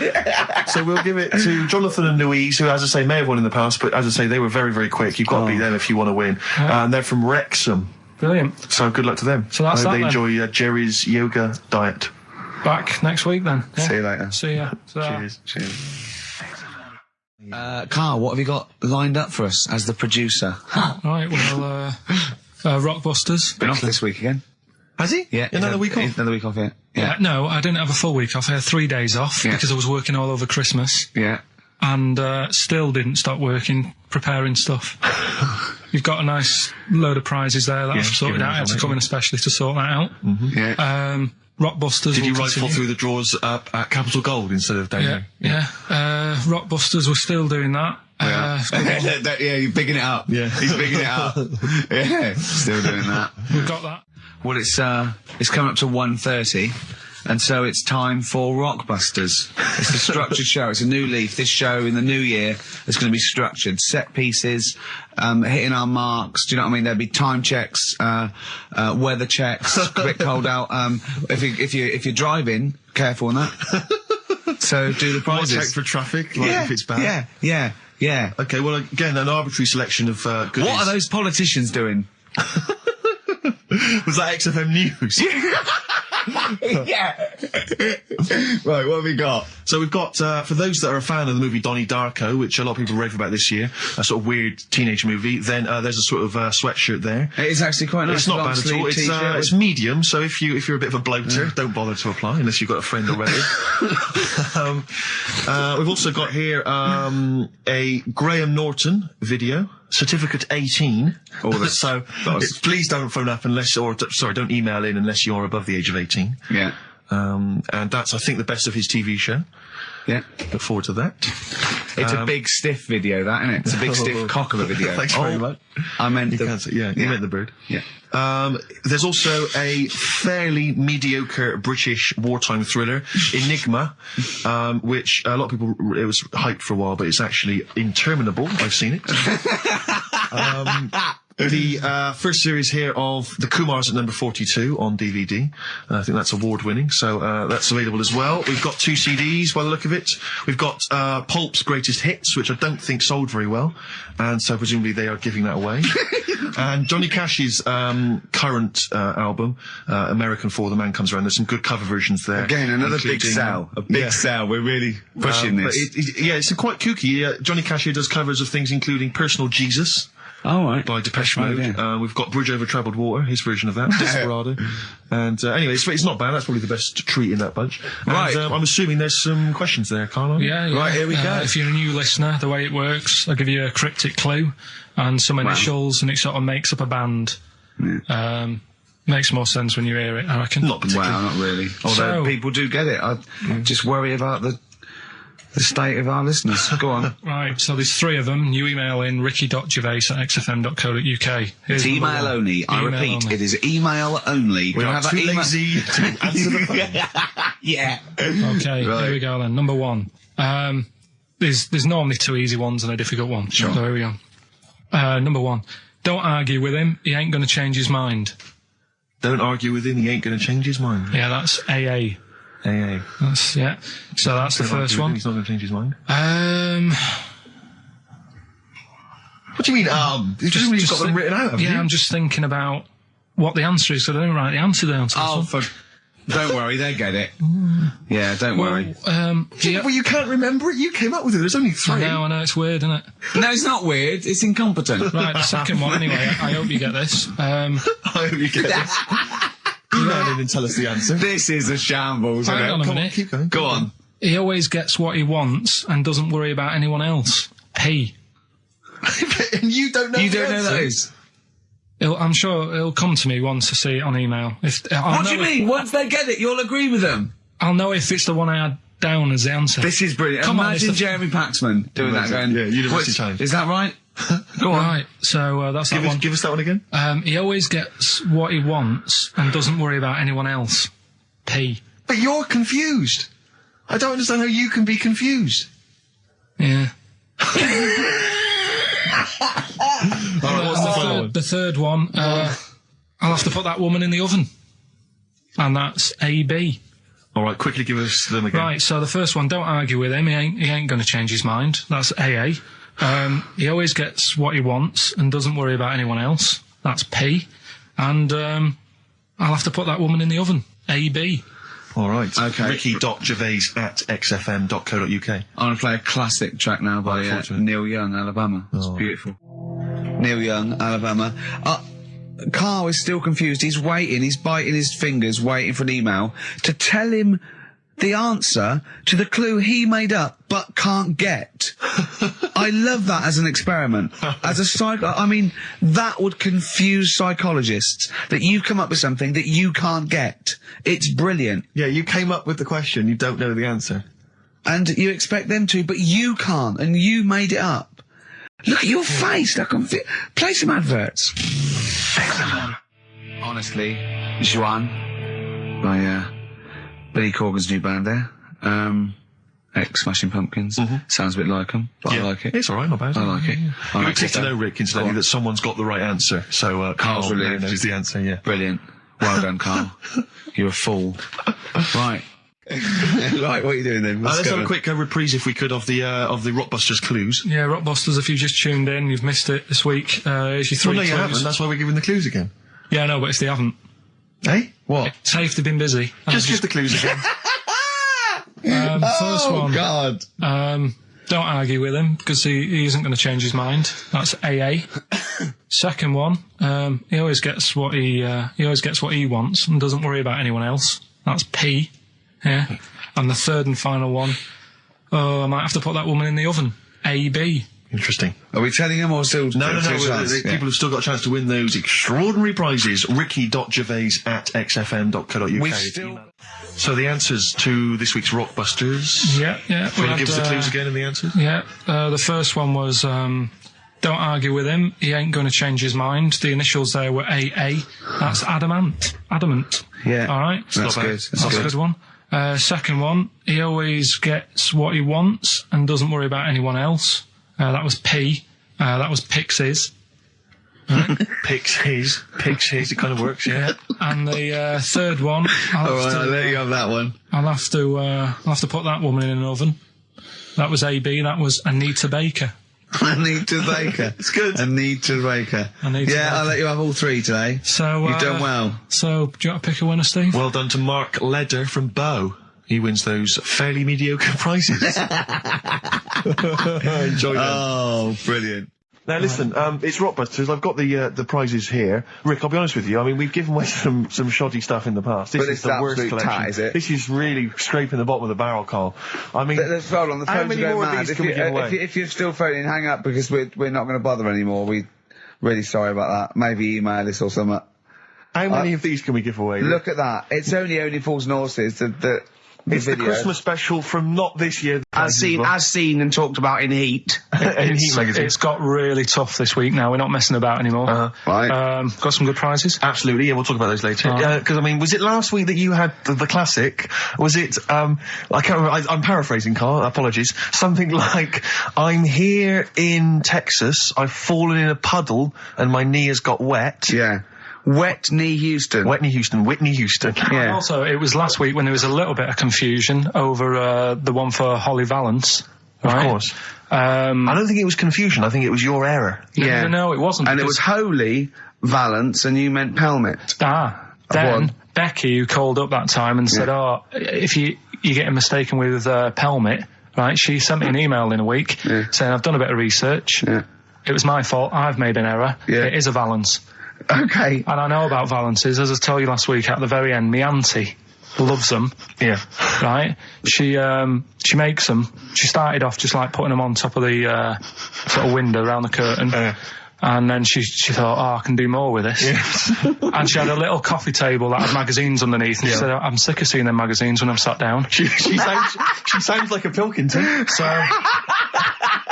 I'm sick of seeing them magazines when I sit down. So she put a Valance around the table. She just got Valances around everything now. Yeah. Then, next step, she tapes everything. She never actually watches telly. She tapes it all because she gets sick of listening to the adverts and that. Yeah. So she tapes everything. So she's got loads of videotapes and that. And the video used to get on her nerves. When she was watching a film, she'd see the clock changing. Oh. And it distracted her from the film. So she put a Valance around that. That's genius. Yeah. So, That is Or is it mental? Only Mrs. Einstein can tell. I don't know. She's even made a little Jack Russell look like a hovercraft. Yeah. It's great. So everything's got a Valance. if you go round and you stand still for too long, the chances are you'll get a Valance around your head. Yeah. This is this is Auntie Who, Auntie Nora. and this is the one that farted for 5 minutes. She did. Lest our listeners forget. Lest we farted forget. for 5 minutes. Called his mum, saying I'm farting. 2 minutes into the fart. She said about 2.5 minutes in. Yeah. God. She said I'm about 2.5 minutes into Well, the my fart. mum said, how long's it been going on for? She said, well, it was about 2.5 minutes before I called you. Yeah. And then it went on for a further 2.5 minutes or something. And then it stopped. And, She couldn't time it because there was a Valance over the clock. Yeah, she Because it used to couldn't annoy time her when it, she was yeah. on the phone and you put her off seeing So the time. she was guessing it was 5 minutes. This was one consistent fart.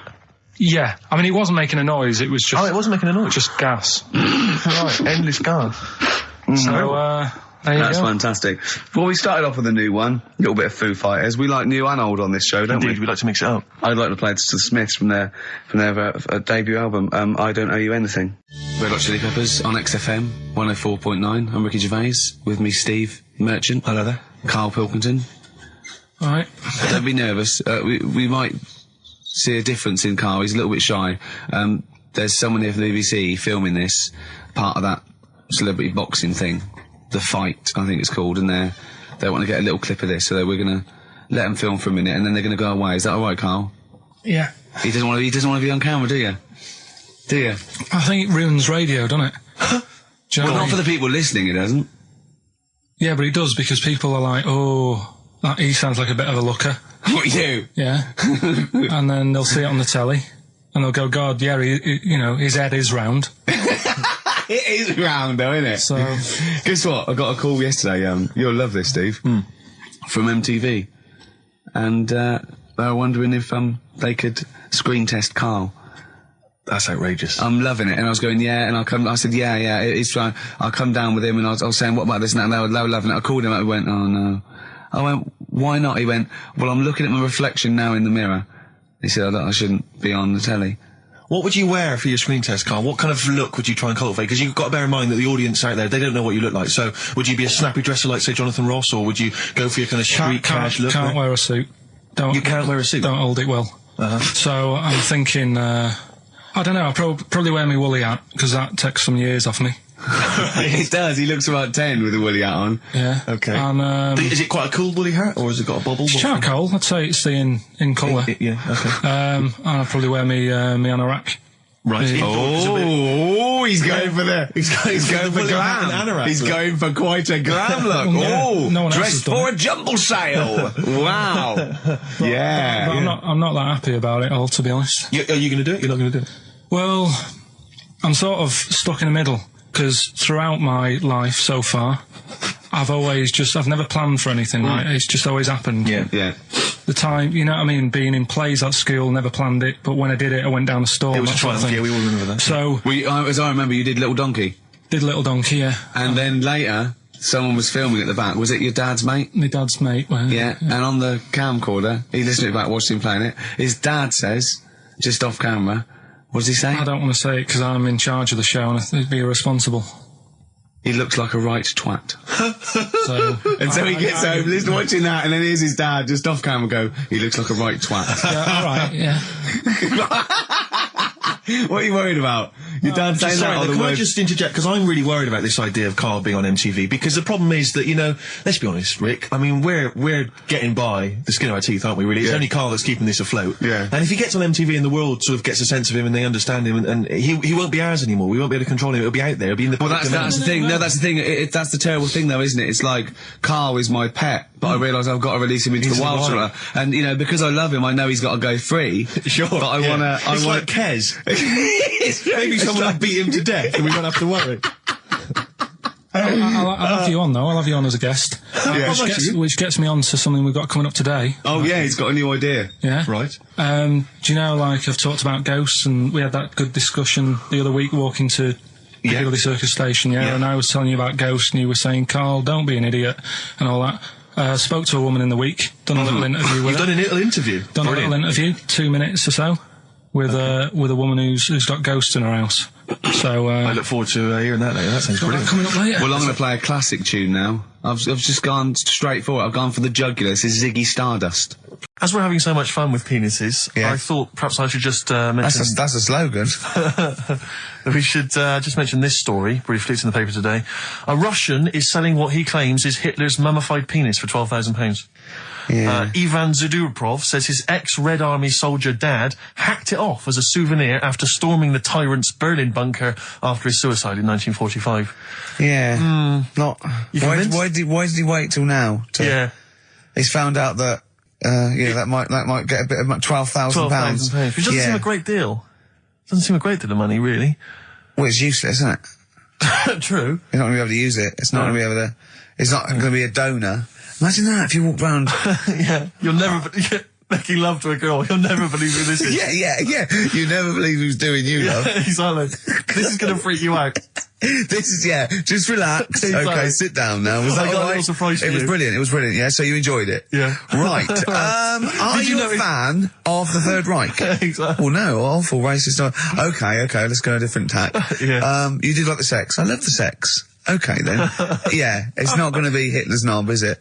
But, I like the idea that, I mean, you're in the Red Army. Yeah. You've just stormed Berlin. Yeah. 1945. You crash into the bunker. You've gone through terrible. How you've lost 20 million comrades. Unbelievable. Oppression It's everywhere. been going on for years. You're in there, you see the man. Here he is, he's dead. He's dead, the figurehead and leader of one of the most despicable, You turn to your friends, there's a tear in your eye. Yeah. And your immediate thought is, I ought to chop off his todger. Yeah. Yeah. Well, no, I said Bagsy. I said Bagsy is Winkle. I said Bagsy is Winkle outside. Whoever it was. Yeah, I didn't know it was going to be Hitler. Brilliant. It's just, I can't, it just doesn't make sense. It's ludicrous. It's ludicrous. And I don't know how is he expecting to prove this? Because I want some proof. Well, I think that's why he said that. He probably started off with, I've got Hitler's face. And they went, brilliant. Oh, let's have a look at it. What do you mean let's have a look? Well, just check Hitler's face. Obviously I know what he looks like. Oh, yeah. No, it's not. Yeah, you know what no, it's not his face. What wouldn't you know what it looked like? Well, I mean, no one's ever seen his genitals. That's what I've got. Yeah. I've got his. It's got a little swastika on it. Is that proof, is it? Yeah. Have you got his ball? Well, no, the Albert Hall's got one, his mother's got the other, so I don't know. See, the Albert Hall, I would have thought, would probably be paying that £12,000, because apparently they've already got his ball. Yeah, they got one of his balls. They got one of his balls in the Albert Hall, his mother's got the other. Yeah. But if they got the Todgers if they can track down the one his mother's got, they would have a complete set of Hitler's. I'm just hoping it doesn't fall into the hands of some kind of crazed genetic scientist. What, I could clone it from his knob? Could clone Hitler. Back to, I don't even want to think about the future if that's the sort of way we're going. Exactly. If that's the sort of way we're going, Carl, I'd rather not know about it. What do you make of it, Carl? Weird, isn't it? It is weird. He went, yeah, we're good. Except it were a nudist beach, so didn't tell me. I went, of course it was. I went, what do you mean? He went, well, sitting on the... I don't know why they have to do it. I don't know why they have to do it. Why do they have to do it? He went, Suzanne said they think there's nothing wrong with it, like being a transvestite. Right? I went, I love the fact that your girlfriend has to tell you what's wrong and right in the world. And he went, well, we're walking along the beach, fella coming towards us with knob out. I went, oh, what's going on here? Right? And he said, and because it wasn't all nude, he's walking round, he's stark naked, and he wants the freedom of that, but he's got a big rucksack on his back with his clothes on just to get changed. He went, so what's the point in that? Right? And I went, he should just carry the book. He went, what, and covered it up? When he went, oh yeah, good idea. See? He went, but I wasn't happy. He says, and that was the first day, so we didn't go there again. I just imagine his little face. Yeah, just going, all right, gobsmacked. That's out, yeah. That's out. What's that doing out? Why has he got his out? I imagine Carl sort of dressed in a suit. In a sort of safari suit, done right up with a cravat. I'm not undressing. I don't want people seeing the flesh. That's for you, love, and no one else. But I love the fact that as this girl goes, Carl, they don't think there's anything wrong with it. They're just happy that way. and he in his own mind just goes, like being a transvestite. So Turkey, yeah. So what is this again? He's educating Ricky, is the tip included. Right. Apparently a fellow was on holiday in Turkey. It's just having a normal holiday. Weather's good. You know, he's having a good time. Waiters are all normal height. Yeah. He's having his meal. He hears a load of screaming going on in the kitchen. Hold on. Has his girlfriend wandered in there?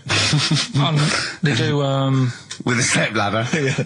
the circumcised people in the kitchen, and apparently... What are you talking about? Whoa. Slow down. We were talking about there for a minute. What are you talking about? I'm excited about two things at once here. One, they circumcised people in the kitchen. Two, I guessed it was someone losing the end of their knob. He did, yeah. Oh, I started thinking like Karl Pilkington. Extraordinary. That is amazing. Apparently it was going on. It wasn't just a one-off either. Well, when I say a one-off, I mean they did it more than once. Yeah. Right? And there was... He was there for a week, and apparently the first night it was quiet, and then the rest of the week, every day, he'd be like having his breakfast, or even his lunch, or even his tea. Yeah. Right? He'd be doing it all day. Oh. You'd be hearing Lunch screams. and breakfast, fair enough, really. Yeah, circumcision at tea time. Don't do that. And apparently it's a tradition over there. You can't even make a complaint about it. It's like, well, you should have found out before you come over. See, I can't believe this is true. Sorry, I'm a little bit lost. He was in a restaurant, in a hotel, and there were people having circumcisions in the kitchen. Yeah. Is that right? I'm even worried that we're bordering on the racist here, suggesting that is tradition, that Turkish people cut the end of their cocks off in the kitchen. Yeah. At meal times. I think you're wrong, Carl. This just sounds ludicrous, Carl. No, I don't think it happens everywhere. Right. I think this Just in this hotel. certain places. Certain hotels. Certain hotels. What, is it like 2-star? Yeah. Why did he go to the Foreskin Inn? It was his own fault, wasn't it? So that's... Sorry, that's it, is it? Have they closed? Wait. That's the story.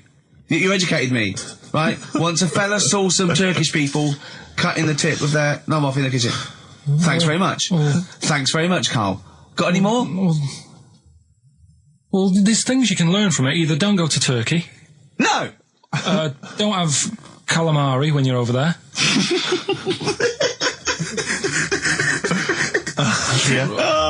Science of Silence on XFM 104.9. I'm Ricky Gervais. Joined me is Steve Merchant and Karl Pilkington. It was an excellent link, that, Rick. Did you say Nime at one point? 104.9? Did I? Other than that, it was Again, textbook. Yeah, a desperate attempt at being articulate. Sure. But let myself down. With your See, this is the knack to good thing understand. about the boxing thing, because there's no chance of me, slurring fool my of words. yourself? No, I already slurred my words. Yeah, so no one, any damage will be totally fine. Yeah. Oh, the doctor's dear. rushing in. I think there might be some kind of concussion. James just going, no, that's just the way he talks normally. But because I'm thinking maybe, did you start the show with that particular kind of manner? Just because obviously a lot of new listeners, I imagine, thanks to the massive poster campaign, and you obviously want to impress them and charm them. There's a few examples today of irony coming back and biting you. Yeah. That seemed like a funny idea at the time, me posing that up. But Jonathan Ross phoned me up when they first went up and he just said, I've just seen a big poster of a predatory gay. Yeah, you do look a little bit. Yeah. Hello. And what's your name? Why would you like to sit down here? And then you're in the background. And also, I think the funny thing about having you as a partner, I mean, the only good thing is that you look weird and tall, like too freakishly tall and lanky. Oh, yeah, but in that one, no, because your background and you're smiling, you don't look as weird as you do in real life, or as freakishly tall. So it sort of ruins it a little bit for me. Look Is at that a Pilkington. Look. Pilkington, what are you He's doing? not listening. He's just opening a packet. What are they? McVitie's. See, we should mention them. We get some free ones if anyone at McVitie's are listening, because we're not getting the perks of this. Nothing. I'd say I'm not getting anything. I really got in this game for the ladies, for the money, for the voiceover work. Certainly, Yeah. I'm seeing hide and hair of that. But you're not getting the voiceover work because Jethro's getting all these parts that you might get. Yeah, sure. Yeah. Okay, Rick. Yeah. You were the voice of what? The drink driving campaign? You sound like a man who was run over in a drink drive incident. I mean, dear. it's like you don't drive. Yeah, but I didn't get any money for that, You did I? drink Or did I? heavily. I can't remember. It's like, I mean, talk I don't about drive, yeah. the- Well, that's the good, I kettle don't and drive. pot black No, and it said everything. don't drink and drive, so I've chosen just But to at least drink. I can formulate sentences using the English language, and I'm not getting the voiceover work. What's But yeah, what's the yours English, then? the English language of the 14th century. Well, it's better English language and English language. Rather than whatever kind of Middle England language you speak, the language of the hobbits. All right, Carl. Alright. See, you're eating a Carl, biscuit. I can't believe it. Are you bored with this already? Do you know what? MTV called me last week. They called me again yesterday and said, when can they come down to do they're coming down next Saturday, by the way, to do a little screen test for you. They're going to sort of just film you with a little camcorder. You said this. They're going to film you. Are you alright? Do you want to, are you hungry? Do you want to go out and have a meal? I can't believe you're eating while I'm on air. No one can hear that. Do you know who I am? No one can hear Explain who I am. Well, that's Ricky Gervais, right? He's made his name on TV. Yeah. Okay, he's done any number of corporate gigs, and they pay silly money. So, Yeah. I mean, this guy's earning, and really earning beyond his talent. All right? So I think this I is, deserve a little bit more than a little mank eating a biscuit while I'm talking. Rick Gervais? Yeah. Have you won a BAFTA? Yeah, too. All right, so Yeah. just a little bit of respect. Yeah. Yeah. Carl, Well, what have you the- won? What have you won? I got a bronze certificate for doing a full week at school. That's great. It was only a bronze. What was that then? 3 out of 5 days? and I got me a little Crusaders badge, if you remember. What's the little what? Crusaders badge? The Crusaders badge for the religious club. So I was at the fella that you went and played You had to go ping and pong convert ball, so Muslim, they wanted did to you? talk to you about God. yeah, Yeah. You got a Crusaders badge, did you? yeah, that's Oh, why I you went. actually That's got a why I badge joined. That's why I joined For the I badge? like the little badge. Did 4 weeks, and then packed it in. But we're talking about MTV, right? And I was feeling a bit nervous, wasn't I? About like the way I look. Right. And what have you. And then I watched a bit of Celebrity Big Brother and all the fuss that Mark Owen's getting, and he's not that good looking, is he? He's very. I want to be Mark Owen's mate. If anyone who knows Mark Owen or Mark Owen's listening, I want to be his mate. I think he's brilliant. I think he's a nice lad, but what I'm saying is, right, all the girls go mad over him. Yeah. And he's not that good looking, is he? Well, no, he's got. He is in a certain way, isn't he? That sort of non-threatening. Sort Yeah, of, but he's not stunning, is he? Do you know what I mean? No, but no. Well, what's your definition of a star? Yeah. Who do you like? Someone who you look at and you go, God, they're good Which looking. bloke do you fancy? What bloke do you think's attractive then? So if I was into men, Yeah, yeah. In fact, you can still say a bloke's a good looker without like fancying him. Who do you think is attractive? Probably. I mean, it depends what you're looking for. No, just look. Just look. You think There's different looks as well. Of course, isn't yeah. there? Who would you say was attractive? Who would you say was like stunning in your definition? A good-looking lad. Yeah. Good-looking lad. Oh, look at him over there. He's.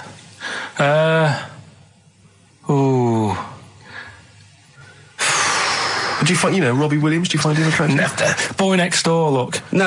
Who do you? Carl, hurry up, because it's we've only got 2 hours. Probably. I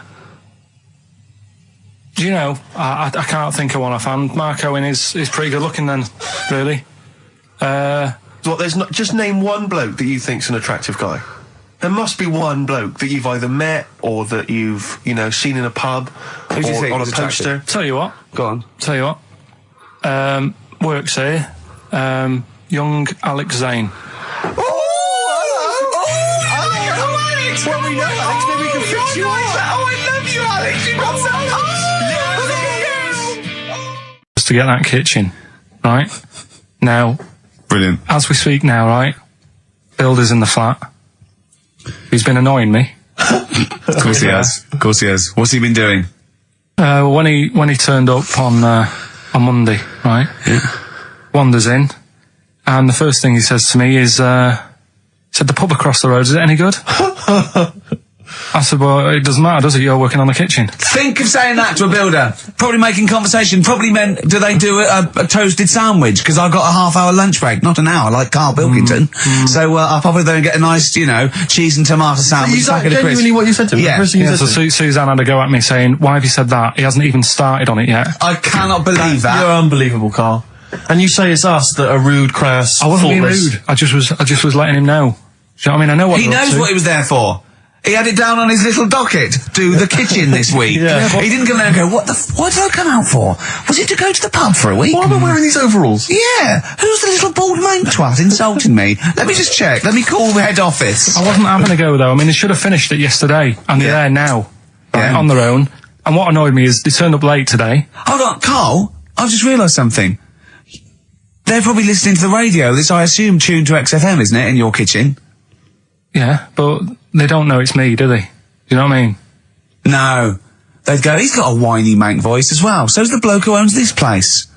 And the bloke who owns this place, when I said, what's that pub like across the road, said, well, you won't be bothering that. He's working on this. No, he won't be able to put two and two together, will he? You've suddenly, the penny's dropped, doesn't it? You've suddenly realised. Look at his face! Yeah. He's suddenly realised they might know it's him. And they could be listening, and they're going to clean you out, mate. Oh, if you are the builder working in, where is it? I won't say the address, but it's Central London, isn't it? Yeah. Go mental. Have whatever you want. Opposite that pub that you like, He'll probably be in there now, so he won't be listening. Oh, insulting You know what I mean? a British workman. He should have been in just go today. mental. He should have been at 8 this morning, Just which annoyed go me anyway. mental. Why? I really don't understand why they've got to start so early, right? Yeah. But he said he'll be there for 8, turned up at 9:30, right? Wanders in, and what annoys me is, he could have left all this downstairs. He had a paper under his arm, one of those crossword books, and a pot noodle. Now, I'm not being funny, but most of them take up quite a bit of time. A crossword book, he's not happy with just the one that's in the paper. If you're listening, if you are the builder that's listening now, doing Karl's flat, what about pissing in the laundry basket? Talking about weird-looking heads and stuff. Go on. We're doing that cartoon on the internet at the moment. That little cartoon I did of Karl, and the bid's up to. Hang on, sorry, that doesn't make any sense to people that don't know what you're talking about. Oh, I did a little cartoon of Karl, and because he doesn't like his picture in the paper, when people request a picture of us, he started sending that off, and it's in heat, and it's going to be in Jack, and they put it on the internet, and they're bidding for it, aren't they? Yeah, it's at 200 quid. That's ridiculous, that's isn't crazy. it? That's so crazy. what I thought was, we've got to frame it, Karl. We've got to put the copy of Heaton or something. You'll have to the winning show, the show that they win on. You'll have to do a copy of that. So you know what I mean? They get something for their money. I think I'm mildly embarrassed. So it's for good cause and everything. But didn't someone say 250 if they can come in and watch the show? Yeah. We can't do that. We don't allow people. But what I thought was, what about the winner gets to come in and squeeze your head? So they get in for just 2 minutes. We present them with it. Yeah. No. What do you mean, no? I'm not having strangers charity. coming in squeezing my head. What? He needs for charity. It's for charity, Cole. Come on, mate. What are you like? I don't care. I'm not doing that. They're I not think gonna- even an ill person would say, no, it's all right, I'm not that ill. What do you mean? You don't have to have your head squoze for us. Squoze. Squoze! You don't have to have your head squoze. All right, let's move on. Carl, So how do do they you big wanna- then? How will they know they won? xfm.co.uk/Ricky. You can see the picture on there. If you're interested, if you think it's worth more than 200 and you got some money, then you send an email in saying I'll give you, 220 quid or something. But are you not going to let them squeeze your head? So we get someone here, the art department here, we'll frame it up. I'll put a little note of, like, authenticity, yeah. Brilliant. A picture of us. Can I have a real picture of you? A little Imagine behind the David scenes. Dickinson examining that in a couple of years' time. This is as cheap as chips. You can sue him then, because he ripped off your phrase a little bit. Monkey news. Yeah, monkey news. Oh, monkey news. Right, if you're a new listener, this is where we do a bit of monkey news. Oh, imagine him giving his chance on a news programme, like News Night Review or News at 10, over to Karl Pilkington. Yeah, all right. This monkey's gone mad again.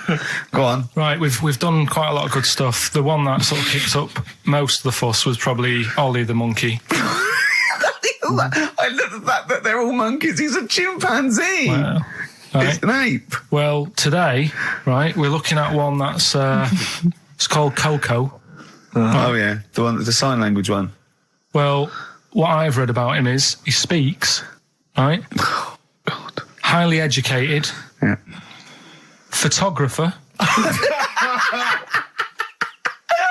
Carl! Right?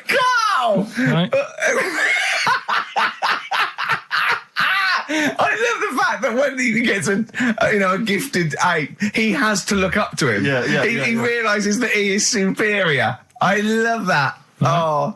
And he also likes going on computer chat rooms. I can't take this anymore, Steve. I'm going to be sick. Oh, God. Which, right, that's pretty amazing. You know, if an infinite number of monkeys are in an infinite number of chat rooms, they'll eventually type, which is your favourite episode of Buffy the Vampire Slayer? Exactly, yeah. Karl Pilkington, you're an idiot. But the thing is, right, you're saying about the infinite thing again, about monkeys, if you put them in a room with a typewriter, they'll come up with Shakespeare. Yeah. I'd sort of agree with that, right? With monkeys who can't do other stuff, but this one I reckon's going to be busy taking pictures and stuff. Yeah. I think monkeys that are boring. Is there a boring monkey? Would you ever have a chimp and you'd go, Suzanne would go, I've got your birthday present. It's a chimp fella. He's about a sort of like a middle-aged chimp. No, I'd love it. I'm talking on Would you ever behalf go, of the... I'll tell you what, Suzanne, that one's boring. No, but I bet the monkey would get bored, Do you know what I mean? The monkey would be bored. I'd be loving it. I'd love to have a little monkey, right? But what I'm saying is... You really would, wouldn't you? Yeah. If you buy him a camera, he'd be happy again, wouldn't he? Well, yeah, but that's just it. You wouldn't get him... It's like... If you can do other stuff, you don't want to do the boring stuff. Forget the typing. Forget the monkey's typing. Talk about this monkey that's a photographer. No, but we are in a way. I'm just saying that would be happier...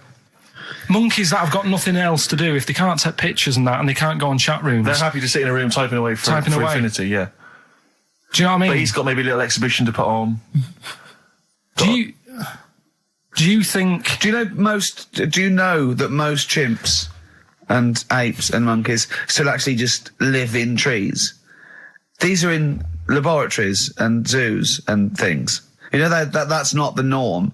These monkeys walking around sort of chatting and riding bikes. Yeah. You know, that's not natural.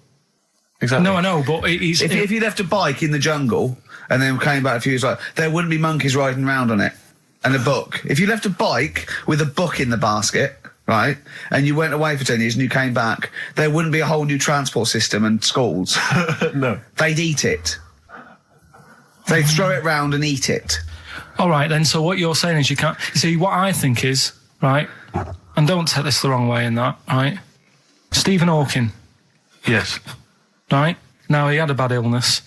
Now, I wonder if he'd be as bright as he is if he didn't have that. Right.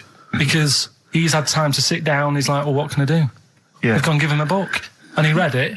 I like that. Give us another one. Yes. He's got a lot of time on his hands. Yes. Now, what I'm saying is monkeys Yeah. Right. This one here, Coco, which I think was a gorilla, Right. right? That wouldn't have been happy on a little keyboard, just doing that all Typing day, away. because it'd be going, well, I could be out taking pictures. Sure. Play a record! Yeah. Do you know what I mean? Play a record! Yeah. Done. You're an idiot! There it was. There's the catchphrase. Once more. He is! He's an idiot! Sure. Right, we've done that. Monkey news. Right, straight. Let's hit them dead. Let's go straight with cheap as chimps, Carl. Right, well, this will probably finish today, to be honest. Oh, right? Because what if we looked at it, cheap as chimps, we found out that... Eat one banana. Next, go on, do this one. banana a day and that. Yeah, that's Right, it, brilliant. So what... It was a long-running feature, go on. Sorry, can I just ask again, what are the rules with cheapest chimps? It's just, if you wanted a chimp, how much would it sort of cost you? Brilliant. Title come first? So, yeah, Yeah. as always, that's the way to do it, right? Cheapest chimps. I thought I'll go online and see, if I could buy one. Mm-hmm. How much do you reckon? £6,000. To buy a chimp? Yeah. Oh no, ridiculous amount. Where can you buy them from? What sources? You shouldn't be able to buy them. eBay. What do you mean, buy a chimp? From who? There was this website that was selling stuff. What, you could actually What are you talking about? Right, here we go then, right? I looked at it. Here's some of the other animals that were on there. No, wait a minute. What, are these poachers? I don't know. What, the zoos that got bored with them? Where can you buy a chimp? I don't want to give it a plug. Right, Some go on then. website, right? So what are the other animals available? Right, well, that'll give you some prices with the other animals, and you can try and work out if it's cheap as chimps, right? So, right, a camel. What do you reckon? £25,000. Right, $8,000 for a camel, right? Sloth, 40 quid. $3,000. Right. Last one, Bengal tiger, Oh, that's got to be pricey. $12,000. $1,800. What? Yeah. Carl, this is an awful website. That can't be true, mate. Right, That's so awful. a chimp, Well, a chimp, $5,000. I'm going to go with $1,000. 55,000. What? Yeah. That doesn't make sense. It's mad, isn't it? Yeah. So, But I don't know what to say because this is rubbish anyway. What website can you buy? Okay, get me a tiger. Here's $1,000. Get me a tiger. well, I don't know You're an idiot. if postage and package is in.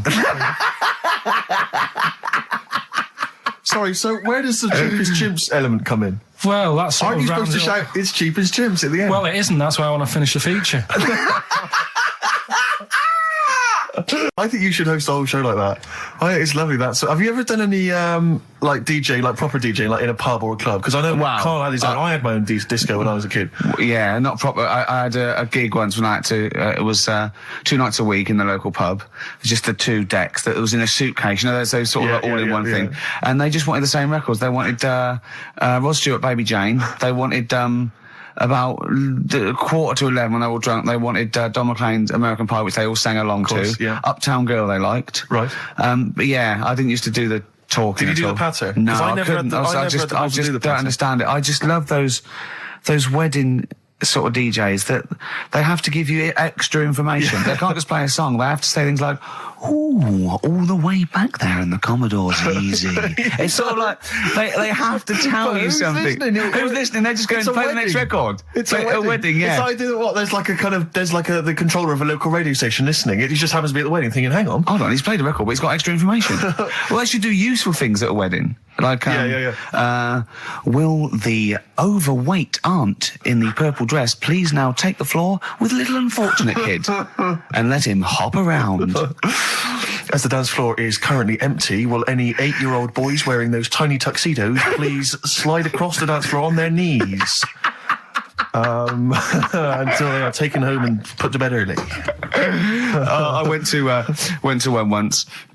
And the bloke who'd hired it was went to the DJ, and this DJ that had come with this sort of party wanted a 70s disco, and he looked like Woody Allen, right? And I was sure he used to be a gentleman's outfitters, like, and he said, "Oh, I wanted a 70s disco," and he went, "Well, I've got Bicycle Race by Queen lined up, I've got ELO, and I've got Cliff We Don't Talk Anymore." So, and he went, "Well, I went sort of more disco." He went, "I don't really want to blow all my Earth, Wind and Fire before 10. But it's like all planned. There is a rule. There are rules. Will the 17-year-old girl who's dressed like Avril Lavigne please tap loudly because I still haven't played anything by Linkin Park? Will the 45-year-old woman recently divorced please cry now? Yeah, please cry now. Please cry now because it's clear you're never going to find another man. Because you used to be a DJ, didn't you? Because there is a sort of rule. Definitely, I remember there was like, you know, what I learned was that there are certain tunes you just do not play early on. Oh, What a Night, for instance. Dun, dun, dun, yeah. People, you never play that before like 11. You want that last hour before they've got to go home to be non-stop dancing. When would you pop on Dancing Queen? Interesting, thanks for that. Is there a buffet being served? Yes. Yeah, well, definitely post-buffet. I remember there was great days. I was reminded this recently by ITV's Reborn in the USA. There was a great time where you could come out of the buffet or any kind of speech with a bit of Gina G. I remember there was a great period for a couple of years where that was always a barnstormer. Sure. Sadly, no longer the case. What about, I mean, because the danger is, of course, you go back to the 70s, maybe you got Dancing Queen, but how many do you play before you come into the 80s with perhaps Billie Jean? Or Soft Cell? Soft Cell's always a classic, yeah. I'd love to do that. And, because there's always controversy now, as to whether Love Shack is overplayed. I know that's a big discussion now. I've never liked it.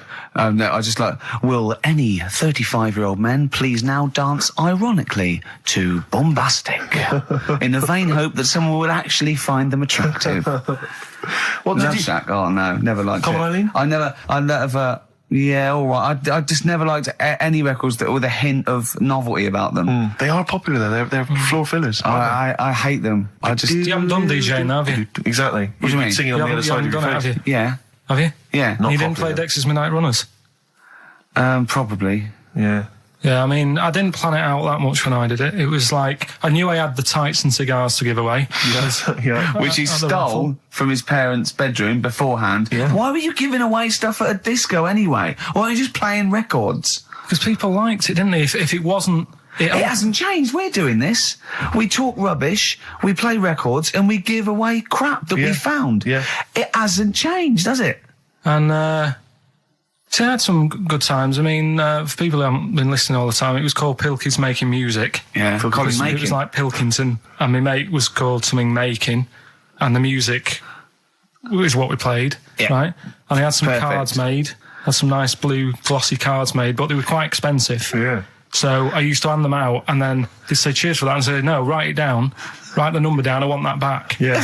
Brilliant. Because they were quite pricey. Yeah, right? yeah. Classy done. businessman there. I think Richard Branson used to do that. I think so, yeah. Saved a bit of money, because my dad made some lights, Sonny. He just like... He said he made them, he found them in a telephone box. Well, we never had any disasters, right? But my mate did one, right? And I don't know if it's that funny, really, but it...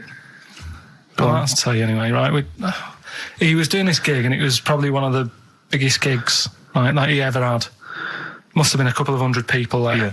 And in like a big sort of warehouse thing.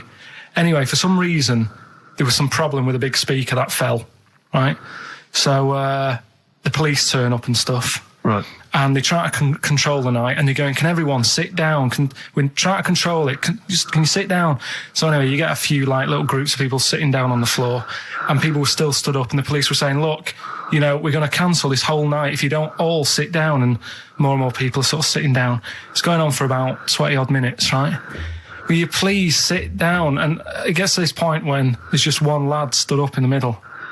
And he's going, look, you're ruining it for everyone. Will you sit down? And it goes quiet for a bit, and someone's muttering something. And he goes, the lad standing up has got calipers on his legs. Can we have a round of applause for the kid? Who said that? It was this lad who was doing the DJ. He was the DJ. So, like, the police and everything were saying, well, you sit down, you're ruining it for everyone else. Dear. You know, the quick way to sort that out would have been to play James. Yeah, you sure? We haven't done Cheeky Freak of the Week. That's a new feature, isn't it? That's a new feature. Cheeky freak of the week. Let's do cheeky freak of the week. What is the cheekiest freak of the week? I'm just going to apologise now. I've just had freaks. Sorry to freaks. Okay, right, go ahead. Well, I say it's a new feature, but we've sort of touched on it in the past with... We always talk about freaks. Hairy Chinese kid. Yeah. We've had the Pillow Man. Yeah. Oh, you called a draft excluder? Just make a note of that, would you, Rick, on the list? People without arms and legs. But at least, you see, the Pillow Man, what do you picture? Because I was saying to Ricky in the week, right, I'm a great fan of the Elephant Man. That's his, that's his favourite freak. Of the all Elephant the Man. freaks, that's Do you know why he said? He said because you get what you pay for. When someone says the Elephant Man, you get what it says on the tin. Right. You know you're going to get it. Yeah. Do you imagine, Steve, if you had a mate and you said, where are you going? He said, I'm going to go see my mate. And you go, which mate? And he said, the Elephant Man. Yeah. Straight away, you haven't even met him, but you know what he's going to look like. Yes. Right? That's what I like about that. Hairy Chinese kid. Yeah, you know what you're going to get. Pillow Man. Yeah. Not so good. What does that mean? It could be one of those big fat things on that show, couldn't it? A big pillow, like a... Yeah. They had that big thing about the fat people and feeders. They were getting up to like 60 stone and that big one. And there's a thing called fat admirers that just fancy fat women, right? And you writing that down? Yeah, sorry. And they had blow up versions. It looked like a bouncy castle. Wow. Yeah. Really? Yeah. You'd be knackered when you blew that up. Yeah, you just wouldn't want to go forget it. Yeah. Oh, God. That's people being cruel as well, isn't it? Because after watching the programme on Channel 4 about the fat people and fellas who like them and stuff, there was a story on one of the news websites about some fella in Germany, right? He was a big fella, must have been about 50 stone, and he fell over, right? And I think he hurt his ankle or something. And Timber. They sent firemen instead of like an ambulance. Yeah. So straight away they're having a bit of a laugh. They're not. No, they've got winching gear. Well, they didn't know. They didn't have winching gear. They had to use the hose pipes to carry him out. I think it was Anna Nova, that news website. They had to use the hose pipes. So they made like a bed using the hose pipes. Oh, yeah. And had to carry him out on that. And then they had to sort of get him into a special truck, they said. Mm. And do the same when they got to the hospital. I mean, that's mad, isn't it?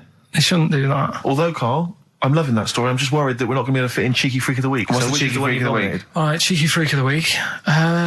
Something I found on the net. Yeah. A fella who had 27 toes and fingers. In a jar? No, still on him. And proper ones as well, not like little stumps and that. Proper, fully formed fingers. He had like... Was he a pianist? Close-up magician? I don't know what he did. He just said that he's... Cat's cradle professional. Did he ever work on finger bobs? He was saying in the week. For the crowd scenes. I'm now going to do Braveheart. Yeah. He said about the Elephant Man. He said, I want to do a thing right with freaks where it's good and bad. He went, what did you said? The pro about him is... What about the fella with loads of fingers, or...? No, the Elephant Man. Well, he said the bad thing is he stretches his jumpers. When he puts them on. Yeah. And what's the good thing? Sort of, he never gets up and goes, oh, my hair's a bit of a mess today. No. He's always having another bad face day. I don't complain about this head and shoulders. You're taking the piss. Yeah. Oh, dear. So that's freaky. Didn't you see an elephant woman in Manchester? Yeah, leave that. What do you mean, leave it? No, because it is sad. I know it's sad, but I mean, I don't know what my next sentence is. No, people always that should be the end. I don't need to say anymore. People will know what she looks like. It's a good name for her. Did she like buns? Oh dear! It was when my dad was a taxi driver, and he used to sit in the front. Yeah. And she used to get a lot of taxis. Yeah. And he only charged you half price, didn't he? He was a good guy. Well, the bad thing is as well with people like that, you don't want to offend them because they never forget.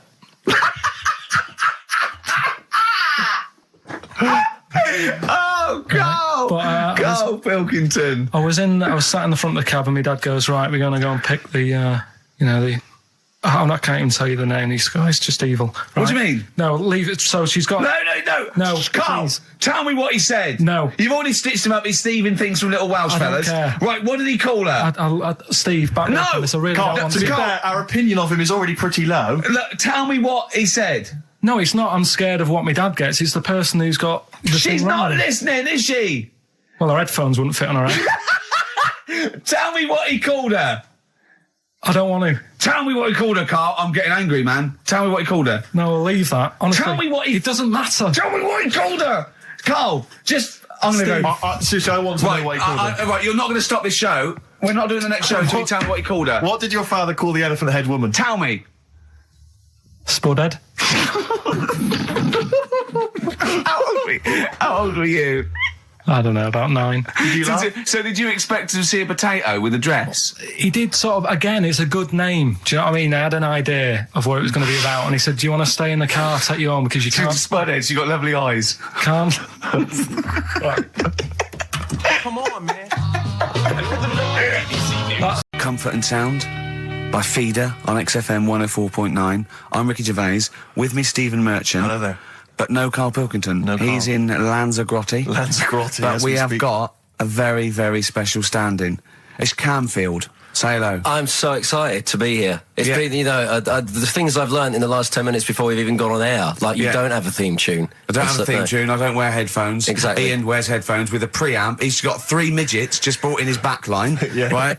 They're called Dog, Mongo and Blitzkrieg. Look, Blitzkrieg is up there, like, eating a banana. Yeah.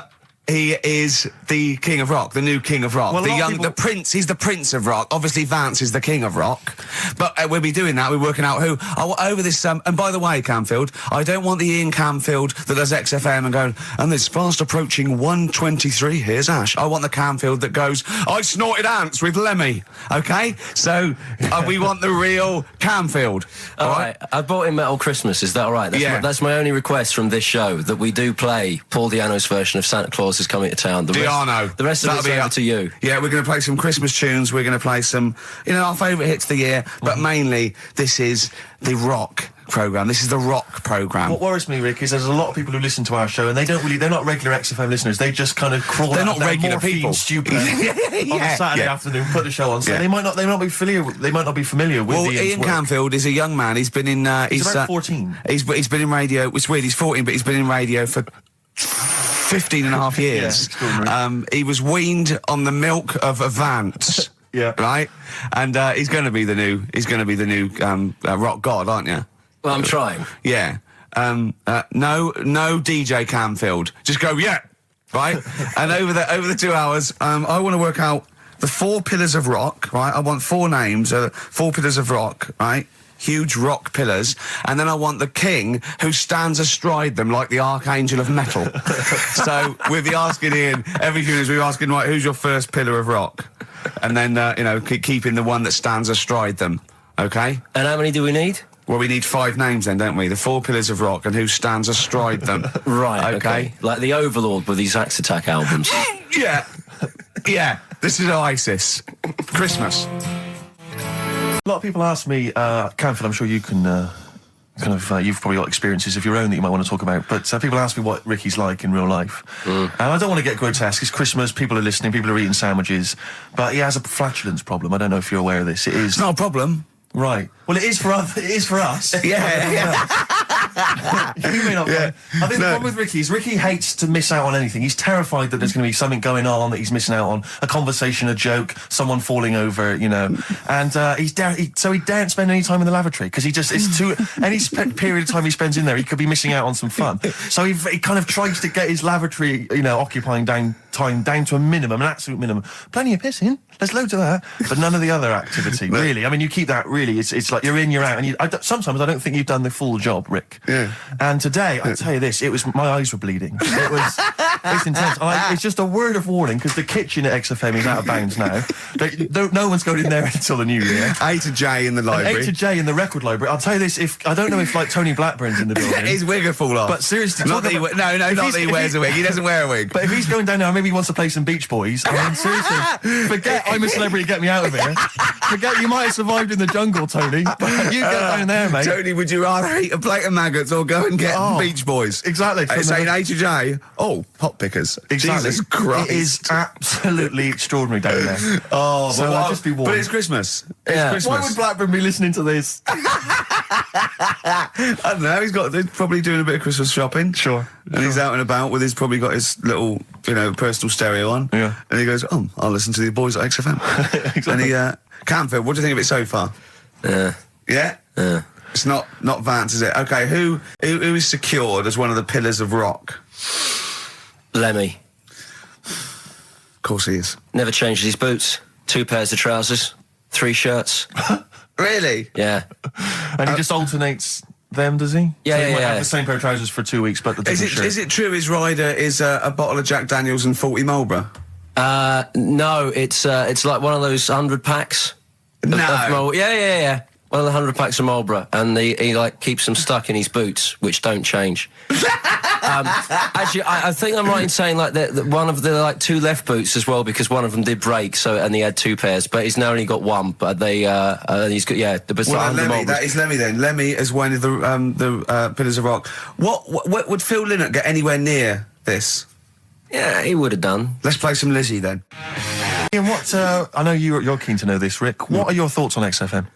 You get there. Let's get behind the facade of Canfield. What do you think about this? Because we used to have, some conversations. You've been with XFM since the beginning, haven't you? Oh, I've been here forever. Yeah, it's all right, isn't it? I mean, it's not quite magic. Well, no, a few things are. Got me eyes on the big 105.4. Obviously, eventually. What magic? Yeah. Now, do you think you want to do like a rock program on something like Virgin or Radio 1 eventually? Nah, I don't think so. No? No. What do you want to do then? What do you want to do? I want to start playing stuff like the Eagles and Steely Dan and Bruce Hornsby in the Range, truth be known. But you'd have to go quite mainstream. In your bedroom? What? But on what sort of platform though? Because the good thing about those is they are really popular. They are. I mean, I think the Eagles' Greatest Hits is the biggest selling album of all time now. It's overtaken Thriller. Yeah. So I mean, those. What are you saying? Iron Maiden aren't popular. What I play now are actually popular, but they've got a very Slipknot, tight fan Fear base. Factory. I mean, Iron Maiden can go to #1 with just their fans buying it and then slip away again, can't they? Yeah. But everyone sort of likes the Eagles, don't they? Yeah. I mean, I think still. So you could get on sort of like Radio 2 maybe, the rock program on Radio 2. Who does it at the moment? Is there one? No, there's not one. I should do a demo maybe. Okay, well let's I love the way we're talking about my career and other radio stations I could work for. Do you know something I don't? No. I'm just saying that this place is not going on the tube, isn't it? It's going on the tube. I mean, you're going to be like, you'd abandon the sinking ship, wouldn't you? You wouldn't hang around, would you? You wouldn't fiddle as Rome Byrne. I mean, we got a couple of pies cooking in the States, so we're not going to be here to keep it afloat. No, the weekends. But we want to take the good guys with us, right? So when this crumbles and they make it into a car park for Capital, I want to see you on Radio 2 Friday nights 10 till 12, pure rock. Exactly. Do you know what I mean? Absolutely. Right. Well, that's the pitch, isn't it? Friday nights 10 till 12, pure rock. Okay. If anyone's listening to the BBC, it's Camfield. He is the new Vance. Molten metal. Don't rub it too hard, you'll get a rasher. And will it like fellas or will it like women? Well, you said wool before. Yeah, will it. Go on then, I've wool it. Right, now this is similar to the one you were talking about before, right? They found out that... Scientists. Oh, yeah. I've found out... 17th century? That, like now, 1 in 10 rams are gay. 1 in 10 rams are gay. Yeah. Yeah. So that was like wool it. That's how I could get that in. They got a load of gay and straight rams. Right. They worked out which were which first. They said, right, that bunch there is a gay bunch. They looked better. They just had more pride in their appearance. And the other ones, the straight ones. And then they gave them to this scientist and said, right, go on, do what you got to do. And they took the brains out of all of them. Just to check. And they did tests on the brain, and it worked out that they've got something smaller in the brain. The gay ones have got something in the brain that makes it smaller. And they said, right, well, that's probably how it's going to work on males, on like males and females in like humans. So you took from this that gays have smaller brains than straight people? No, there's something in the brain. Right, go on. So if someone's saying, you know, oh, I'm a gay, or they're not sure or whatever, they will now be able to find out. So you can go to the doctor and to find out if you're straight or gay. Is there any gay in my brain? Let's have a look. Do. You've got a little bit of a gay in you, yes. A little bit of gay in there. Yes, you've got the, you've got a little bent cell there. Well, that's why they did it, anyway. I don't understand how they could differentiate which was straight and which were gay to begin with, before they then gave it to the scientist. Wasn't that what the scientists figured out? How could they tell? There's one theory that it's genetically determined. There is one. There is a theory that's genetically determined, but I don't think it's as easy as pulling a sheep's brain apart and finding a little pink sort of like blob in there and going, right, we've taken the guy out and now he's going to go and shag some ewes. I don't think it's that straightforward. Although homosexuality does occur at a similar sort of rate in animals, I think. Yeah. Yeah. So you knew that, didn't you? So that's that one. I mean, I just like the idea of the farmer figuring out which is straight and gay. Well, that one's wearing quite a camp-looking neckerchief. So I'm thinking maybe he's gay. Is that? Yeah. I love the fact they can. That one's a big fan of Sophie Ellis-Bextor. Yeah. They put on ABBA and see which ones dance. Exactly. That's how they. Which one? Yeah. Put on like Barbara Streisand and see which ones sing along. It is rubbish. What did I find? Did you just say that is rubbish? No. Then here's a good one. Go on then. Right, in Dubai, this woman went to Dubai for a holiday, and she was over there, and apparently in the markets they sell lizards. Oh, go on. Right, just like for people to buy. So she buys one, not knowing that you're not really meant to take him out of the country. Sure. Puts it in a bag. Yeah. As you do. What have you? And then she gets to the airport when she's going home. She's thinking, I can't really leave it in my bag. Yeah. So she puts it on her head. On her head? Wears it as a hat. She wore the lizard as a hat? Yeah. People on the plane were just like, yeah, everything's fine, you know, they're doing the cross-checks and that. Yeah. Have you got your seatbelt on? Yeah. There's a woman there with a lizard hat. Everything's going well. She gets off the plane at Manchester Airport. Lizard sticks its tongue out. Yeah. The air hostess says, what are you doing with that? She goes, I've had it. Lizard said, I just found her in Dubai.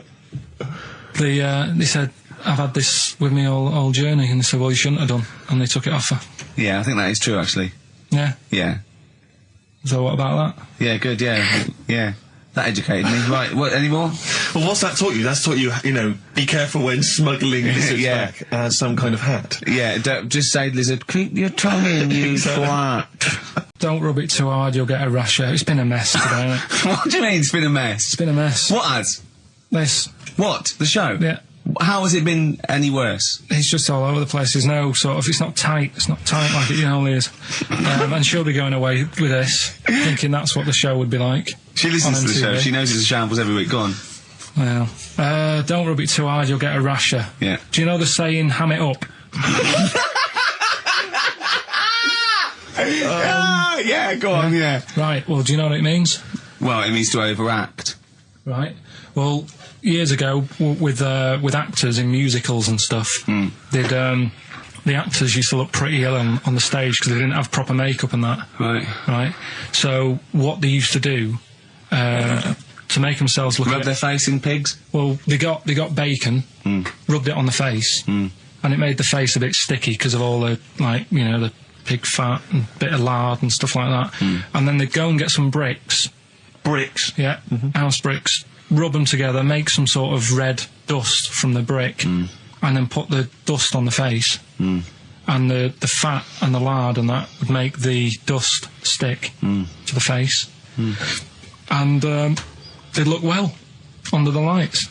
And that's where they're saying... They'd smell great as well.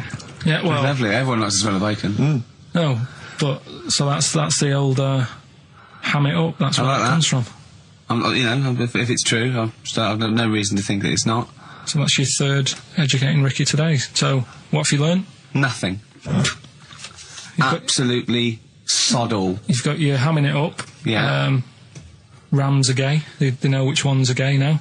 Now. And At last, thank God. the fella who can hand read an arse. If you missed the rest of the show, what are you going to make of that? If you've just tuned in, You are a maniac, Carl. So- And you've had your screen test. I reckon we'll be seeing you on MTV or VH1 in the near future. Which one are we No, doing? do the bughead one. Right, well, the bughead one. Well, we've talked a lot about animals and that, haven't we, without heads. Surprisingly, we have. I think a disproportionate amount on it. if you're a new listener and this is the first time you've listened, you'd be surprised. Yeah, we've done all that. We've covered worms, the way if you cut their head off, it grows back if you don't cut too high above its neck. We've covered The chicken. the fella who blinked. Yeah. I can't go into it again. Right. Let's not go into it again. We've had the chicken with no head that lived for 8 months. Yeah. And we've had And we've had the cockroaches. cockroaches living for a week without an egg. Right, okay. Well, it's a bit more on the cockroach front, really. Right. They've found, right, that if you get a cockroach Yeah. and you cut its head off, Yeah. right, and then you find a cockroach that's still got its head, but it hasn't got any legs, Right. right, it's not over for both of them, right? Because what you can do, you get the one that's got the legs Right. with no head, Yeah. sort of running around, get the one with the head, sit it on top of it, Right. get a little tube Okay. so that the fluids. So is this auntie's go out of the Let him room? finish. This is like Blue Peter. Let him You could get this for Christmas. Right, you get Yeah. a little tube, you sit that on top so the bodily fluids are still running between the two. Right. The head of the one on the top will control the feet of the one on the bottom. Okay. What about Good. And will it continue to live? that? Yeah. Okay, you don't know that for sure, do you? You're just guessing. That was just a No, question out of the blue he wasn't expecting. Yeah. Well, what do you think of that? Good, yeah, it's great. Yeah, just a primitive nervous system that can, yeah. Yeah. Did you expect us to be more impressed and excited by that? Did you fall off your chair when you read that? Did you literally topple off? Going, Did you "Whoa, look at cartoon." think you were going to be the Frankenstein of the insect world? Yeah. No, I just was thinking if they can do that, you know, With them, can they do it with humans? Because I also did a bit of research course on. you did. Did you come to the sort of conclusion that apart from the moral aspect of it, that the human was probably more complicated than? Yeah, but do you know what I mean? Things move on, don't they? Do you know what I Modern mean? science, Rick. You know, I had Binatone as a kid. Now they've got PlayStation 2, and the difference in 10 years. They is have amazing. found that if you lose your head, a cockroach can live normally on your body, but not the other way around. Your head on it cannot control its legs because it's Yeah. too complicated It's for too your confusing. brain. Well, So, yeah. so listen, right? Okay. Yeah. We've got one more bit left. Brilliant. One more fact. The French, right, when they were at war, David Sharma, I just imagine him just introduced it. It's amazing. Which war was this? it was still the World War... One or two. World War Go II. on, it's 50-50, go on. yeah. Right, World War II, what the French did, everyone needs a code. Everyone needs a code. Yep. A code when you're in the army. This is and a Disney song. that. And, you know, to sort of give the go-ahead if you want to go into battle and stuff. Okay. Right?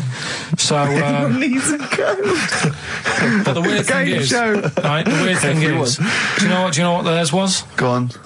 Do you? Yeah, I know what it is. It's So what a bit was the weird. French code? For what? To sort of say, right, yeah, go on. But they had more than one. on this day. But I don't know what day it is.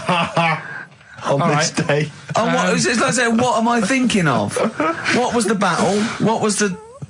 Okay, so alright, what... Look at him, look, he's genuinely confused that I've asked this question. Right. It was... No.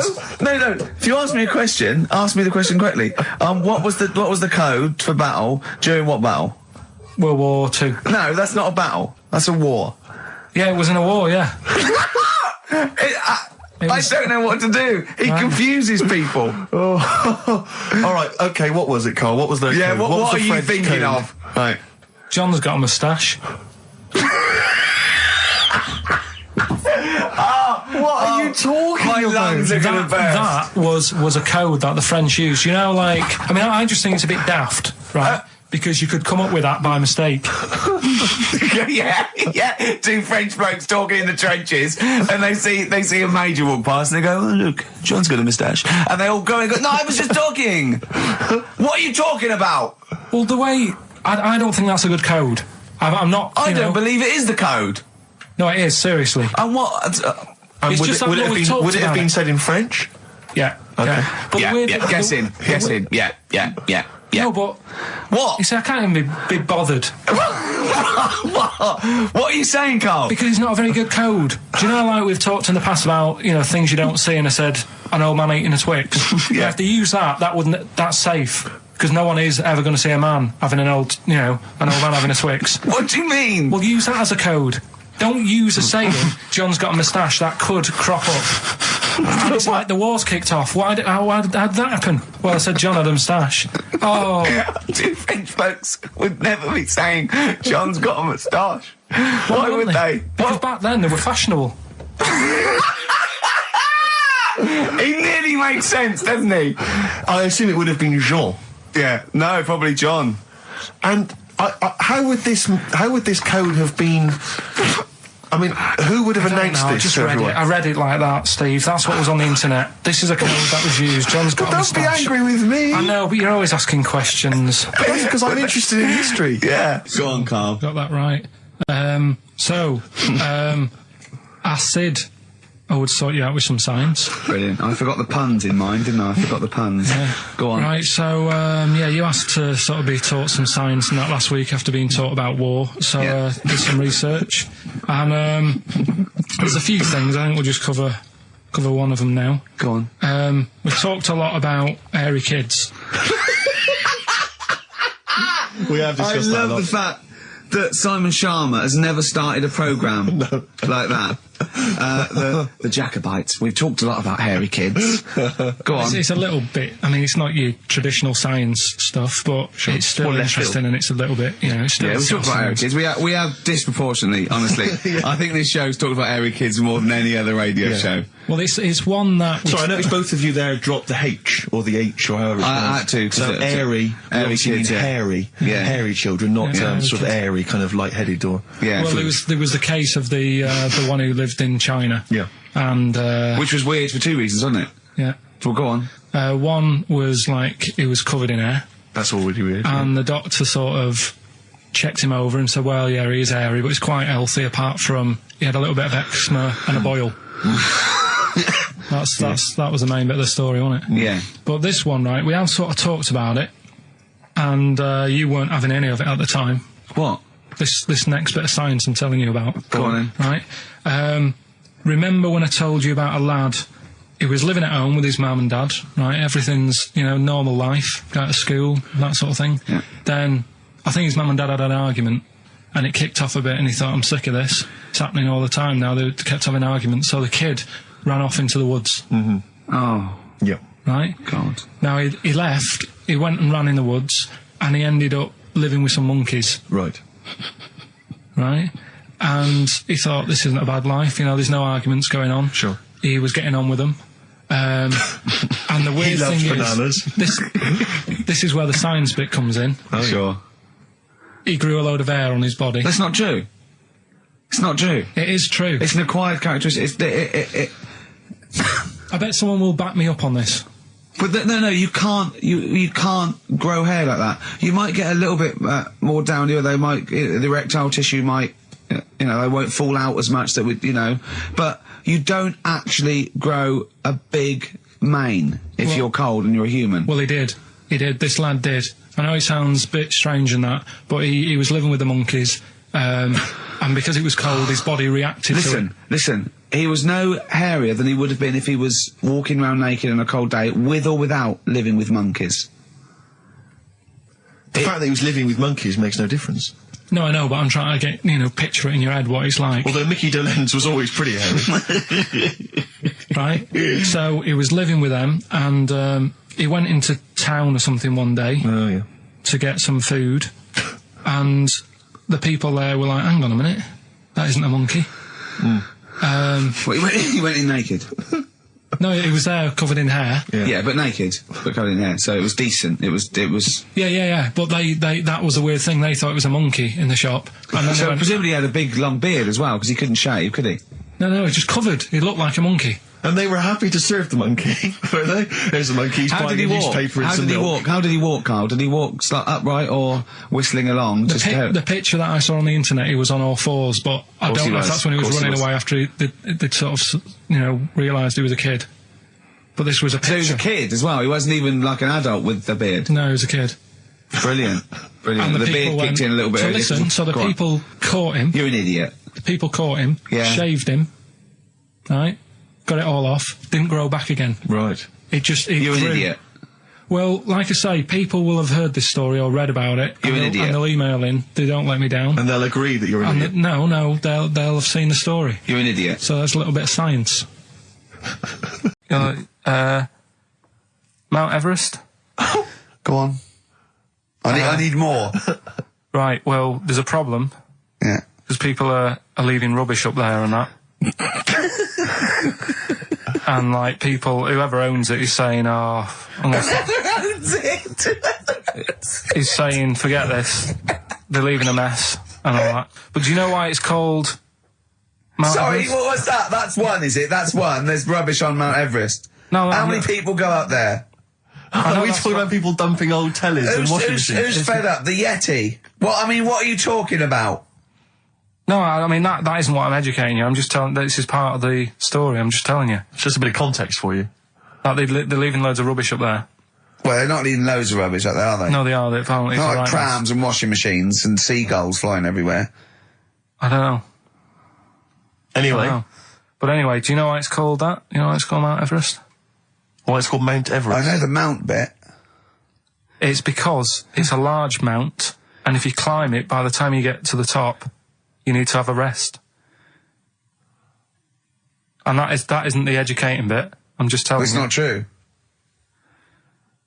Well, we'll leave that. Well, no, Carl. In the name of everything holy, do you think that anyone named it because you have to have a rest when you've climbed it? Well, we'll see. You'll see what people say on email. But it's definitely not. But anyway, that's one thing that I kind of thought, that's interesting. I'll remember that. I'll teach Ricky that, so you've learnt that. Right, now, are you familiar with this thing that they can do if you're dead, right? No, not if you're dead. It's like if you're ill and you know you're going to die, right? I don't know what this is anymore. Extraordinary. Have a rest. Himalayas. Himalaya. What? Listen, this is an interesting fact. Come on. If you're ill but you know you're going to die. Yeah, you can have this thing done in Detroit where you get put in a fridge. Right. And if they work out, what's wrong with you in 20 years' time, they go, right, that fella is in the fridge. He had that. We can sort it. Let's get him out. And they sort you out. Yeah. Is this the first time you've come across this idea? Yeah, I read it the other day. I didn't know. You've never heard of this before? It's cryogenically preserved. Good, isn't it? They put you at sort of like sub-zero temperatures, so stop all cellular activity. So do you stop aging at that point? Yeah, it's suspended animation. So, well, what's the law on it, right? Because say if I had something, right? Yeah. And I said, put me in a fridge, and when you've got the cure and that, wheel me out, sort me out. Say if they did that, yeah, and it was like 40 years, yeah, and in 40 years' time they get a cure for me, yeah. Would I have to stay with Suzanne? Because she'd be 70. Do you mean what are the rules? Should you be allowed to date a younger woman? Well, it's not fair, is it? It's like good news, we sorted you out, but... I don't think she'd mind. I reckon she'd have the best 40 years of her life. Yeah. And plus, they're never going to find a cure for what ails you. That is genius. That is brilliant. You come out, you're cured, and you go, oh no. I love the fact that's what he'd be lying there. If you could think while he was in that state, you'd be thinking, oh God. She's losing her looks. Yeah. Just, oh dear. But everything else as well, like, my job wouldn't be here. No. No. Although the figures would have gone up a little bit. flat's probably gone or knocked down or whatever. Sure. Yeah. Most of my family would be dead. Yep. So what's the point? What? How do you know about it? Who's done it? Well, famously Walt Disney, apparently. I mean, Walt Disney actually did die, but had his body preserved so that should they one day be able to bring back people from the dead, they need Walt Disney. hang on, who do we have? But with him, nothing is going to change, because when he comes out, Mickey Mouse will still look the same. Sure. Unplug and all that. Play a record! I don't know where your mind is. Play a record! It's brilliant, you just say words! It's the apparatus! Yeah. They've cloned a man moth. No, but that's the sort of thing I think we need now, right? We've covered a lot of stuff. What, education? Teaching, yeah. Well, okay, what do you want to know? Don't know. Have you got something? Oh, educating Rick! He's getting smarter. A couple of things happened in the week that I read about. Okay. Keeping up on what's going on in that. Sure. Yeah. One was about that Galileo fella. Okay. Was it about 1636? Was it? I think it might have been earlier. bad. Go on. Did some stuff with light and that. Yeah, he did lots of physical experiments, yeah. Is that it then, Carl, is it? He did some stuff with light and that. What did he do with light? What was that? Well, I think he invented the first... Telescope. Telescope. So I think it's a particular lens though, and he did experiments where he dropped famously two different weighted balls from Pisa, and they hit the ground at the same time, showing that it doesn't matter, the weight doesn't matter, air resistance does, and stuff like that.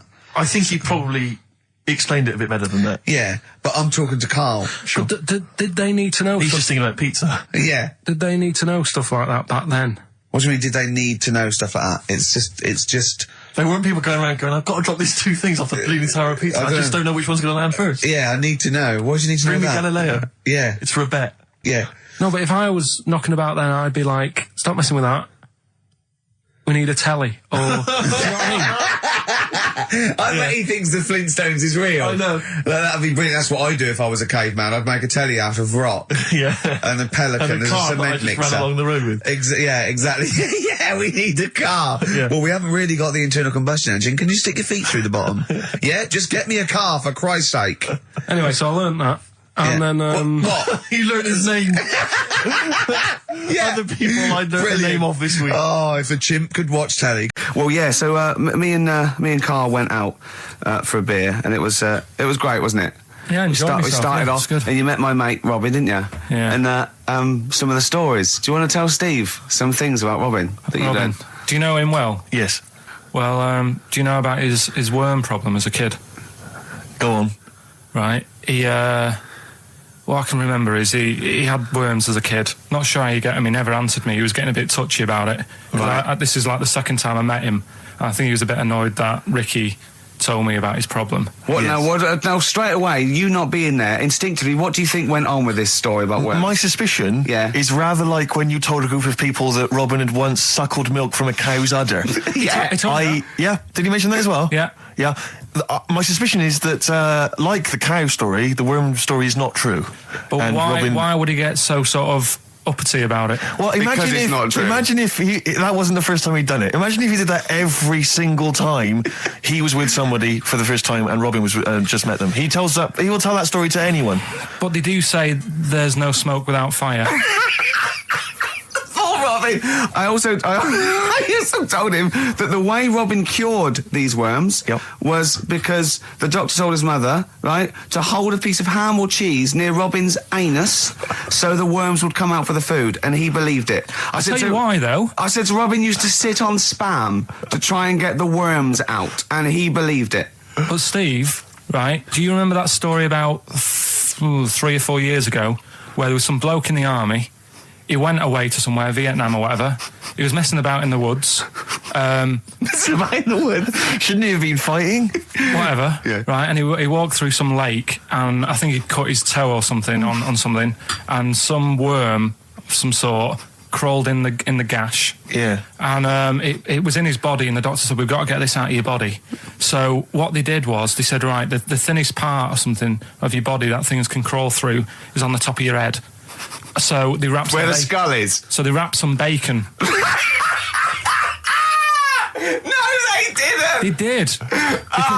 That's right. thing. So he's gone in by the toe. So what we do is, I'll tell you what, that worm's probably heading straight for the head. We'll put a bit of bacon on it. The thinnest part of the body is the skull. Of course it's not the thinnest part of the body. It's where your brain case is, isn't it? It's the skull. There was a reason for it.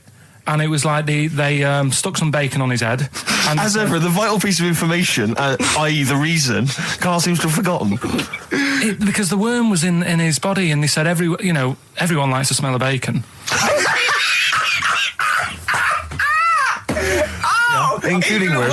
Even a Vietnamese lake worm. They love bacon. Remember last week when I said about the little fella with the bone with no brain, and you were proved wrong? No. We were saying it wasn't a little fella. We were saying it was a stillborn child.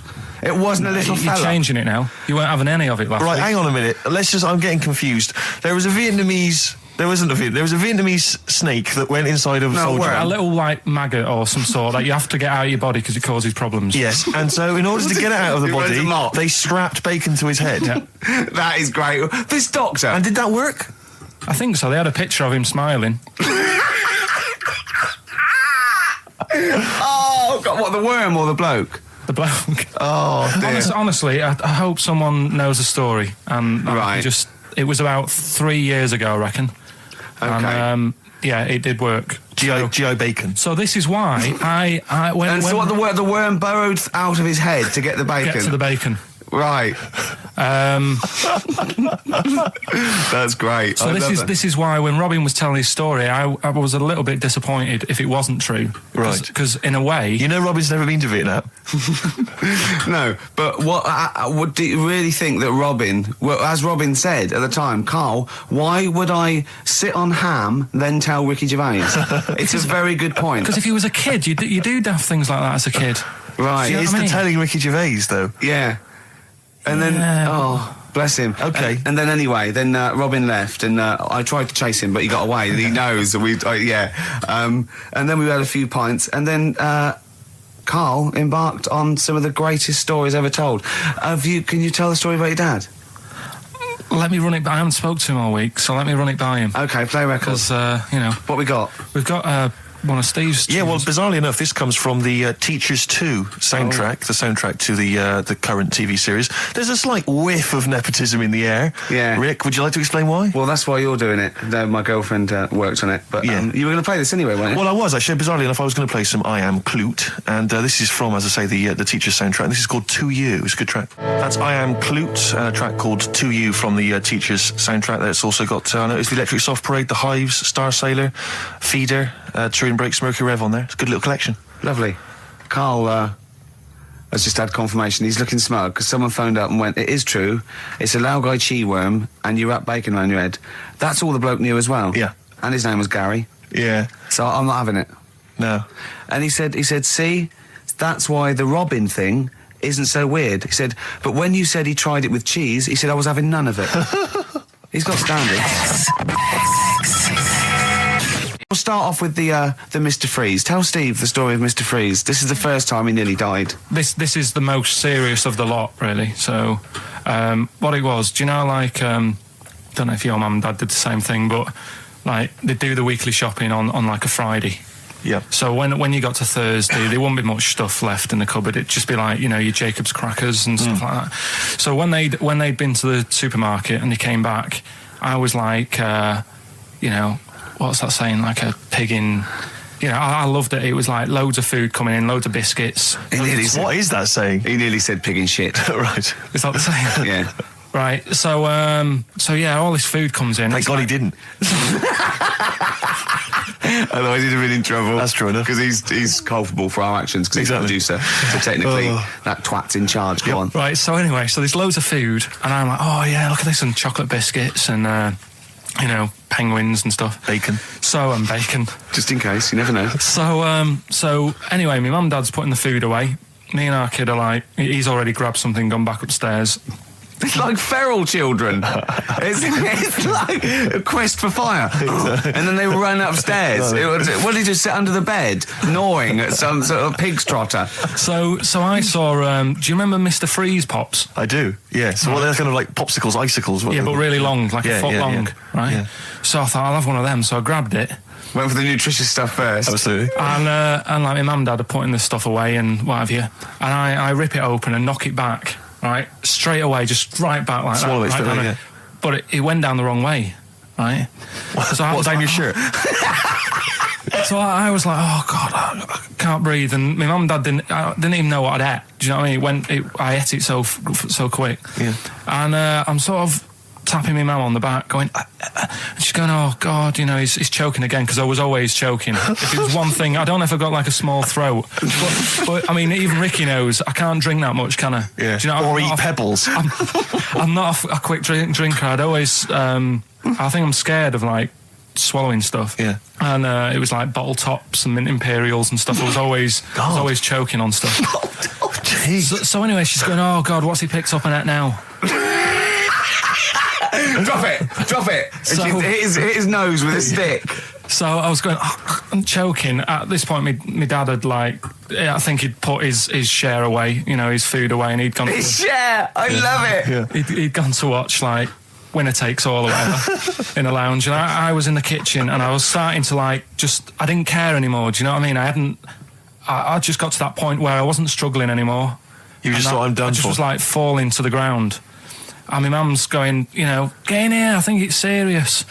And my dad comes in and sort of starts shouting at me, saying that's what you get for being greedy. He didn't even know what I'd eaten. Well, it was the moment to teach you a lesson, certainly. So he's there like that, and my mum's going, oh, look at him. And my lips were going purple, and my eyes were rolling into the back of my head. You look like Marilyn Manson. And so anyway, she grabbed me from behind and did that fireman thing. The Heimlich manoeuvre. Yeah.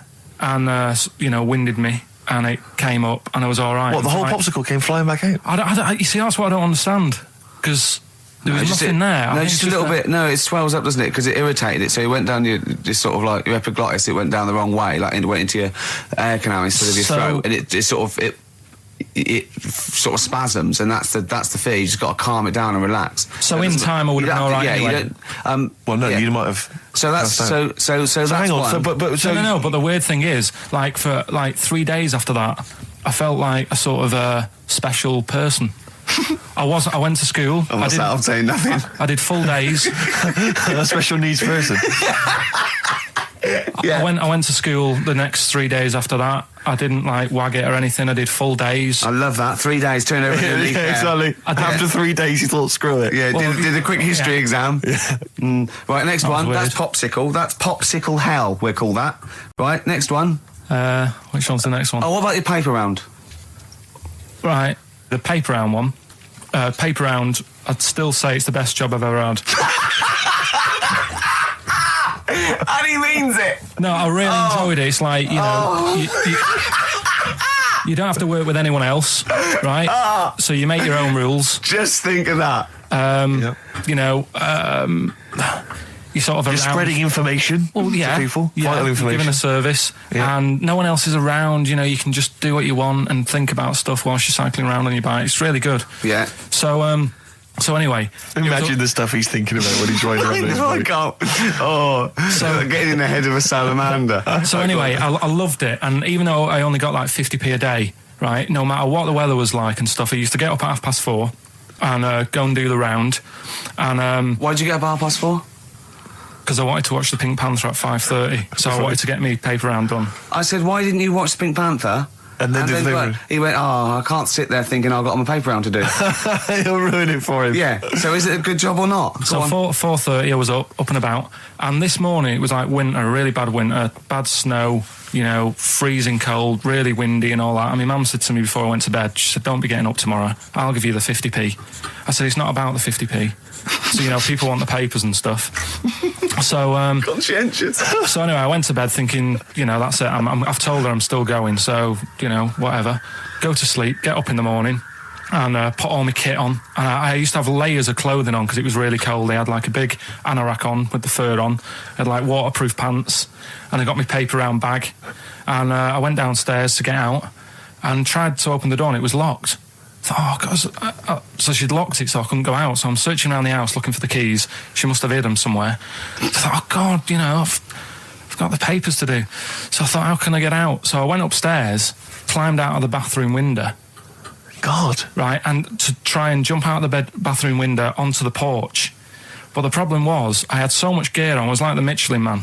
So I could hardly move as it is. Yeah. And I'm trying to get out the window, and I'm like, trying to stretch down like that, get my foot on the porch, and my bag got caught on like the hook of, do you know, like how you have a hook so you can put the window open? Right, yeah. The little arm goes on. My bag had got caught on that.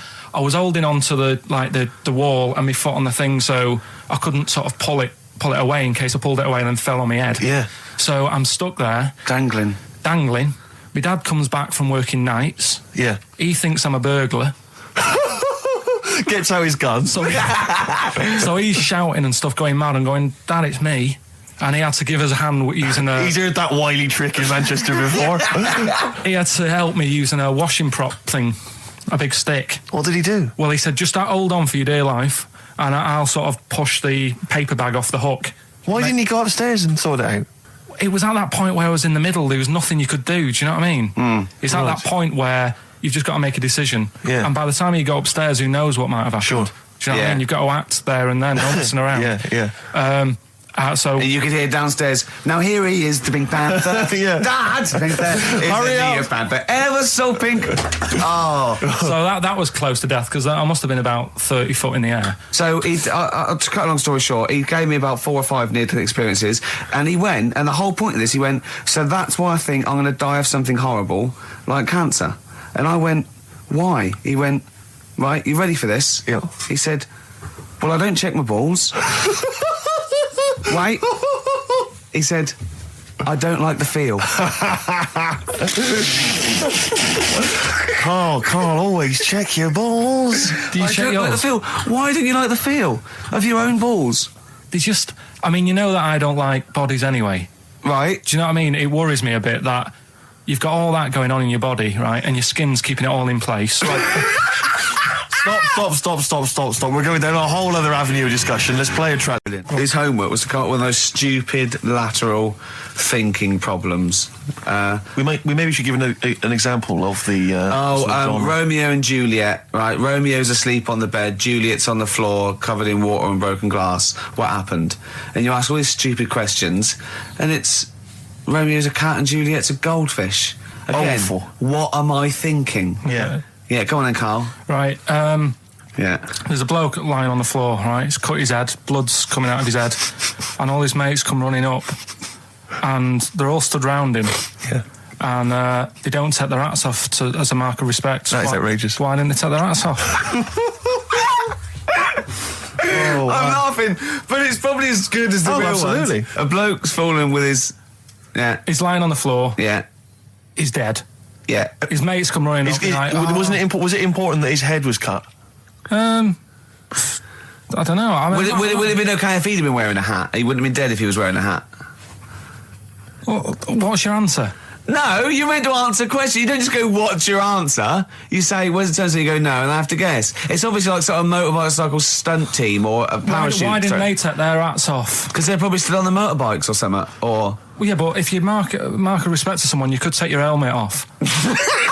Getting angry. What? They're parachutists. Why can't they take their helmets off? Because they're coming down from the sky. But he's on the floor dead. Well, yeah, but they can look down and see him on the floor. Are they on the floor, Carl? They're on the floor as They're well. walking, are they? Yeah, well, they sort of stood there looking at him. They're stood there. Yeah. They're stood on the floor looking They're at him. soldiers. Why? But why? Because it might be in a battle zone. They might have their helmets on, and he's been shot in the head. No. Well, that does work. You see, this is my point. That one works. That one works. Unless you've given us a piece of information where that doesn't work. What's the difference? Why is yours different to he's been shot in the head in the trenches and they're looking at him and they keep their helmets on? I just don't think it matters as much. If they're in the trench, they're already guarded a little bit, so they could take their hats off. It's the best mate, for God's sake. Okay, he's dwelling on this. Are they normal hats? What kind of hats I'll are give you the they? answer. No! Don't get ratty! What kind of hats are they? Baseball hats? If I told you what sort of hats they are, you'd have the answer. Wow! Okay, I've got to guess what sort of a hat it is then, have I? Right. Is it a trilby? No. Is it a bowler? I know what it is. What? They're spacemen. No. Oh, that's a good That one. one though. works as well. This is my point. I like that one a lot. It works. He's fallen on the moon, and not that the moon happened, it was set Yeah, up, it was wasn't it, all in the fake, studio? yeah. We know that, yeah. Okay, Carl, what's your answer? Builders on a building site. Why is that different to soldiers? Because bricks don't fall in wars. But bullets fly! Right. Let's play a record and we'll come back to it, Carl, while you think about what you've done. Oh, yeah. This is a bit easier, but I still think it's a good one. So this is, we should explain what this is if you've just tuned in. It's one of those stupid lateral thinking problems. That Carl himself has created. Yeah, that was his homework. Right, this one. It's a fella. He has a normal day doing stuff. Nothing wrong with him. Right. And It's the twist in the tale. It's just like Tales the Unexpected. Just a normal day, nothing wrong with him. Hold on, though, he's got the legs of a fish. Go on. So, that's why he's been hiding his legs. so Go on. he does his The normal... legs of a fish. Sorry, Carl, carry on. He has his working day and that, Yeah. and then he gets a bit tired.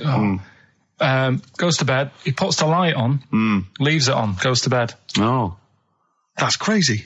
that's mental. I can't think what's happened. Anyway, here's Radiohead. Right, okay. What? The question is, why does he put the light on when So he's a going man, to bed? he's had a normal day, he's come home from work. Is that right? He's come home from work or he's not been working? Yeah, he's just been out? no, it's been working and stuff, I think. You think? You've made it up, Carl, you can decide. So is the question is, why has he put the light on when he's asleep? There's a reason that he's put the light on when he's asleep. Has he gone to sleep? No, Carl, don't shrug. You're meant to answer these questions.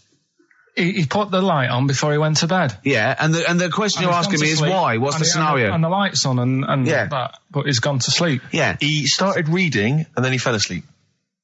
No. Did he he intentionally, for some reason, put the light on? Every night.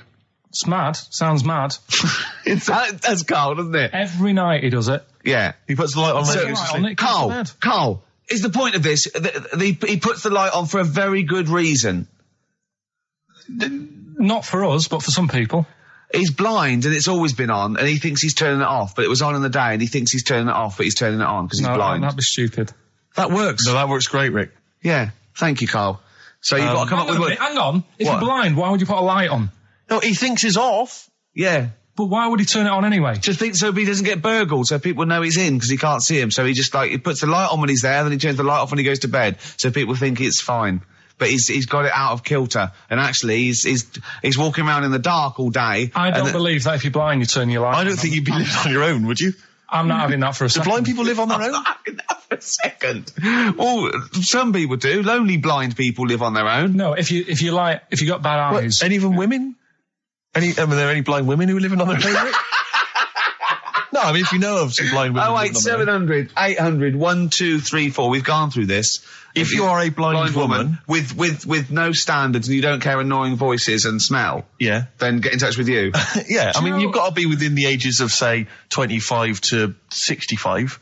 You know, Right. well, call it 75. You fussy all of a sudden. I know. Yeah, go on. If you were blind, would you live in London?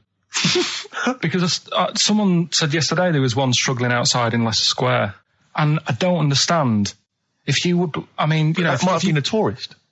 but why come to London if you're blind? It's the worst place in the world to come if you're blind. To hear the sights. To hear the sights. It's a bit mad, isn't it? They do the same job. They have tourist needs like anyone else. Yeah. No, but it sort of stinks, and you'd go away going, "Oh, it's not that good." I just thought I thought it was a bit weird. Well, never mind your concern for the partially sighted or sight impaired people coming to London. Get on with this. Yeah. So there he is. Yeah. It's like, oh, a bit tired. Yeah. Just put the light on. Get to bed. Yeah. So he turns the light on and he goes to bed. Yeah. Oh. Should we play a track? He's not sleeping on the job. He's a lighthouse keeper. Well done. Is he a lighthouse That's not keeper? it, Carl. He's a lighthouse keeper. Right. Why wasn't the light on all the time? It's light in the day. You idiot. Play a record. What? Play a record. You're a buffoon. No, actually, the light isn't on in the day, is it? No, Rick? it's not. I think you're the buffoon. Yeah. Carl has won! You don't talk to anyone, do you, in the week? You just hide in your little sound booth thing, and you really don't talk to anyone, do you? Much? Not really. No. I mean, you might call up. Yeah. But no, I keep myself to myself. Yeah. Then you don't get bogged down in the office politics and stuff. Yeah. Is there a lot of office politics here? I don't know. I don't get involved in it. Oh, yeah. Proved your point. So when we're away and we're like out of action, who, other than Suzanne, who will you talk to of the day? How will you get a sort of feedback from the world? How will you get sort of like input and... I always, if ever I've got like a question on anything, the internet's sat there and I can just go online and find out. The internet is good. It's brilliant. But it's not all verified. It's not all necessarily factually accurate. Anyone can put things onto the internet. It's it's freaks and things that put on things like... Here's one that I read in a week, right? Go on. About this woman. Yeah. She was a bit of a punk. And to get her hair done like she wanted it. Super glue. Right, no. She got lard. Apparently it's a popular thing, you might know. Put lard on your head. Yeah. And you put it in the oven. Now, apparently the heat that you get from the oven is different from the sort of heat you get from an hairdryer. Right? And she had to do that to get the style that she wanted. But anyway, she comes into money or whatever, treats herself to a microwave. Right? It's not true. Opens the door, jams the things, like the little catch. So the microwave works. She jams it with a screwdriver or a knife or something. Yeah. Puts the microwave on, sticks her head in, boils her brain. Don't be ridiculous. Right? Well, why is that ridiculous? Boils her brain. She boiled her brain. She boiled her brain. And this is what's good about the internet. I went straight from that, and there was a subject about brains. And do you know that Russell Crowe, when he dies, he's given his brain to charity or something, some sort of some people who can do stuff with it. She gave hers to Pot Noodle. Vesta. Yeah. Oh, That's boiling the a sort of skull. Yeah. It's not true. It's not true, Carl. Just urban myths. Someone made it up. Yeah. For a laugh. They're just too convenient urban myths. Everyone's you can tell an urban myth's not true because it's always this happened to a mate of mine, and when you say what happened then, they go, don't know, that was it. Was it? Was that it? Was it? Someone boiled a brain and that was it. There was no more story. Well, Were there any dates, locations, times? I think it was in Belgium.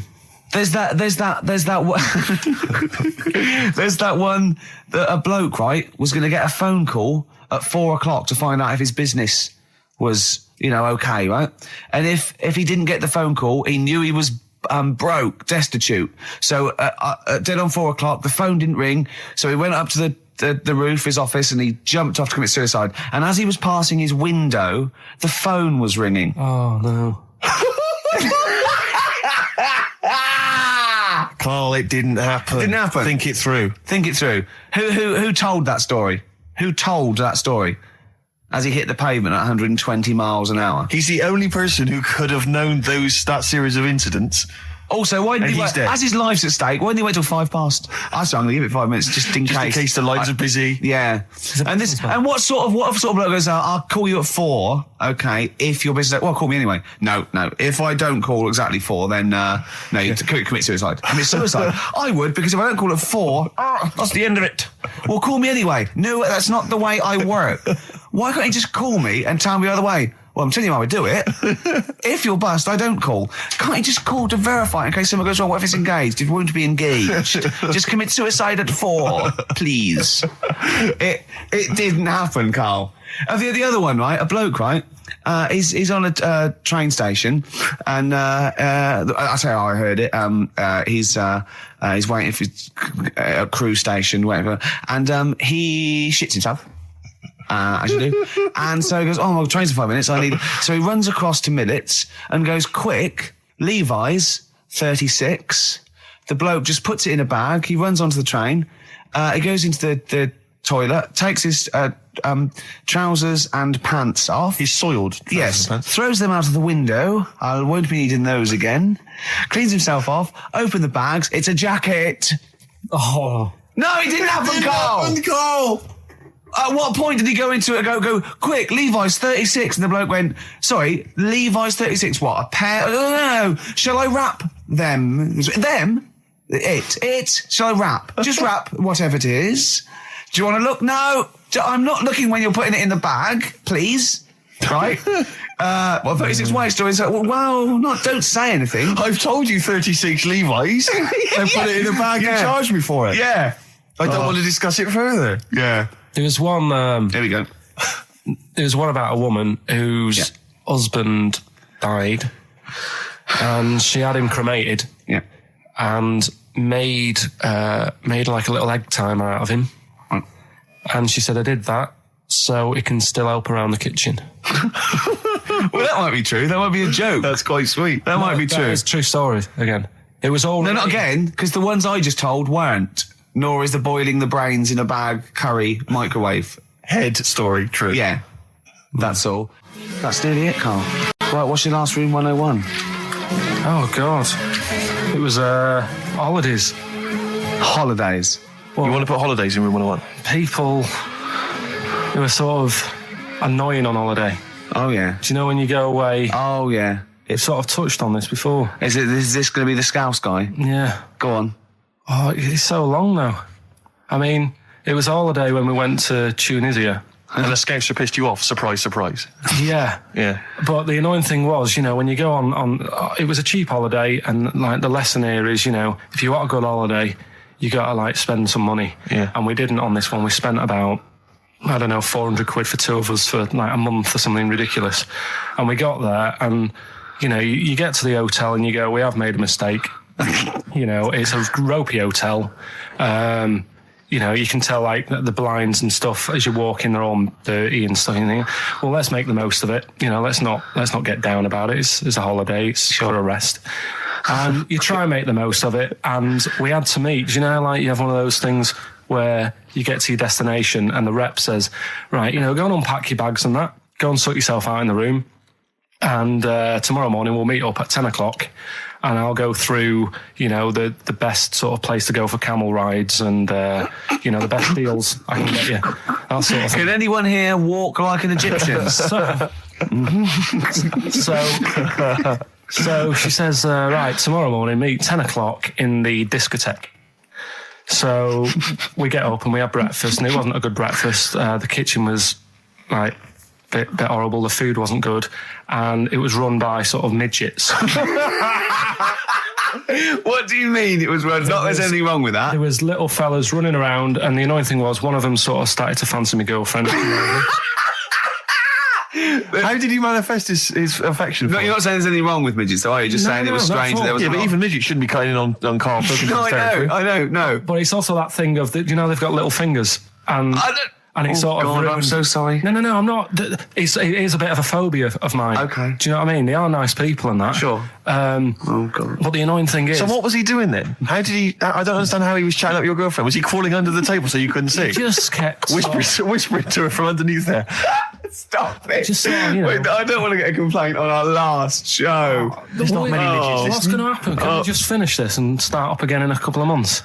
Oh, yeah. So if you want to know more about the midget theme restaurants, then we'll talk you in 3 months. Yeah. It's just... No, that's fair enough, actually. Oh, yeah, no, sorry about this. Listen, we'll see you in about a really... it's been a pleasure, truly, and thank you for everyone that wrote I've got you letters. Have you really? I've got you both a present, right? Oh. I got Ricky, do you know, like we've done fables and stuff? Right? Yeah. This is like Mr. Ben. Oh. This is brilliant. Yeah. Right, and it's like little fables that Mr. Ben goes on. Oh, fantastic. So I want you to learn something from that for when you come back. Okay, brilliant. That's lovely, I'll tell you Carl. one of the stories I read this morning. It's brilliant. In fact, when you've done with it, give it me. Yeah. Because I haven't finished reading that. Okay.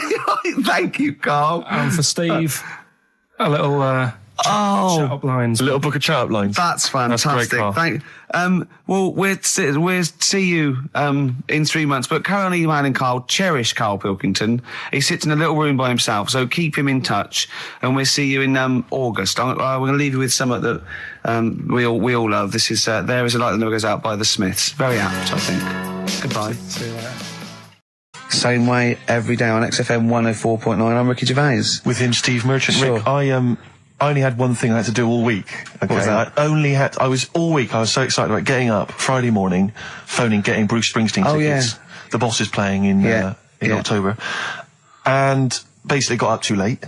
Well, not sold out already. You just Sold out. It had sold out, but I started calling about 12:30. It sold out. I trawled the net. I trawled all the phone but lines. some of those buys are bulk buys for selling on, aren't they? They're not all individuals. This is the problem. I mean, I don't know how many people they can fit in Wembley Arena, but sold out by 12:30, and that's popular. Wembley Arena. Yeah. It's about 12,000, isn't it? I was so gutted. It was all I had to do. I was so looking forward to it. I phoned up one of those like quite dodgy ticket agencies. Do you know how much he was offering to? You know, they're 45 quid to buy. He said the starting price is 225 quid. I mean, that to me is like a ticket tout, like a legal ticket tout. Are they allowed to do that? I don't know. It's crazy. I was so angry. They could make they'd have to say their booking fee was £150. Exactly. But now I'm like desperate. I don't know what to do. I'm just wondering if I can abuse our position on the radio and just try and scrounge them from anyone who's listening. No, I mean anyone who's listening who's got the power to get them, you know, or... This is begging, isn't it? It's exactly what it is, Rick, yeah. Yeah, I was going to try and dress it up. Yeah. But it's just begging. That ticket touts after you as well, for dissing him. Ricky.Gervais... Don't bring me into it. Shut up. Ricky.Gervais@xfm.co.uk. If there's anything you can do to get me a ticket, I'm willing to pay for it. Up to the price of 45 quid. You know. Yeah, wow. No, second hand. Yeah, second 30. hand. Yeah. You don't want to throw your money around, I'll give Steve. 25 quid, come on. Don't you know who I am? Yeah. But that, I mean, do you know what I mean? Because I'm just, like, I asked Carl if he could sort it out. He's done nothing. He's achieved nothing. I know. So I'm just desperate. I'm in a desperate situation and I don't quite know what to do. I'll tell you this though, Carl. Don't bother doing favours for him because he's not grateful. You give him something and he goes, right, does this mean I have to give you something back? And I go, well, no. He goes, good. Well, I got you Cure tickets and you did nothing. Yeah, but it was whinge about rubbish, it. that gig. There you go. It was rubbish. I went along to that gig. It was a balmy summer's night. The Cure, as far as I'm concerned, owe me a balmy summer's night because I wasted it. Hour and a half they played for. They played 4 hits. I don't want to hear their dirge from like some dodgy album and from like 1984. I'm not interested. Play the hits. Boys Don't Cry, Love Cats, blah, blah, blah, blah, blah. Instead I got nothing. I was so angry. I was just, oh man, I was You were so probably angry at Carl, weren't you? I was angry at Carl for wasting my time getting me the tickets for Do you free. know what I mean, If I Carl? paid for it, Are you I'd have been getting to absolutely see what livid. sort of a bloke Steve Merchant is? Doves, Caught by the River on XFM 104.9. I'm Ricky Gervais, Steve Merchant, Hello there. Karl Pilkington and everything. No, I'm going to be honest with you. Go on. A little bit hungover, Yeah. don't feel very well. Yeah. I don't know if I'm hungover or still a bit drunk. Well, I don't feel... You sound like you're still a bit drunk. Yeah, so what But I'm then worried you about... do every week, so... But what I'm worried about is that the standard will slip.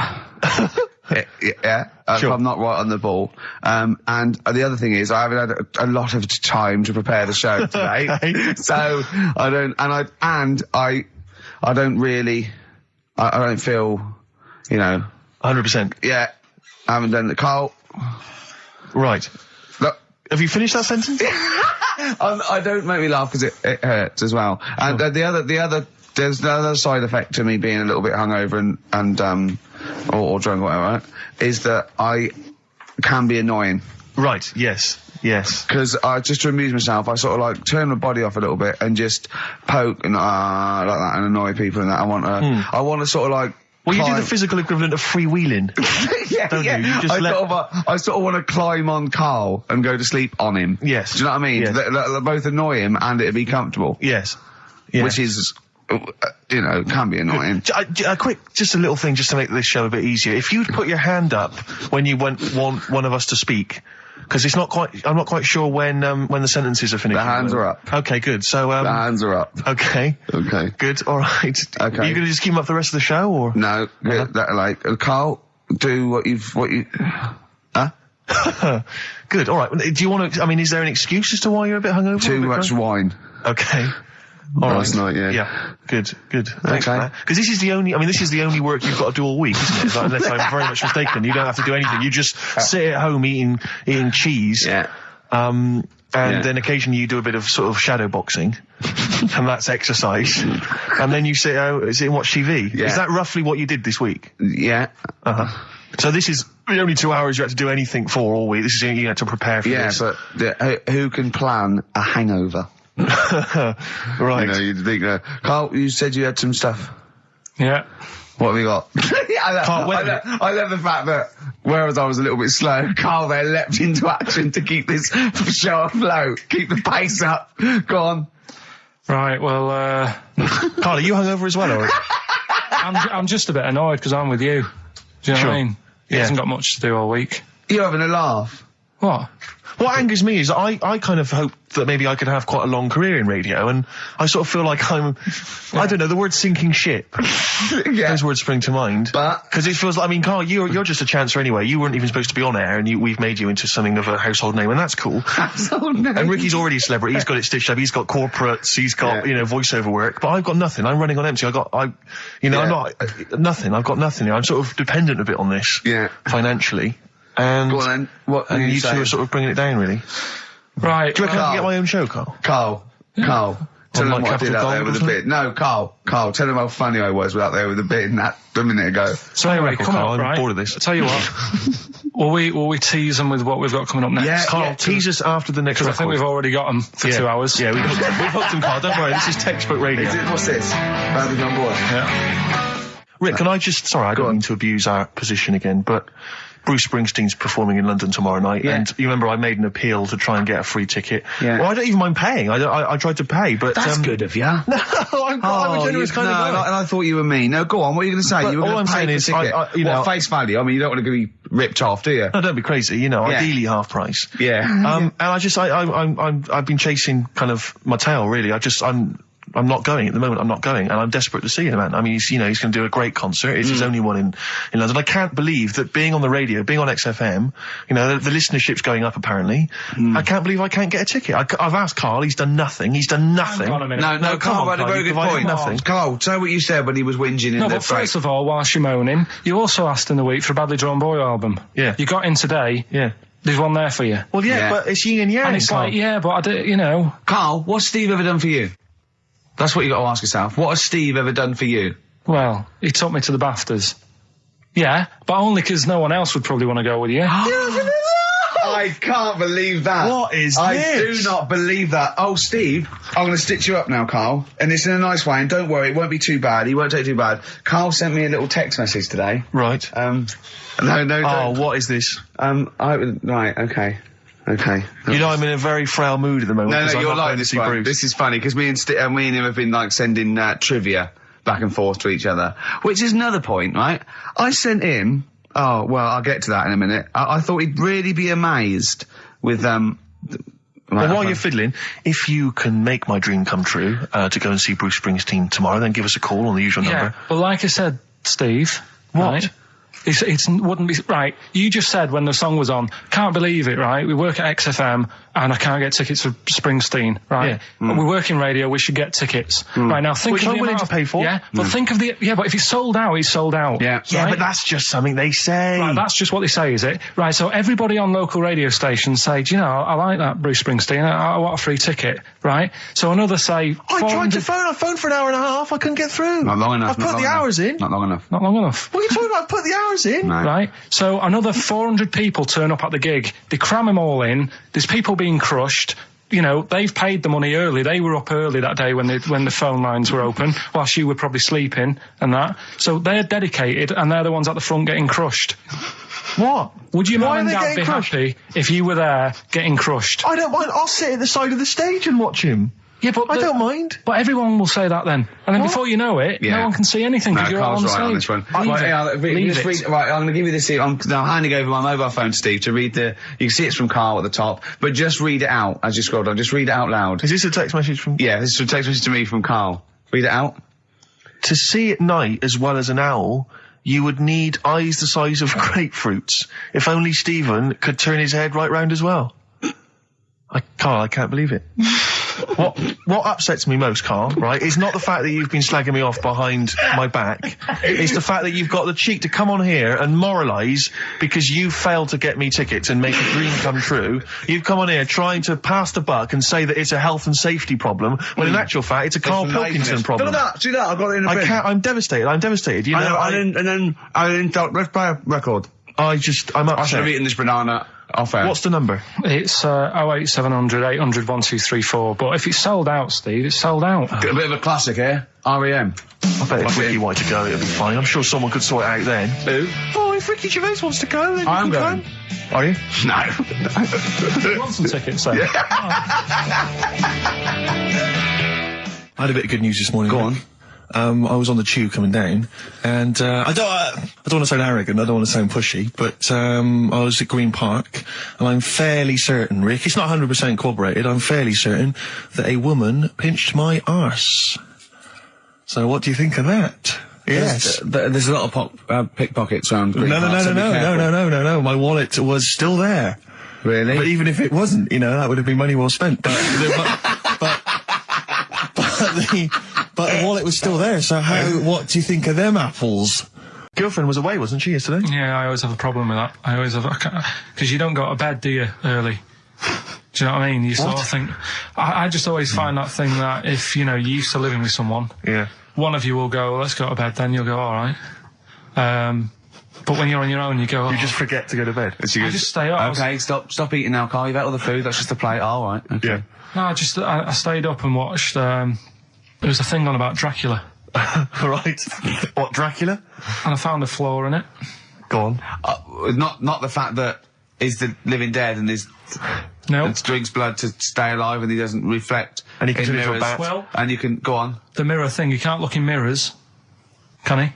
Well, he can look in mirrors, but he can't see himself in a mirror. Yeah. That still doesn't work. Go on. on. It doesn't work at all, Carl. It doesn't work Go anyway. on. Well, centre parting's always really neat. His centre parting's always... How does he do it if he can't look in the mirror? Blood on the floor or something it was called. Rubbish.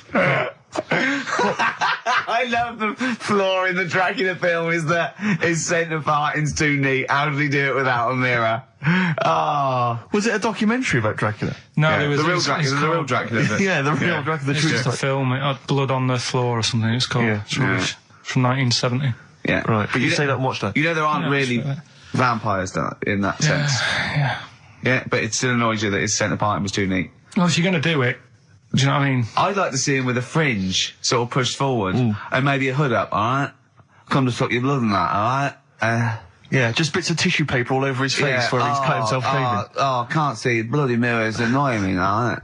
I'd love to see that. A little mank Drac. That'd be great, wouldn't it? Well, that might be a film that we do in our movie. Mancula. Just getting onto that. Mancula. Count Mancula. Alright?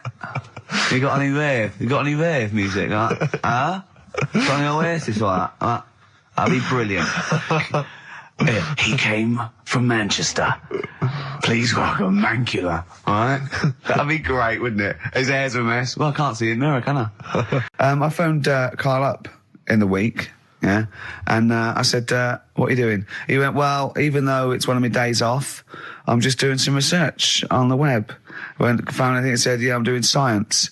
And then he said, you can get wigs for dogs in Tokyo. That's his scientific fact. And I went, what do you mean? Dogs, if they need a wig? I said, if they need a wig, what? Dogs going bald? And he went, like, this is fine to him. He went, it's a stressful city, Tokyo. The world's all right with Carl. He's always got an explanation. I've only ever seen him confused once. When in Edinburgh, he looked out of his window one day and he saw a bloke putting a parking ticket on some rubbish. Yeah. And that genuinely confused him. Yeah. He couldn't work out, could you? It's a bit weird, isn't it? But And the woman breastfeeding her 8-year-old child, you didn't like, did you? I don't like that. But the what's the name? Animals with wigs. I kind of thought, after I put the phone down to you, I kind of thought about it, thought, yeah, it's a bit daft, that. Are you sure he's not the ageing pop group? No. The Animals? But when you think, have you ever seen, like, a bald pet? No. It's weird. Do you know, I'd just been away with my mum and dad and that.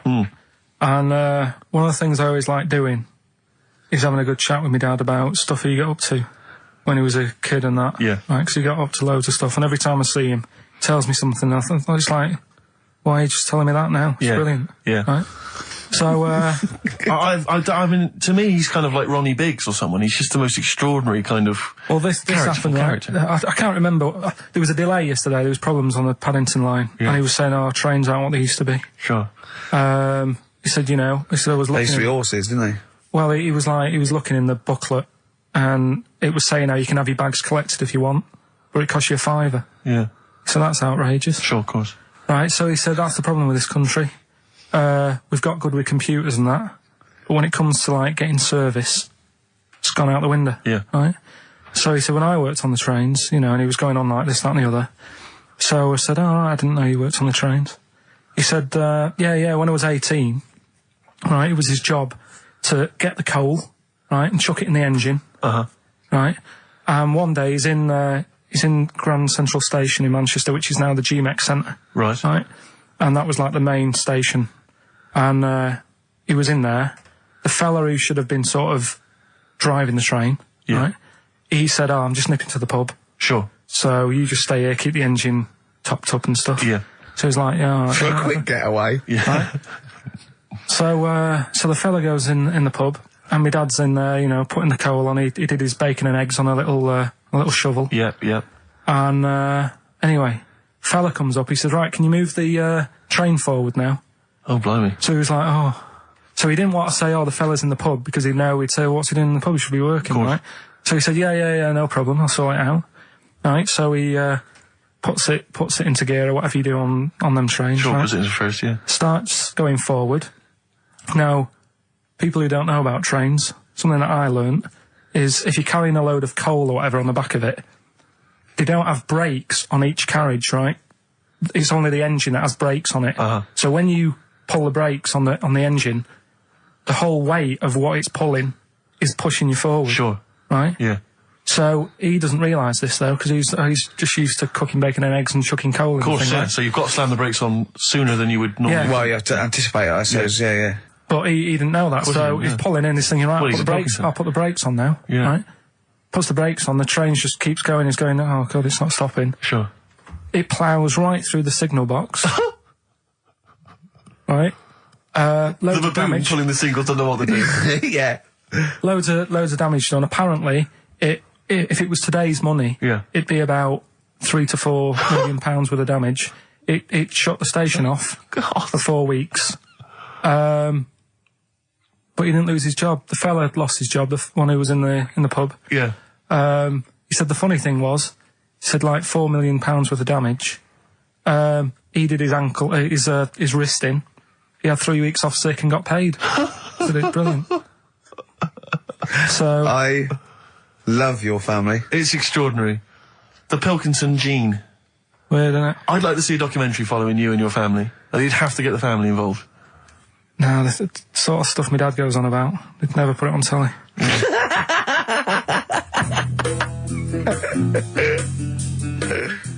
Well, it's funny you say that actually, because in a survey, it came up this week. It's quite extensive. Mancunians take more sick days than anyone else. Mancunians take more sick days than workers in any other city in Britain and Ireland, according to Manchester-based employment firm. Survey by Peninsula found employees in Manchester take 11 sick days per year, whereas closest rivals Edinburgh and Dublin take an average of 9. Liverpool, Newcastle, Birmingham, Cardiff only 8. Is Reading mentioned there? Or no, Bristol? it's not even in there. They don't take days off. London is only 7. So the point is, I mean, I don't know if you can take anything from it, but if you were an employer and you had a Mancunian and a Liverpudlian and they were equal on everything else, but you really couldn't afford them to be away, Liverpudlian's going to probably be away for 8 days. Sure. The Manc's going to be away for 11, phoning in sick. And so what can you, just analysing the data there, what would you extrapolate from that? I really don't know. I mean, call in if you've got any clues, or email us in if you've got any. I don't know why I think maybe, I don't know, Mancunians... I don't really know many people from Manchester. Well, I only know one, but I know he was off sick because he put on wet trousers and he got a cold, I think. Yeah, well, he just said he didn't come in for... he left early as well once. Yeah. But I don't know. I mean, that's the survey, I don't know. I mean, it's evidence because it's statistics, so... There you go. It's guaranteed evidence that's so, proof. Any thoughts on that, Ricky Gervais? at xfm.co.uk. I mean, oddly enough, you're from Manchester, Carl. I am, yeah. What are your Funny, thoughts on that? On what, sorry? On the survey. Oh, wasn't really listening. Sure. Well, Mancunians take off more sick days. They call in sick. I mean, presumably spuriously. Yeah. I mean, because they've got the same body. They're biologically the same, so... They're obviously making up. They're lying. Yeah, some of the days. Maybe just the 3 extra they're making up. Yeah, they're moaning. Probably because we work a lot harder than the others, so we're tired, so you're sick, so you need time off. Probably. Seems unlikely. I mean, the Scousers, to be honest, yeah, take them on, let them work in your office. But you know how many computers are going to go missing? Right, that... So offensive. Is offensive. Right. This is a survey that proved you just made that up. You just carried on the myth that Liverpudlians thieve. Now that's not true. That is not true. Well, it's not. Well, some of them do. There's been no survey that you're more likely to thieve if you're from Liverpool than if you're in Manchester. So that hasn't been proven yet. So all I've got is the evidence from a survey of, I think, 3,500 people. It's proof that Mancunians take off more sick days. XFM 104.9. This is April Comes She Will by Simon and Garfunkel. Brilliant. So, if you're from Manchester, sorry about that. I mean, it is true. We weren't making that up. We weren't doing a stupid stereotype like Kyle did with Liverpudlians. It's just a survey that Mancunians take off more sick days. But they might be genuine. They might be sort of an iller people, or it might just be people who are in Manchester go, oh, I can't be bothered to go to work, it's rubbish. Whereas if you're in London, you go, I can't wait to go to work. What a lovely place this is. Some great jobs, don't you? Great jobs, don't they? Yeah. Jane's Addiction, Just Because on XFM 104.9, broadcasting from London, where people prefer to only be off sick when they actually are ill. Sure.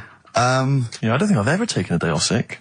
Except when I had that terrible tonsillitis. Is that when you went home, stayed with your mum and dad? Yeah.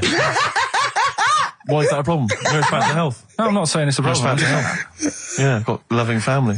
So sue me. What do you make of The antagonism and piss taking is just like, oh God, 3 blokes in a pub.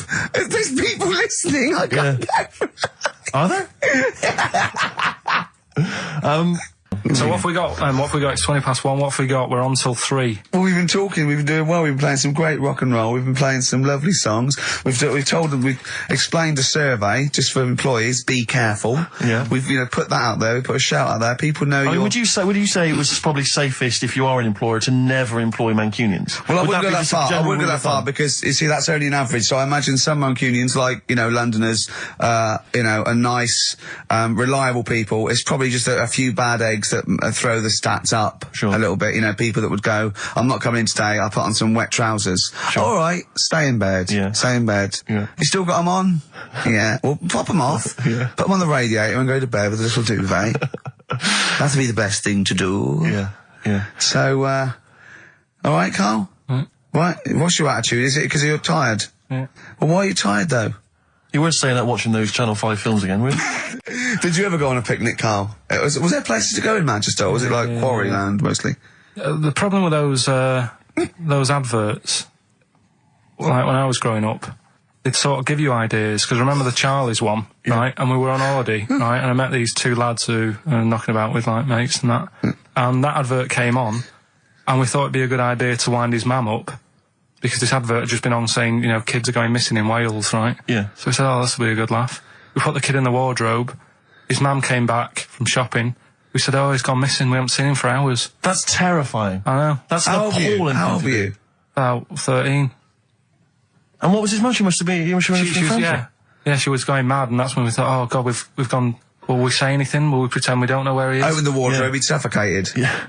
That's horrible, Carl. I know, but Such it's a just cruel what you thing. do, isn't it? It's just what you do. Well, no, you do. What do you mean? It's just what you do. What was it? Was he in the wardrobe? Was he listening to this? Why didn't he go, Mum, it's all right, when he heard her crying?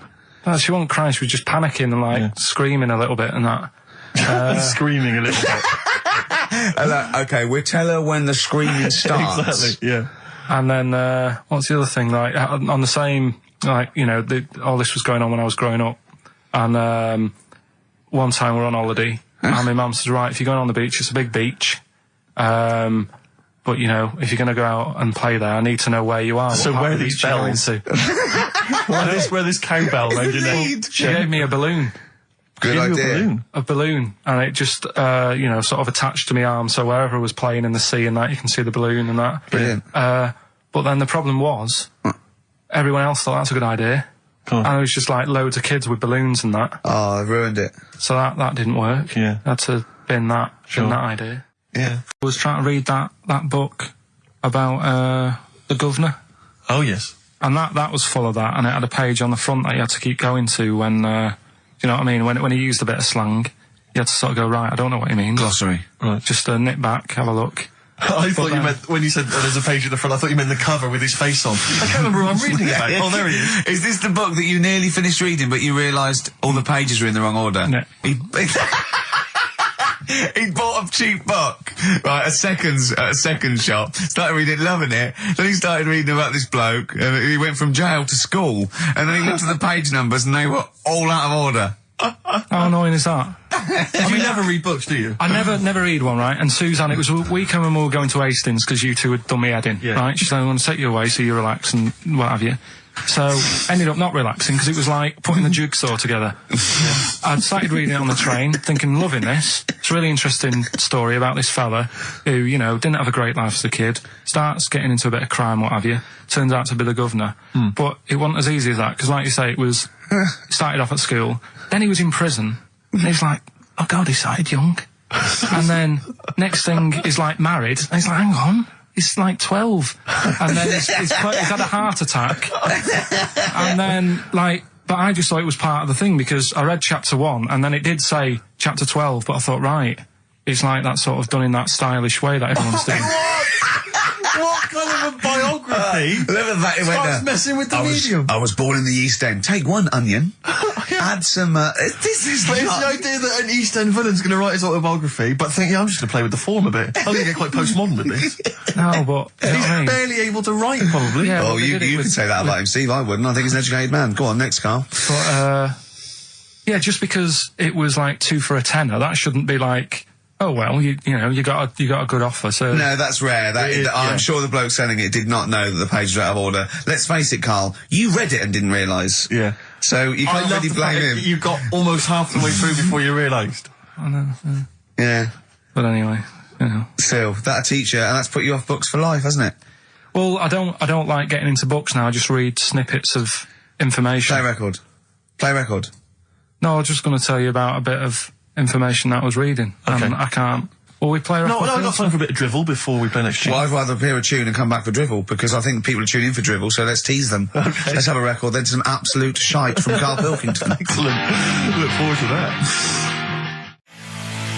Roll Over DJ by Jet on XFM 104.9. I'm Ricky Gervais, with me Steve Merchant and Karl Pilkington. All right, Karl? Yeah. Bit miserable today, Karl. Let me explain why. Go on. Steve, and to you, the listeners. Well, we came in to a big bunch of stuff. Dropped off by, who was it, Becky from Marks and Spencer. Just like lovely stuff. Food, presents for the cat, books, just, you know, to Ricky and Steve. Ricky and Steve who do the show, right? Ricky Gervais and Steve Merchant. GQ presenters of the year. Creators of The Office, right? Award winning. Carl's looking over. I go, well, maybe, it's not for you, no. And then he told me why he's grumpy anyway. Go on. Do you know what XFM are giving everyone? How long have you been here? About 6 years. What are you getting for Christmas from XFM? 2 CDs. Is that of your choice, or do they choose them? There's a list of about 30. Right. Tell them what you About chose. 30 CDs. I've gone for Kings of Leon album. Yeah. And the Best of Bob Marley. Haven't we, like, given them away in the past or something? Or you could have burnt them off, couldn't you? You could have done copies. Illegal, but you could have done that. Anytime you wanted. I don't think Bob Marley minds if you bootleg his CDs. It's out of order, though, isn't it? It is bad. Although you Is that always the case? Has it always been the truth of all the time you've been here? No, it has been better than this. Yeah, although you do get paid quite well and you do have an easier time. Yeah, but don't give me the CDs then. If it was a milkman, you don't go, I have 2 bottles of semi-skimmed. Happy Christmas. Yeah. That is a valid point. Do you know what I mean? Have you complained? Who is it who made this decision? There's no point. No point, is there? Why? Just no point. I don't like moaning anyway, just... Has it come from up top? Is it like from the capital people? Just everyone. That's what everyone gets. Yeah. Yeah, but will Christian get 2 CDs for getting up at 4:30 every day for about 5 years? And keeping this station afloat. Probably. Yeah. So that's why I'm a bit fed up. What do you listen to first, Marley or Leon? Well, you have a bit of Marley. I'll tell you what Marley's good for as well. You'll go have a little beach holiday, aren't you, over Christmas, going to Lanzarote? Listening to that on the beach, you'll realise how wise XFM are in the long run. You know, you go, well, look, they could have given me 400 quid, right? Well, I'd have spent that. But this is, you know, the legend lives the gift on. that keeps on giving. So you'll probably, you know what I mean? Think how much what you got to think of is how much all his great songs took, not only from the depth of his soul and, you know, all his sort of angst and knowledge and love, and then all the studio time, the marketing, and they're just giving you one that. They go, don't worry about that, Carl, just have it. And you go, what? All the time we spent with Bob Marley and everything is there. You know, have it, Carl, have it, Carl. And Practice. Yeah, have that. Thanks, well done. Carry on. We're still going to pay you for the work. Yeah. That's just some on top. Here's a little piece of Bob, free. Yeah, so don't moan, it's extra. So, they didn't have to give you it at all. What's the educating Well, Ricky? I don't know. See, like I say, I was looking around and there's stuff that is interesting. Right? I was looking on the web. But there's no point. Well, it's just that I found one about... What's the point?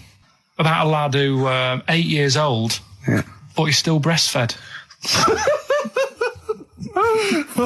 Now, I don't know if you can get anything out of that. Is that what his mum said? So,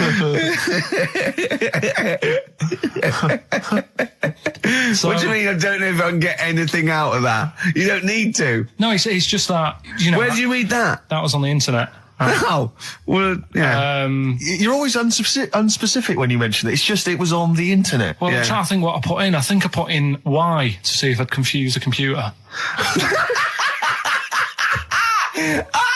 And then, Go! You are... No, I did, no, honestly. I did a search, put in Y, and it came up with funny things that, like, why is this person doing that? Why is that? And it had a picture of this 8-year-old lad, sort of, you know, on his mum's nipple. And it was saying, you know, is this healthy? You sure that wasn't asking you that question? What? I put in Y just to confuse the computer. Like, we go, what do you mean? Yeah. Stop it. Yeah. Oh, look, yeah. Last week, I was walking home with him, and I went, he was saying something stupid, and I went, I've got a competition for next week. Let's do it. From his dinghy? Sat in his dinghy. That is brilliant. It was an inflatable dinghy. It wasn't like a wooden. Yeah, an inflatable one, yeah, big inflatable Did you ever go around and visit him? Yeah, now and again. Was it weird seeing a 6-year-old bloke in a suit in a dinghy inside watching 2 tellies? It's weird at the time, I thought. Which of the TVs stopped working properly first? I mean, did he... let's say the sound went on one of them. Yeah. Did he carry on watching the other one, hoping... that the other one was fine? No, he went and got a new telly, and then the vision went on that, and he went, oh no. He went, hold on though. Wait a minute. I've got another telly in the wardrobe that I haven't used. It must have been like that. Yeah. Wow, he sounds brilliant. Is he still alive? Yeah, he's still around, yeah. I haven't seen him for years, but he used to... Be all right. Was he married? Be all right. I think that's what happened. I think his wife passed away, and that's when he had all this... You know, he had a boat. And it's like, oh, where am I going to put it in a bed sit? And it was like, hang on a minute. Yeah. You know what I mean? Sleep in that. So, yeah. I wonder if you ever brought any women back. Just the idea of bringing them back, getting down to it. Shall we move into the bedroom? Ahoy! Oh, that is fantastic. What were we talking about before? I was to tell you, you know the most complaints ever, the Last Temptation of Christ.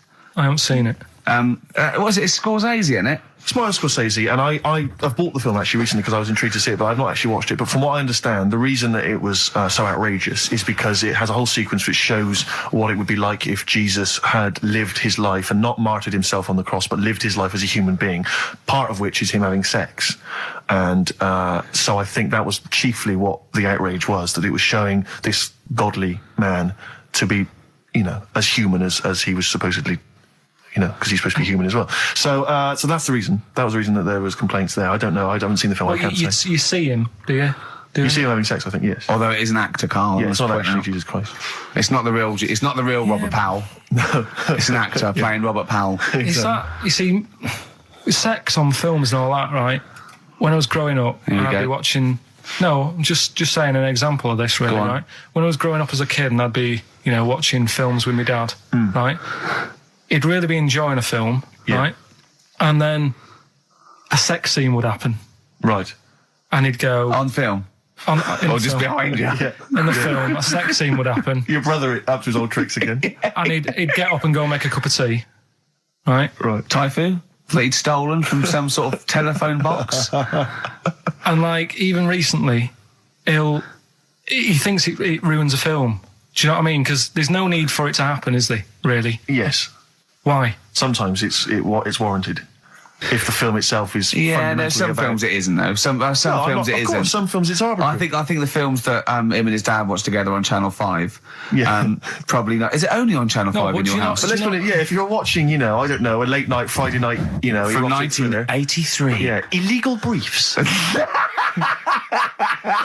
A beautiful lawyer has to defend a man who may be a killer. She falls in love with him, but does she know the real man? Oh dear. You know what I mean, though. Lest you forget, of course, that I... Love Heat. With the bloke that is now in... Go on. Of course, that I, according to the Internet Movie Database, I once appeared in one of those films, in the film Killer Image, a Canadian film, I believe, from 1989. According to that computer... it's all wrong, isn't it? It's all wrong. It's all wrong. Of course it is, yeah. Apparently, I was in that, and I played the role of Kirk. Was it a porn thing? No. I think it's just an erotic thriller. Oh, right. I suppose it you is. only had a very small part, though, didn't you? Indeed. Yeah. But no, do you know what I mean? Sometimes you don't need to go that far. Say, like in this Jesus programme, right? Film. What's it called? The Last Temptation of Christ. Just like talking. You know what? What's his name? Is it Ralph in The Simpsons? Yes. I drawed a kitty cat. It's like talking to that. Yeah. No, but right, this temptation thing, right?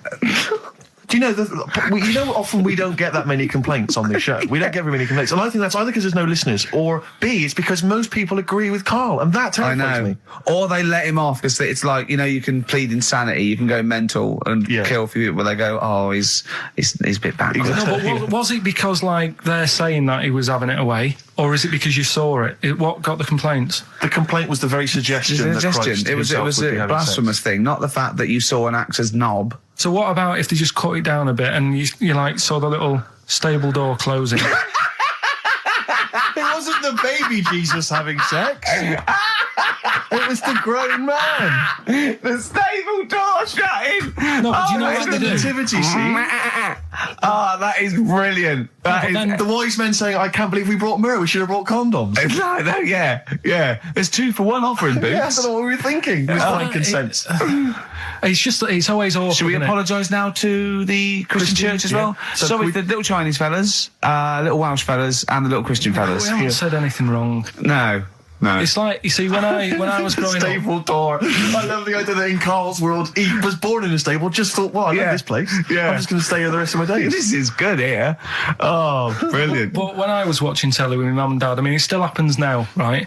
My dad will sort of go, ruined. Good film ruined, right? If some sex scene happens. But what are we talking about sex scene? Are we talking about a kissing, or are we talking about penetration and looking at the camera?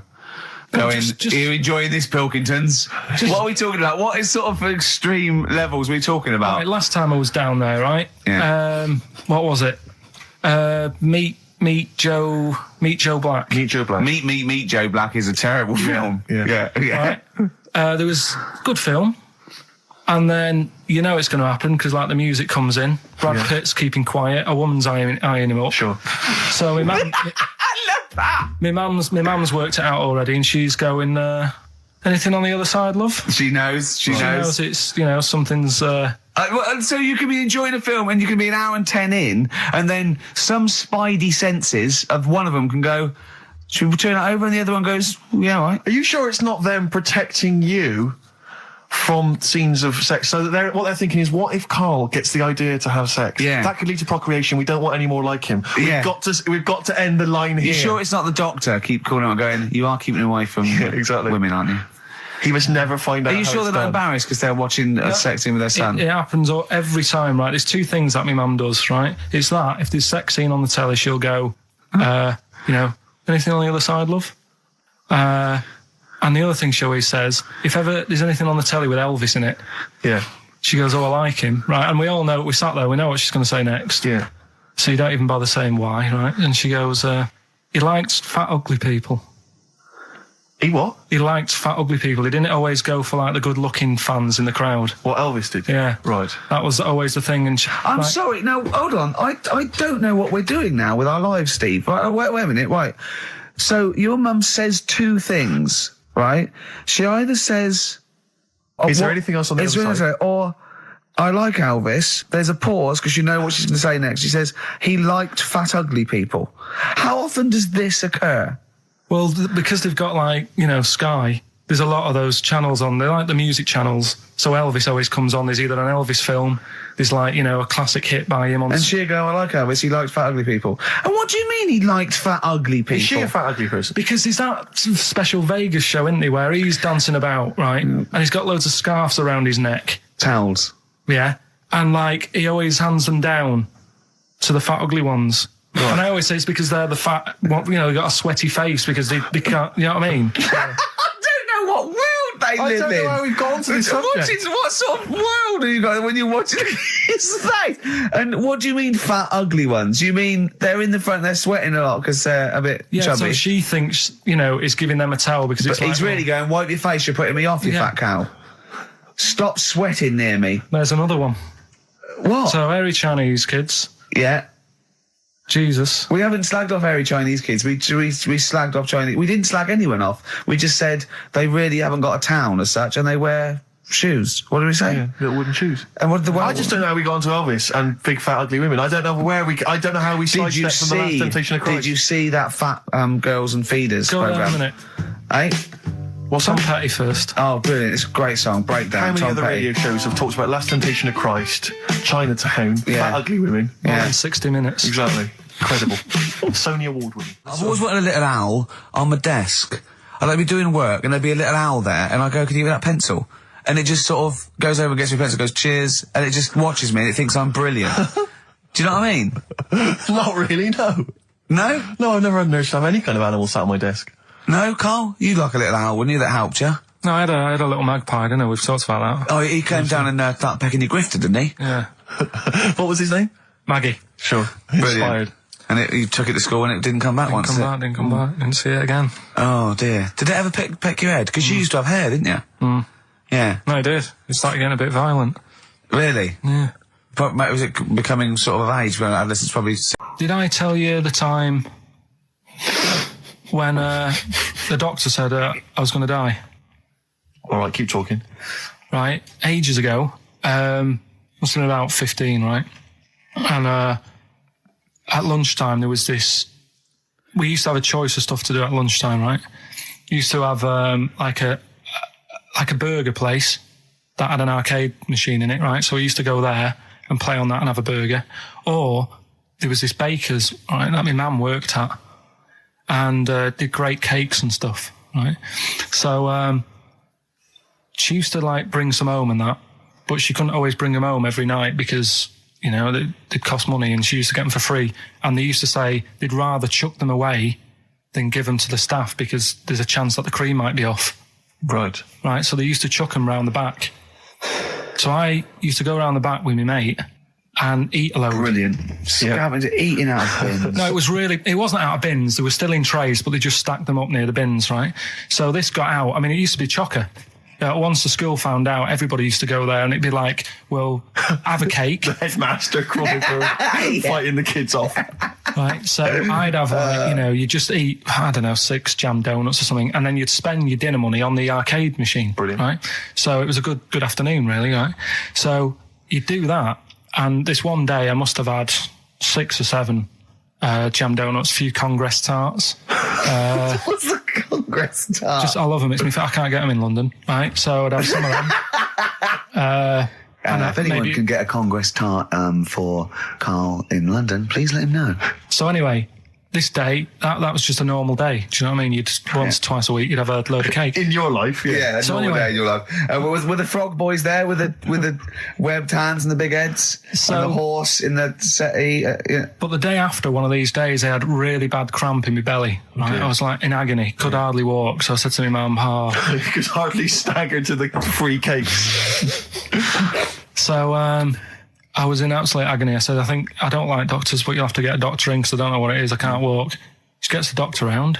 I won't say his name, but he said, well, doesn't look like he's got long left. Blimey. So I was a bit like, hang on a minute, I've only had a few cream donuts. Yeah. My mum was panicking. Sure.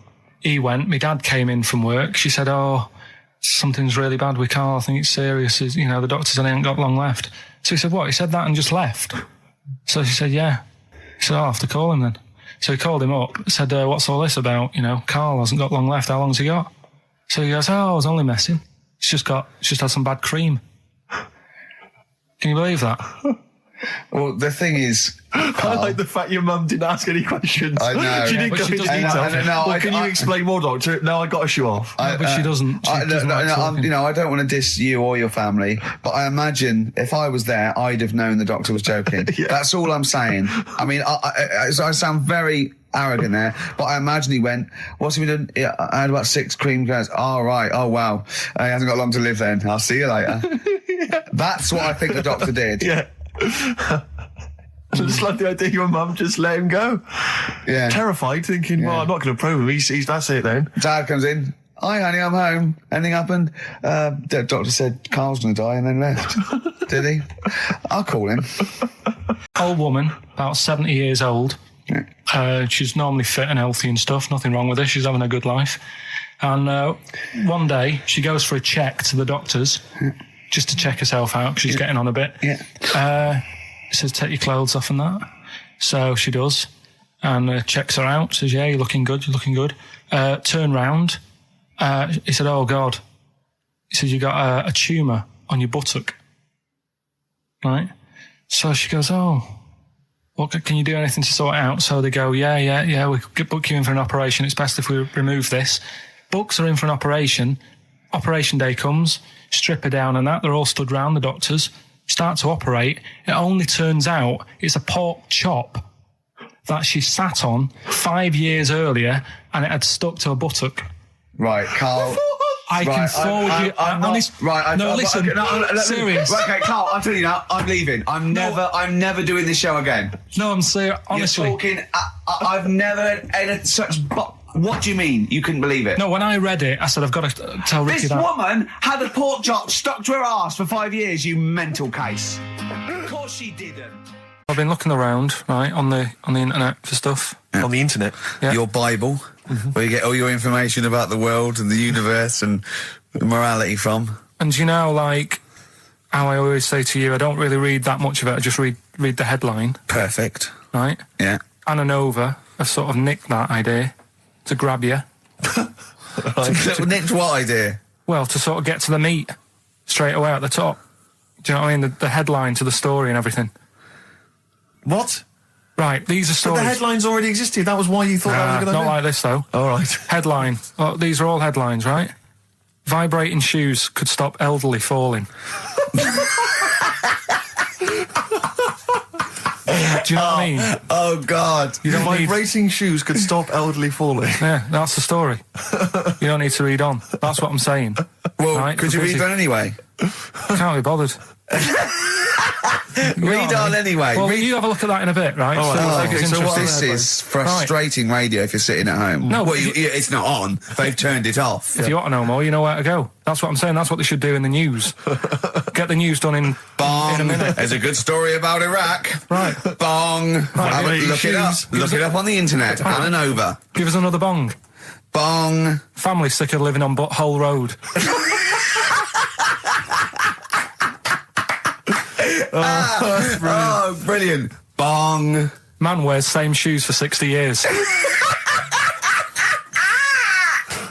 Oh, bong. This isn't that good.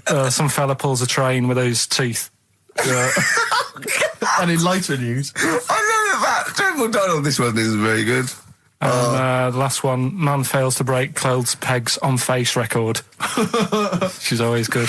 Well, that's the one I did read on about. I love that out of all those. That's the one he went on about. Go on then.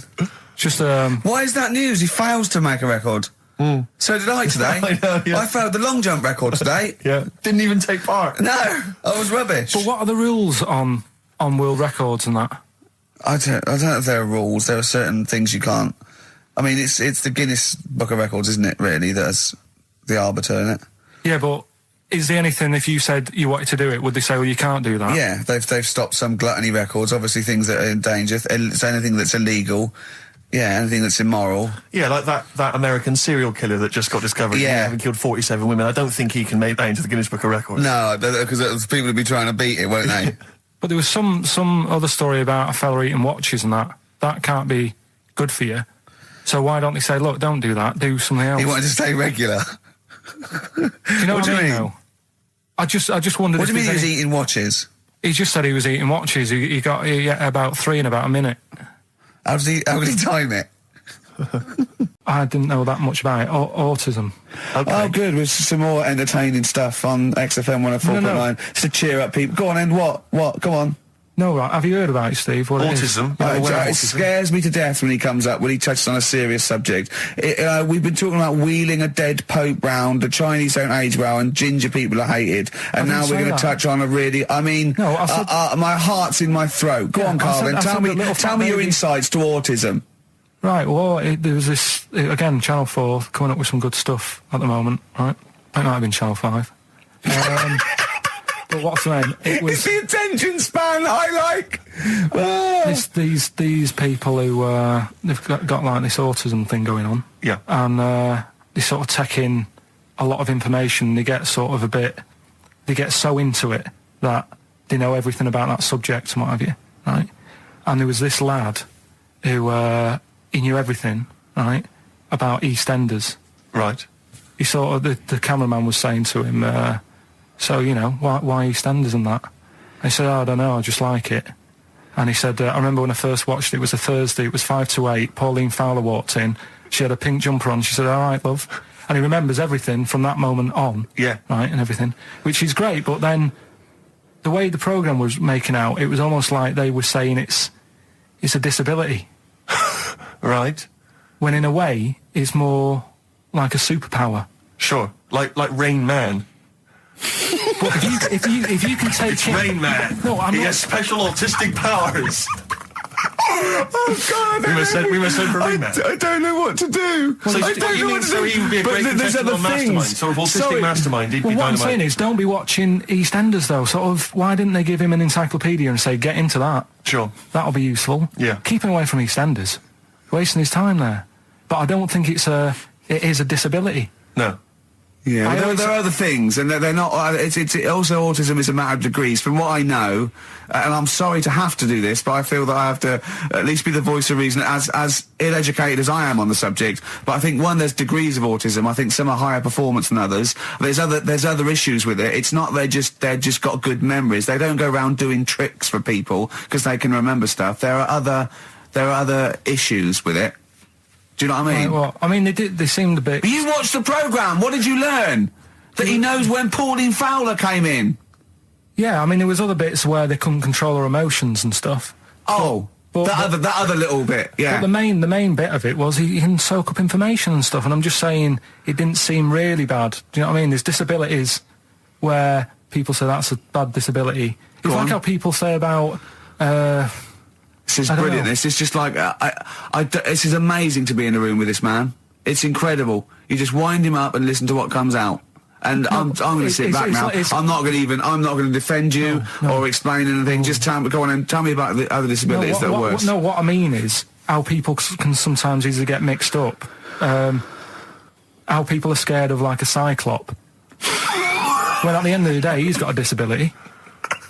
A bloke Who's scared of a cyclop? No, it's apart just from like Jason and his Argonauts. Where's this cyclop that you're scared of? No, I'm just saying in history and in books and that. No, not in history. History happened. Yeah. What are you thinking of? You're mixing history with Greek mythology and Roman mythology and every other type of mythology. What do you mean? There wasn't really a giant cyclop that went round picking up ships and throwing them around. That's not history, Carl. Do you think Batman's history? No, but it was ages ago, wasn't it, when we were sort of forming... No, I'm not saying it didn't happen ages ago. I'm saying it didn't happen. Well, it might have done. I mean, what's so ridiculous about a fellow with one eye? In the middle of his head, and he's big and scary and lives in a cave. Why is he scary? Because if he had 8 eyes, I'd be scared of him. At the end of the day, he's got a disability... we'll talk about it in a bit. I had some exciting news this week, Carl. You'll be pleased to find out. I'm worried that you might get a little bit jealous because it's obviously going to impact on your world quite strongly. Because I know you think you'd like things to be quite, samey. You like the status quo to be maintained. You like the fact that in the past, we've had some crosswords. Because I remember. What did you think of me when I first walked in? When I first came in on the first day of XFM? I don't know why you're making a big deal out of it, because I'm just being honest, though. I'm just being honest about a lot of people who see you for the first time sort of go, well, he's a bit weird. I don't understand, Steve, that you brought it up, and then you're again. But I'm sure that wasn't what he said before. No, did he say before? He's a bit weird. Yeah, he looked at you, and I knew, I could see by the look on his face. You know when your kid, and your kid's sort of scared of something, and they go, "Why's your kid?" He goes, "Oh, he doesn't like pigeons or spiders." Right. It was like that when I saw Carl, and I brought you in, and I went, "What do you think of that, Carl?" I could see the look on his face that he was disturbed. Sure. And then, as he said, you get used to it, don't you? Yeah, you get used to it. And you have changed a little bit. Your hair's a bit smarter now, and you got some nicer glasses and that, I think. Or I might have just got used to it. Whoa, don't bring it up, Steve. Don't look at me like that. So you say that you think some other people in the office thought the same? Do you know that for sure? Carl. Did you discuss it? Carl. Yeah, I think they do, yeah. Okay, leave it there then. But not just in the office, as you walk through the building. Oh, it's worse than you ever thought. Well, no, it's not worse than I ever thought, because as you well know, Ricky Gervais, what did I do on Thursday morning? Oh, is this the thing... For those that perhaps are not of the female persuasion listening, there's a magazine. Apparently it sells quite well. It's one of the sort of female, issues magazines. I think it's called Company Magazine. It's like your sort of, I guess it's a bit like your Moore or your Vanity Fair or whatever. Anyway, they run every year the 50 most eligible bachelors in Great Britain section. Ding dong, hello. Who's in there this year? In the 50, in the top 50 of the entire country. And then they vote, and they put them in order and see who's the most eligible bachelor. But that's 50 people, right?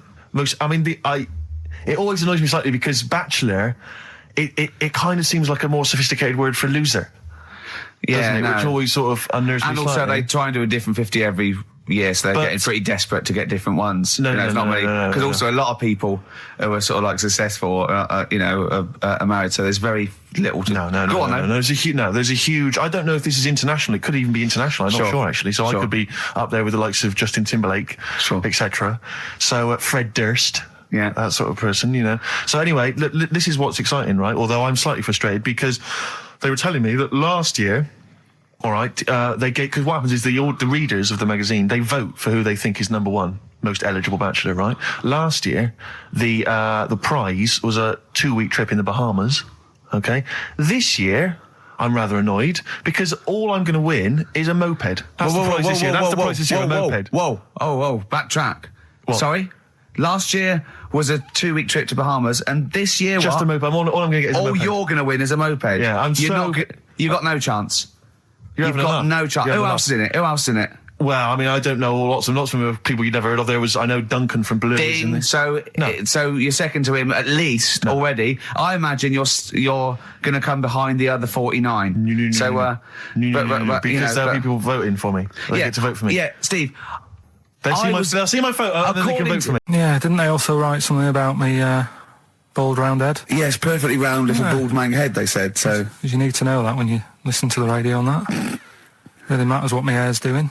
Your hair, have you given it a little polish? Because you look like a cue ball at the moment, and you've had a shave in it. I've never seen such a round head. It actually looks like a plate with ears. Yeah, well, for those that have never seen Carl, I actually, if you remember, I think he looks a little bit like Mr. Spoon from Button Moon. He does. If you've ever seen that show, and also he looks like, when they say they find with a little 4-foot human, and it's actually 500,000 years old, and they give it a name, and it's the first, Australopithecus into. He looks like one of them as well. Perfectly round little. He is the missing link. He looks half human, half monkey. Because he's got a slight slouch as well. So yeah, it's those pictures where you see it going from an ape to a man. He's one of those in the middle. Yeah, and of course his monkey hands, his hairy little wrist to those skinny little things that he can get oranges out of holes with, and it's unbelievable. Why are you so all shaved and polished and everything? Got a wedding. What? Got to go to a wedding today, so thought I'd clean myself up a bit. Yeah. Shouldn't you be wearing a suit or something? No, I'll go home and put something on. Oh, okay. But Suzanne said, I'll make an effort. I sort of had a shave and that, and then I came out of the bathroom. She said, your head looks a bit sort of eggish. She's right. She always worries about when I have a shave, because I just, you know That's what I mean? your girlfriend, Carl. I know. Saying that. Just think. So don't worry about Heat saying it. And funny thing is, it's Boyd Hilton, I think, of Heat that wrote it. And he's got a little bald head. Yeah, no, don't slag him off. Yeah, but on the end of his review, does it say, you know, written by Baldy Boyd? No, because it doesn't matter, it's a magazine. Don't worry about it. Looking forward to the wedding? A bit boring, isn't it? But you've got to do it. They're probably listening. Should we do a shot? No, it'll be a great day for them, but I know what will happen. Suzanne will see, you know, all the fuss and that, and then she'll get ideas, and I'll have to let her down and all that. Why is it you don't want to get married again? I always forget. It's just... Who's it for at the end of the day? I've been with Suzanne for 11 years, right? Sure. We're happy. Well, I am. That's what counts. You're never happy. I am. I'm all right. Yeah, no, I know you're happy with Suzanne and everything, but apart from that, you're never happy. You are the most grumpy, moany thing in the world. I mean, I get annoyed, but I'm always happy. I was annoyed here. I was happy coming here, but there was a bloke behind me walking and scuffing his feet. He had a pair of those stupid skulls on, and he was clicking and scuffing. Wear some shoes. You don't have to click. Pick your feet up. Flip-flops annoy me. You know? But I'm happy. I'm just annoyed. You are just like, oh, the world's on me. It's rubbish, this. I know the world's great. It's just sometimes people annoy me by being there. You know? But Steve said I should be locked in one of those towers. Me and Carl went out for a beer, and it was great, wasn't it? Yeah, I enjoyed myself. We started Yeah, off, it's good. and you met my mate Robin, didn't you? Yeah. And some of the stories. Do you want to tell Steve some things about Robin that you Robin, learned? do you know him well? Yes. Well, do you know about his worm problem as a kid? Go on. Right. What I can remember is he had worms as a kid. Not sure how you get him. He never answered me. He was getting a bit touchy about it. Right. This is like the second time I met him. I think he was a bit annoyed that Ricky told me about his problem. What Yes. now? Straight away, you not being there, instinctively, what do you think went on with this story about worms? My suspicion is rather like when you told a group of people that Robin had once suckled milk from a cow's udder. I told you that. Yeah. Did you mention that as well? Yeah. Yeah. My suspicion is that, like the cow story, the worm story is not true.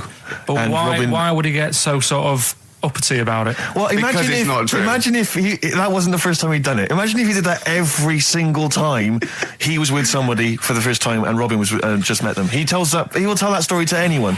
But they do say there's no smoke without fire. Robin. I also told him that the way Robin cured these worms was because the doctor told his mother, right, to hold a piece of ham or cheese near Robin's anus so the worms would come out for the food, and he believed it. I'll tell you why, though. I said to Robin used to sit on Spam to try and get the worms out, and he believed it. But Steve, right, do you remember that story about 3 or 4 years ago where there was some bloke in the army? He went away to somewhere, Vietnam or whatever. He was messing about in the woods.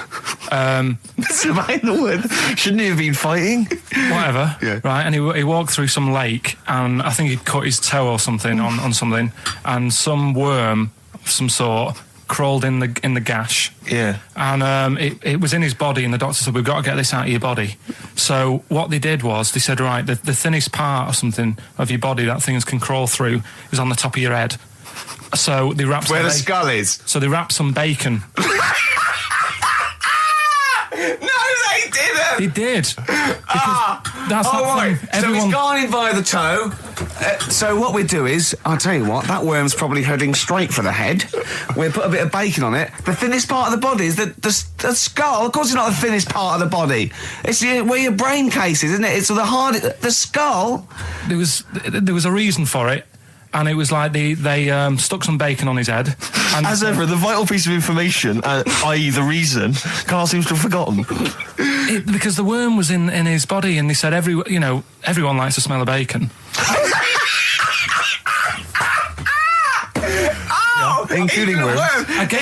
Even a Vietnamese lake worm. They love Remember last week when I said about the little fella with the bone with no brain, and you were proved wrong? No. Please. No. We were saying it wasn't a little fella. We were saying it was a stillborn child. It wasn't a little You're fella. changing it now. You weren't having any of it last Right, week. hang on a minute. I'm getting confused. There was a Vietnamese snake that went inside of a soldier. A little, like, maggot or some sort that you have to get out of your body because it causes problems. Yes, and so in order to get it out of the body, they strapped bacon to his head. Yeah. That is great. This doctor. And did that work? I think so. They had a picture of him smiling.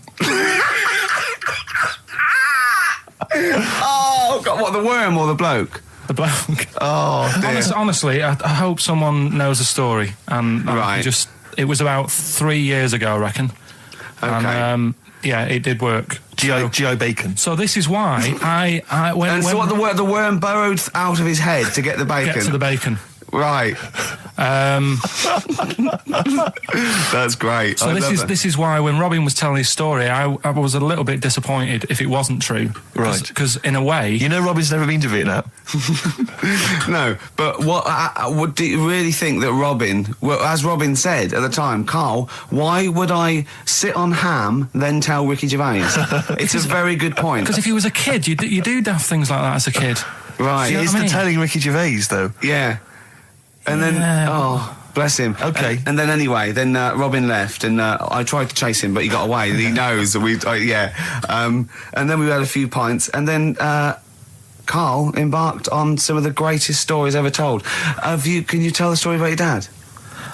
Let me run it by. I haven't spoke to him all week, so let me run it by him. Okay, play records. Because What we got? we've got one of Steve's. Yeah, well, tunes. bizarrely enough, this comes from the Teachers 2 soundtrack, the soundtrack to the current TV series. There's a slight whiff of nepotism in the air. Yeah. Rick, would you like to explain why? Well, that's why you're doing it. No, my girlfriend worked on it, but Yeah. you were going to play this anyway, weren't you? Well, I was actually. Bizarrely enough, I was going to play some I Am Clute, and this is from, as I say, the Teachers soundtrack. This is called To You. It's a good track. That's I Am Clute, a track called To You from the Teachers soundtrack. That's also got, I noticed, the Electric Soft Parade, the Hives, Star Sailor, Feeder, Turin Breaks, Mercury Rev on there. It's a good little collection. Lovely.